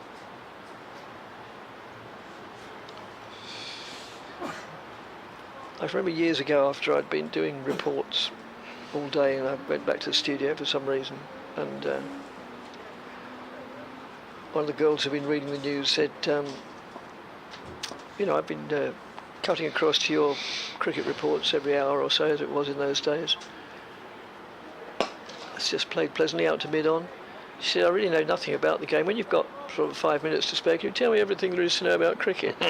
I said, 5 minutes. I said, it's taken me 107 years and I'm only scratching the surface. So no, I can tell you the basics of it, but no, it's not a simple game, really. But you can understand it by only knowing the basics. Man, or not necessarily man, sorry, person delivers ball to other person who tries to hit it. Ooh, and that's played out on the onside. Every game is simple when you boil it down to its basics. You know, golf, you've got a hole in the ground, you've got a ball, and you've got a stick. Well, I was going to say, you know, you kind of go for ball games. There's football, and then there's bat and ball cricket. You know, whether it's baseball or rounders or whatever variation of it, it's bat and ball, isn't it? And this is the slightly more complicated version of the bat and ball version of the game, which is historically there's been other vague versions. There used to be a thing called bat and trap and various others. As Yadav moves in, bowls a bouncer. And batsman has no trouble. As they finished over, just very quickly, have a look at Alistair Cook there. There's 5 helmets in a row, of which Cook is going to claim all 5 of them and run them now to the 5 who will gather around the bats under the bowling of Harmer. Now, do I need to get out of the way? Where are we with the schedule in this extra half hour? Who was due off? Was it Paul who was to disappear? It was, wasn't it? So it's me to carry on. So we've had 2 of the extra 8 overs we bowled tonight. The 5 helmets are being donned around the bats. And 136 for 8 it is. 309 more. That nominal figure for Middlesex now. It's all about 6 more overs tonight, and then another 96 tomorrow, which, again, it's all very improbable, and it's virtually impossible, one would suggest, but Higgins and Roland Jones are trying. Here's Harmer to begin the over, he aborts. I'm not sure Higgins was quite ready himself, as there's a slip, a leg slip, a short leg, a forward short leg, and a silly point, and in comes Harmer to bowl, and this ball's eased through the vacant point, just backward off by Higgins, and he'll pick up 2, and 136 becomes 138 for 8. Higgins is on to 21. In fact, how many of the Middlesex batters have reached 20 in this innings? Is Higgins 1. Yeah, Simpson made 31, didn't he? Yep. 32. Here's Harmer bowls, left alone by Higgins. Must have just flicked a bit of pad or something on the way through. Rossington appeals behind the stumps. Well, a rather strange one, because it felt like it was quite high up there. Maybe he was appealing that it flicked the glove on the way through as he lifted the bat high up into the air. Harmer steps in, he bowls, and forward goes Higgins. Not sure where the ball's ricocheting. It's an inside edge onto the pad, and it rolls back through his legs towards leg slip and safety. Rossington goes around to collect. Harmer bowls, Higgins defends, and there's no run. Kevin Howes is looking inquisitively between you and I. I think he's pondering whether you're looking inquisitively yourself about something. I'm not sure what. He just thought we were a pretty picture. Is the answer to all that. As this is left alone outside of the off stump, Higgins lifts the bat high in the air. It falls safely into the offside of some part of the body, and there's no run. He just thought, what a lovely picture, and he wanted to remember the moment, so he snapped a picture of us, Dick. Oh no. Harmer bowls, and forward goes Higgins. Beaton, a long way forward, a little bit of bounce through to the gloves of Rossington. End of the over, 3 gone of the extra half hour, 138 for 8. He's got a mischievous smile on his face, Mr. Howells, and are you not a fan of being papped? I'm sure you're papped everywhere you go, especially in the Amdram Society. No, I don't really do photographs. Do you know, I've never ever taken a selfie. And I never ever intend to. Oh, come on, just for us. I've taken photos of other people, yes, but certainly not a selfie. Where can we take Dick Davies and force him to take a selfie? There's something where you just have to. You can't not take a selfie. No, sorry. Out to the middle. Out to the middle. I don't do selfies.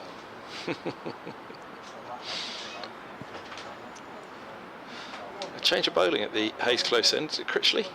Yeah. With a leg spin. Is Paul Newton a selfie man? Have you ever taken a selfie, Paul? Only for passport. A selfie for passport photograph? Yes, I guess you are allowed to, as long as you get the framing right. There was no one else around. As Critchley it is now, taking over from the far end with his leg breaks, and gives it a real rip. Yeah, I seem to remember myself having to do one for a passport and then working out whether you could do it as a selfie or not. And you can, as long as you get the framing right. Yes, but they are quite specific about that, aren't they? And that's nudged down the onside. Did he offer a shot? No, it's by, so he didn't get anything on it. No. I was just wondering whether he was going to signal dead ball, because I thought it came off the pad like you. I thought it was just nudged away, but it came off nothing at all. Yeah, you're not allowed to smile, are you, for a passport? Oh, there's all sorts of things you're not allowed well, to do. I'd imagine that was quite a challenge for Paul Newson. Well, yes. Look at his mug, Mr. Happy. I think they're all running out of steam out there, aren't Yeah, they're a miserable lot of the passport office, he says. As Critchley moves in and bowls. A few years ago, I do think he should take a selfie with his mug, Mr. Happy. a few years ago, to get our accreditation, we had to send off a passport-style photograph to the ECB. That's just played defensively, and yes, so I sent my passport photograph, and of course it's covered in all sorts of security information, isn't it? So you can't actually see much of the face, which is a good thing. Played out in the offside. And also, because my passport has my real name, then ever since then, my ECB pass says... Your full name, you mean, as opposed to your real name? It asked for name, and it also wanted details of the passport. And I thought, well, if I put one name, as in Dick, which is a name I've been known as forever almost, but the passport says Richard, will their software say this can't be one and the same bloke? So you're Richard Davis on your ECB pass. There must be plenty of other people in the same boat, I thought you were codding us all the years and your name wasn't Dick Davis at all. No, good Lord, no, I'm a fraud. A charlatan. What goes past the edge of the bat to beat the end of the over from Critchley, a maiden over one, 42 for 8. Now, I did ask Mr. Happy, aka Paul Newson, if he was to have Mr. Men mugs for Don Topley, what would the Mr. Man be? Mr. Loud, he instantly replied as forward goes Higgins pushing back on this no run. I do feel as though we could perhaps go around the 18 counties and have a Mr. Man. Yes, that's a good idea. That is a good idea. It's Harmer, he's in, bowls, and Higgins defends this one. Back at a point, no run on this occasion. It's not far enough wide of Cook, who flicks it up back between his legs through to Rossington. Smartly done, Sir Alistair. Paul, you were very quick to say that Don Topley's Mr. Loud. I'm sure you've pondered this. Dick Davis is Harmer bowls, and forward goes him. Higgins pushed into the offside. No, we can't let this go now, Dick Davis. This is just the beginning. Although you can have time, you don't have to. I don't want to put you under pressure. Mr. Pedantic. Mr. Pedantic. Here's Harmer bowls, and forward goes Higgins, and there's no run. He's Mr. Incredulous at the moment. Mr. Pot who calls kettle black. Hyphenated. Yes, hyphenated. Wonderful. Here's Harmer from the river end. If only we had comms cam for that. Here's Harmer who bowls, and this ball's tickled to the short leg fielder. There's no run. Nick Leadhill, please, gentlemen. Oh, Mr. Stats. Mr. Stato. Stato. But don't we need them to be actual Mr. Men, though? Don't we need them to... Don't we need... The Rottweiler. Forward goes.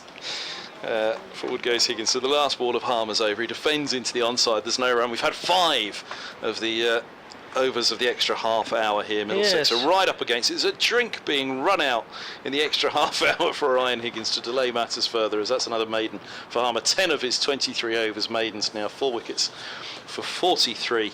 And yes, this match at the moment, it is all about when rather than if. And it will be pretty much until about the last hour tomorrow, should we reach that far. But that is why we are turning our minds to elsewhere. Now, surely they've got to be actual Mr. Men. So, Victoria Polly, little Miss Happy, surely.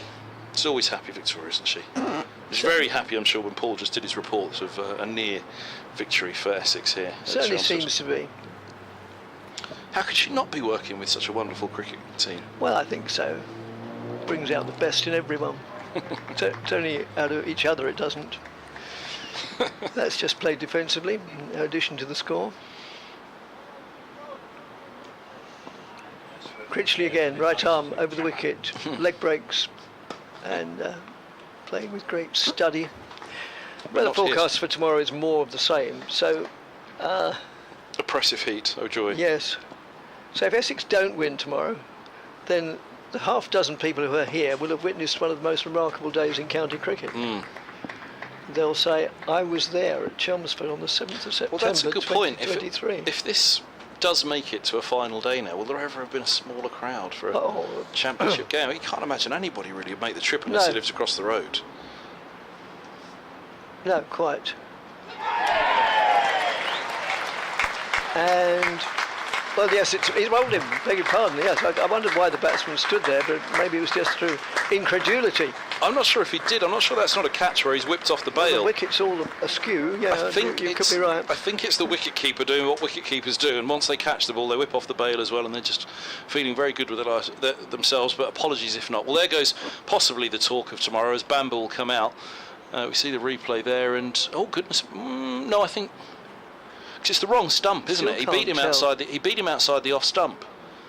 Oh, he beat the outside edge, yes. So I can't see why leg stump would have been rocked back. I think Rossington's just had a little push at it. We'll wait and see the confirmation that comes up above, but crucially as well, bowled it is. My apologies, Dick. Bowled it is. No, I mean, I can't take any credit for that. It makes little sense to me as to how that leg stump was. The stump disturbed when he beat his outside edge, but unless it did indeed take the inside edge, hard to see on the replay. But anyway, 143 for 9, and crucially it's Higgins, the last of the recognised batters. Roland Jones 13, Bamber 0, and what have we got? 2.2 overs remaining of the extra half hour, Dick. And that is it, isn't it? They can't take any more. No, I don't think so. No, I don't think so. Otherwise, where would it stop? There was some talk about an extra half hour being 10 overs because, especially if you've got a spinner on, you're pushing for victory, you're rattling through it quickly. But I don't think that ever came to pass. No. So there's two deliveries of this over, and then 1, 2, 3, 4 more. As Critchley moves in, bowls. Oh, that turned a long way. Yes, that's ragged past the outside edge. He does give it a rip. As with most leg spinners, he's not always the most accurate of bowlers. It's difficult stuff to pervade, but he certainly gives it a rip, and when he lands it in the right place, it's very difficult to play. Critchley moves in again and bowls. That's down the leg side. Rossington takes. So the end of another successful over, and especially for Critchley, who now takes his second wicket. I was saying not sure if I said it when he came into bat or when he came into bowl, but I can't off the top of my head think of any player whom Essex have signed from another county, obviously. Well, indeed, and the great rival for Essex to sign him was Middlesex. Yes. Middlesex, were they? Yeah, Middlesex were very keen on Critchley. Oh, right. There's a big rumour at that point, but it was to Essex that he went, and yeah, sliding door moment. I'd suggest Middlesex would have dearly loved to have Critchley as his Harmer. He bowls, and that's bouncing down the leg side to Roland Jones, taken by Rossington. So one more over from Harmer, and then one more for Critchley, and then that would be it going into a fourth day, we think. Should you be calling every delivery at the moment? Should you be calling the Essex win, Dick? No, I don't think it. Down the track comes Roland Jones, and this ball's pushed away behind points, and there's no run. No, I think you should. You should be calling the victory at this point. Well, if I do that, you'll expect me to come back tomorrow. As Harmer moves in, bowls, and batsman goes on the back foot. Roland Jones, and gets a bit tucked up. How's David Brett got off on the Mr. Men? That's an interesting one. As Harmer moves in and bowls, it's outside the off stump and shepherded. He hasn't appeared too often this season. And do you know what he's just been dubbed by Paul? Mr. Absent. So there you go. He hasn't been around so much this year. He has many things going on in his life. He's a busy man. Busy man. Padded up by Roland Jones, that one, no run. Last time I saw him, he 43 said, "You won't see me again this season. I'm off to America for a month or two." Oh, nice. For a month or two. Yeah. That's worked away on the offside, no addition to the score. And I mean, obviously, I exaggerate to make the point, but there's hardly a final of almost any sport played all over the country that he doesn't go and witness. As I say, obviously it's exaggeration, but he'll be watching the Rugby World Cup. He'll be watching, the yes, all sorts of tournaments. He was probably at Wimbledon finals day. But, Critchley moves in, bowls, played defensively. Well, this is the final countdown, we think, for the third day, isn't it? 5 deliveries left now for Essex to prevent this going to a fourth day. Otherwise, we're all back in the morning for a wicket. You know what? All back. As Critchley moves in, bowls, and played out in the covers. You could probably make it back for the wicket and still head off to Regent's Park. Well, I probably could, actually. And we can all come with you then. Yes, by all means. As Critchley moves in, bowls, played down to Cook at backward point. If it does go to a final day, I'm coming back to the Mr. Men. Yes, Names right. for our colleagues up and down the country. And Kevin Howells. Critchley moves in, bowls. Oh, and Rossington whipped the bails off, but I don't think it was a serious appeal. He's Mr. Sleepy at the moment, but I'm not letting him off that lightly tomorrow if we make it back for a fourth day.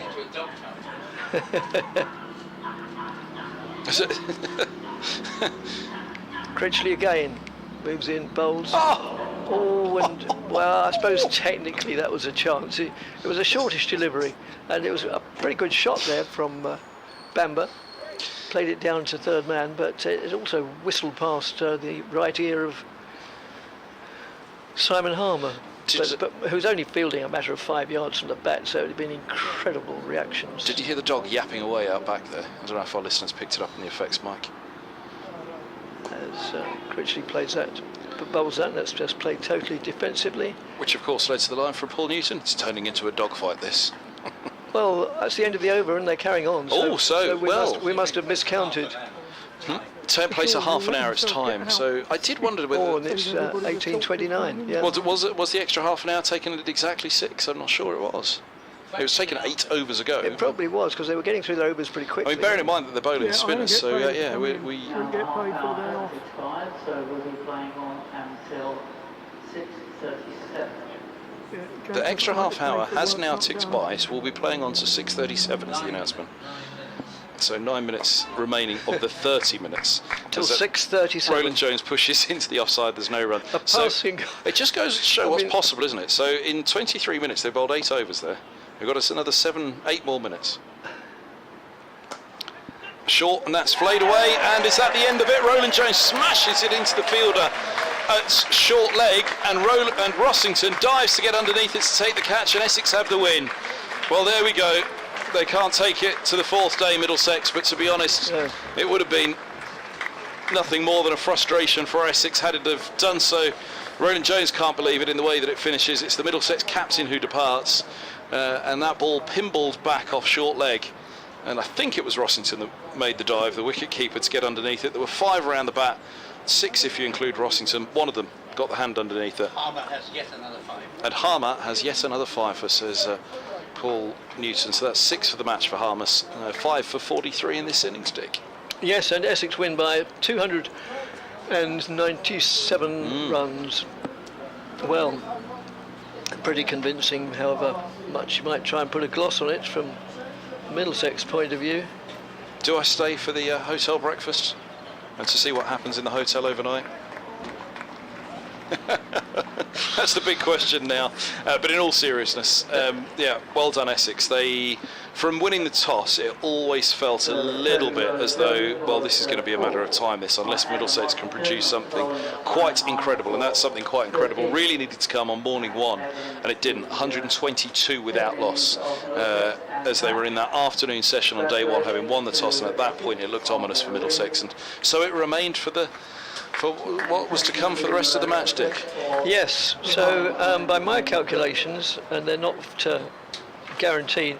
Essex will take 21 points from that. They only got two bowling points. 18 behind Surrey with 2 to play. Yeah. And so Essex couldn't have done any more. Well, I suppose they could. They got another couple of bowling. Well, there was great disappointment on that first day from 122. Yes. Without loss to what was it in the end? 304. So yeah, and of course in this day and age of batting points, that means only 2 batting points, not 3. So. Yeah, there was a great deal of disappointment at the capitulation to De Carey's and his 8-fer in that first innings, for them not to have gone on and grabbed a couple more. And who knows, at this stage of the season, as tight as it is, the difference between 18 points behind Surrey, if they'd a couple more 16 points, that's exactly a victory margin, isn't it? Well, quite. I mean, my own view, and I think most people's view, is that Surrey will win the county championship. But we all know, and we also know that we're probably going to pay for this weather. Later on in the month, we're only at the 6th of September now. So there's still another 24 days to go. Also, you think the rain's going to come? It could be. Well, I don't know that it is, but I mean, there's every likelihood. Well, I mean, that's something we didn't particularly factor in. The Surrey match at Northamptonshire, what if that's a draw, an unexpected draw? Yeah, exactly. Then it really is all eyes on the final round. If the weather intervenes and Essex at the same time can do something themselves, here against Hampshire, isn't it? At the same time. So yeah, Hampshire and then Northamptonshire away. But for Middlesex, it's to Old Trafford next, and to Lancashire, who've climbed to 4th spot with that victory. So Lancashire and Notts, we're thinking potentially could be looking over their shoulder at Middlesex and Kent. Not so now for Lancashire. For Notts, not so really either. It's Middlesex or Kent to join Northamptonshire back in Division 2 next year. 6 points separate them. 18 points between Surrey and Essex. There will indeed, Dick, be all eyes on the weather forecast as well for the remaining rounds. Yes, there will. So that's it. Essex win by, 297 runs. We're just in the baldest of details. In the end, Essex made 304 and 319 for 7 declared. And Middlesex made 179 and 147 to leave Essex victorious by 297 runs. And so, we have 2 games to play, and I wouldn't say there's plenty to play for, but thank you very, very much for your support over the last 3 days, and whether you emailed or not, just for listening and watching. My grateful thanks to. I'm not going to work with Paul Newton again this season. Oh dear. So to him and the esteemed company we've had this week. I mean, the 2 Kevins. Kevin Howells, who's a legend in his own lunchtime, and equally Kevin Hand, who's a legend in his own mind. It's always a pleasure to work with both. Dick Davis and Paul Newton, I have to say, you've made me chuckle all day long. It has been great fun. And Don Topley, even though everybody thinks we hate each other, we do get on very well off the mic. So I enjoyed my first day with Don as well. And we enjoyed our day greatly with Kevin Howells also. So hopefully everybody at home enjoyed it just as much, because it was great fun, although from a Middlesex fans' perspective and a Middlesex members and players' perspective, it's a hard defeat, but one, unfortunately, that much like at the Aegeus, they'll look at the toss and they were up against it from the moment they lost the toss. Yes. So thanks again for listening, and as you know, we'll be covering every day of every ball of Essex's matches. So the next one is Hampshire here. So please support us then, as you have done so splendidly over the last 3 days. Thank you very much, and enjoy your evening.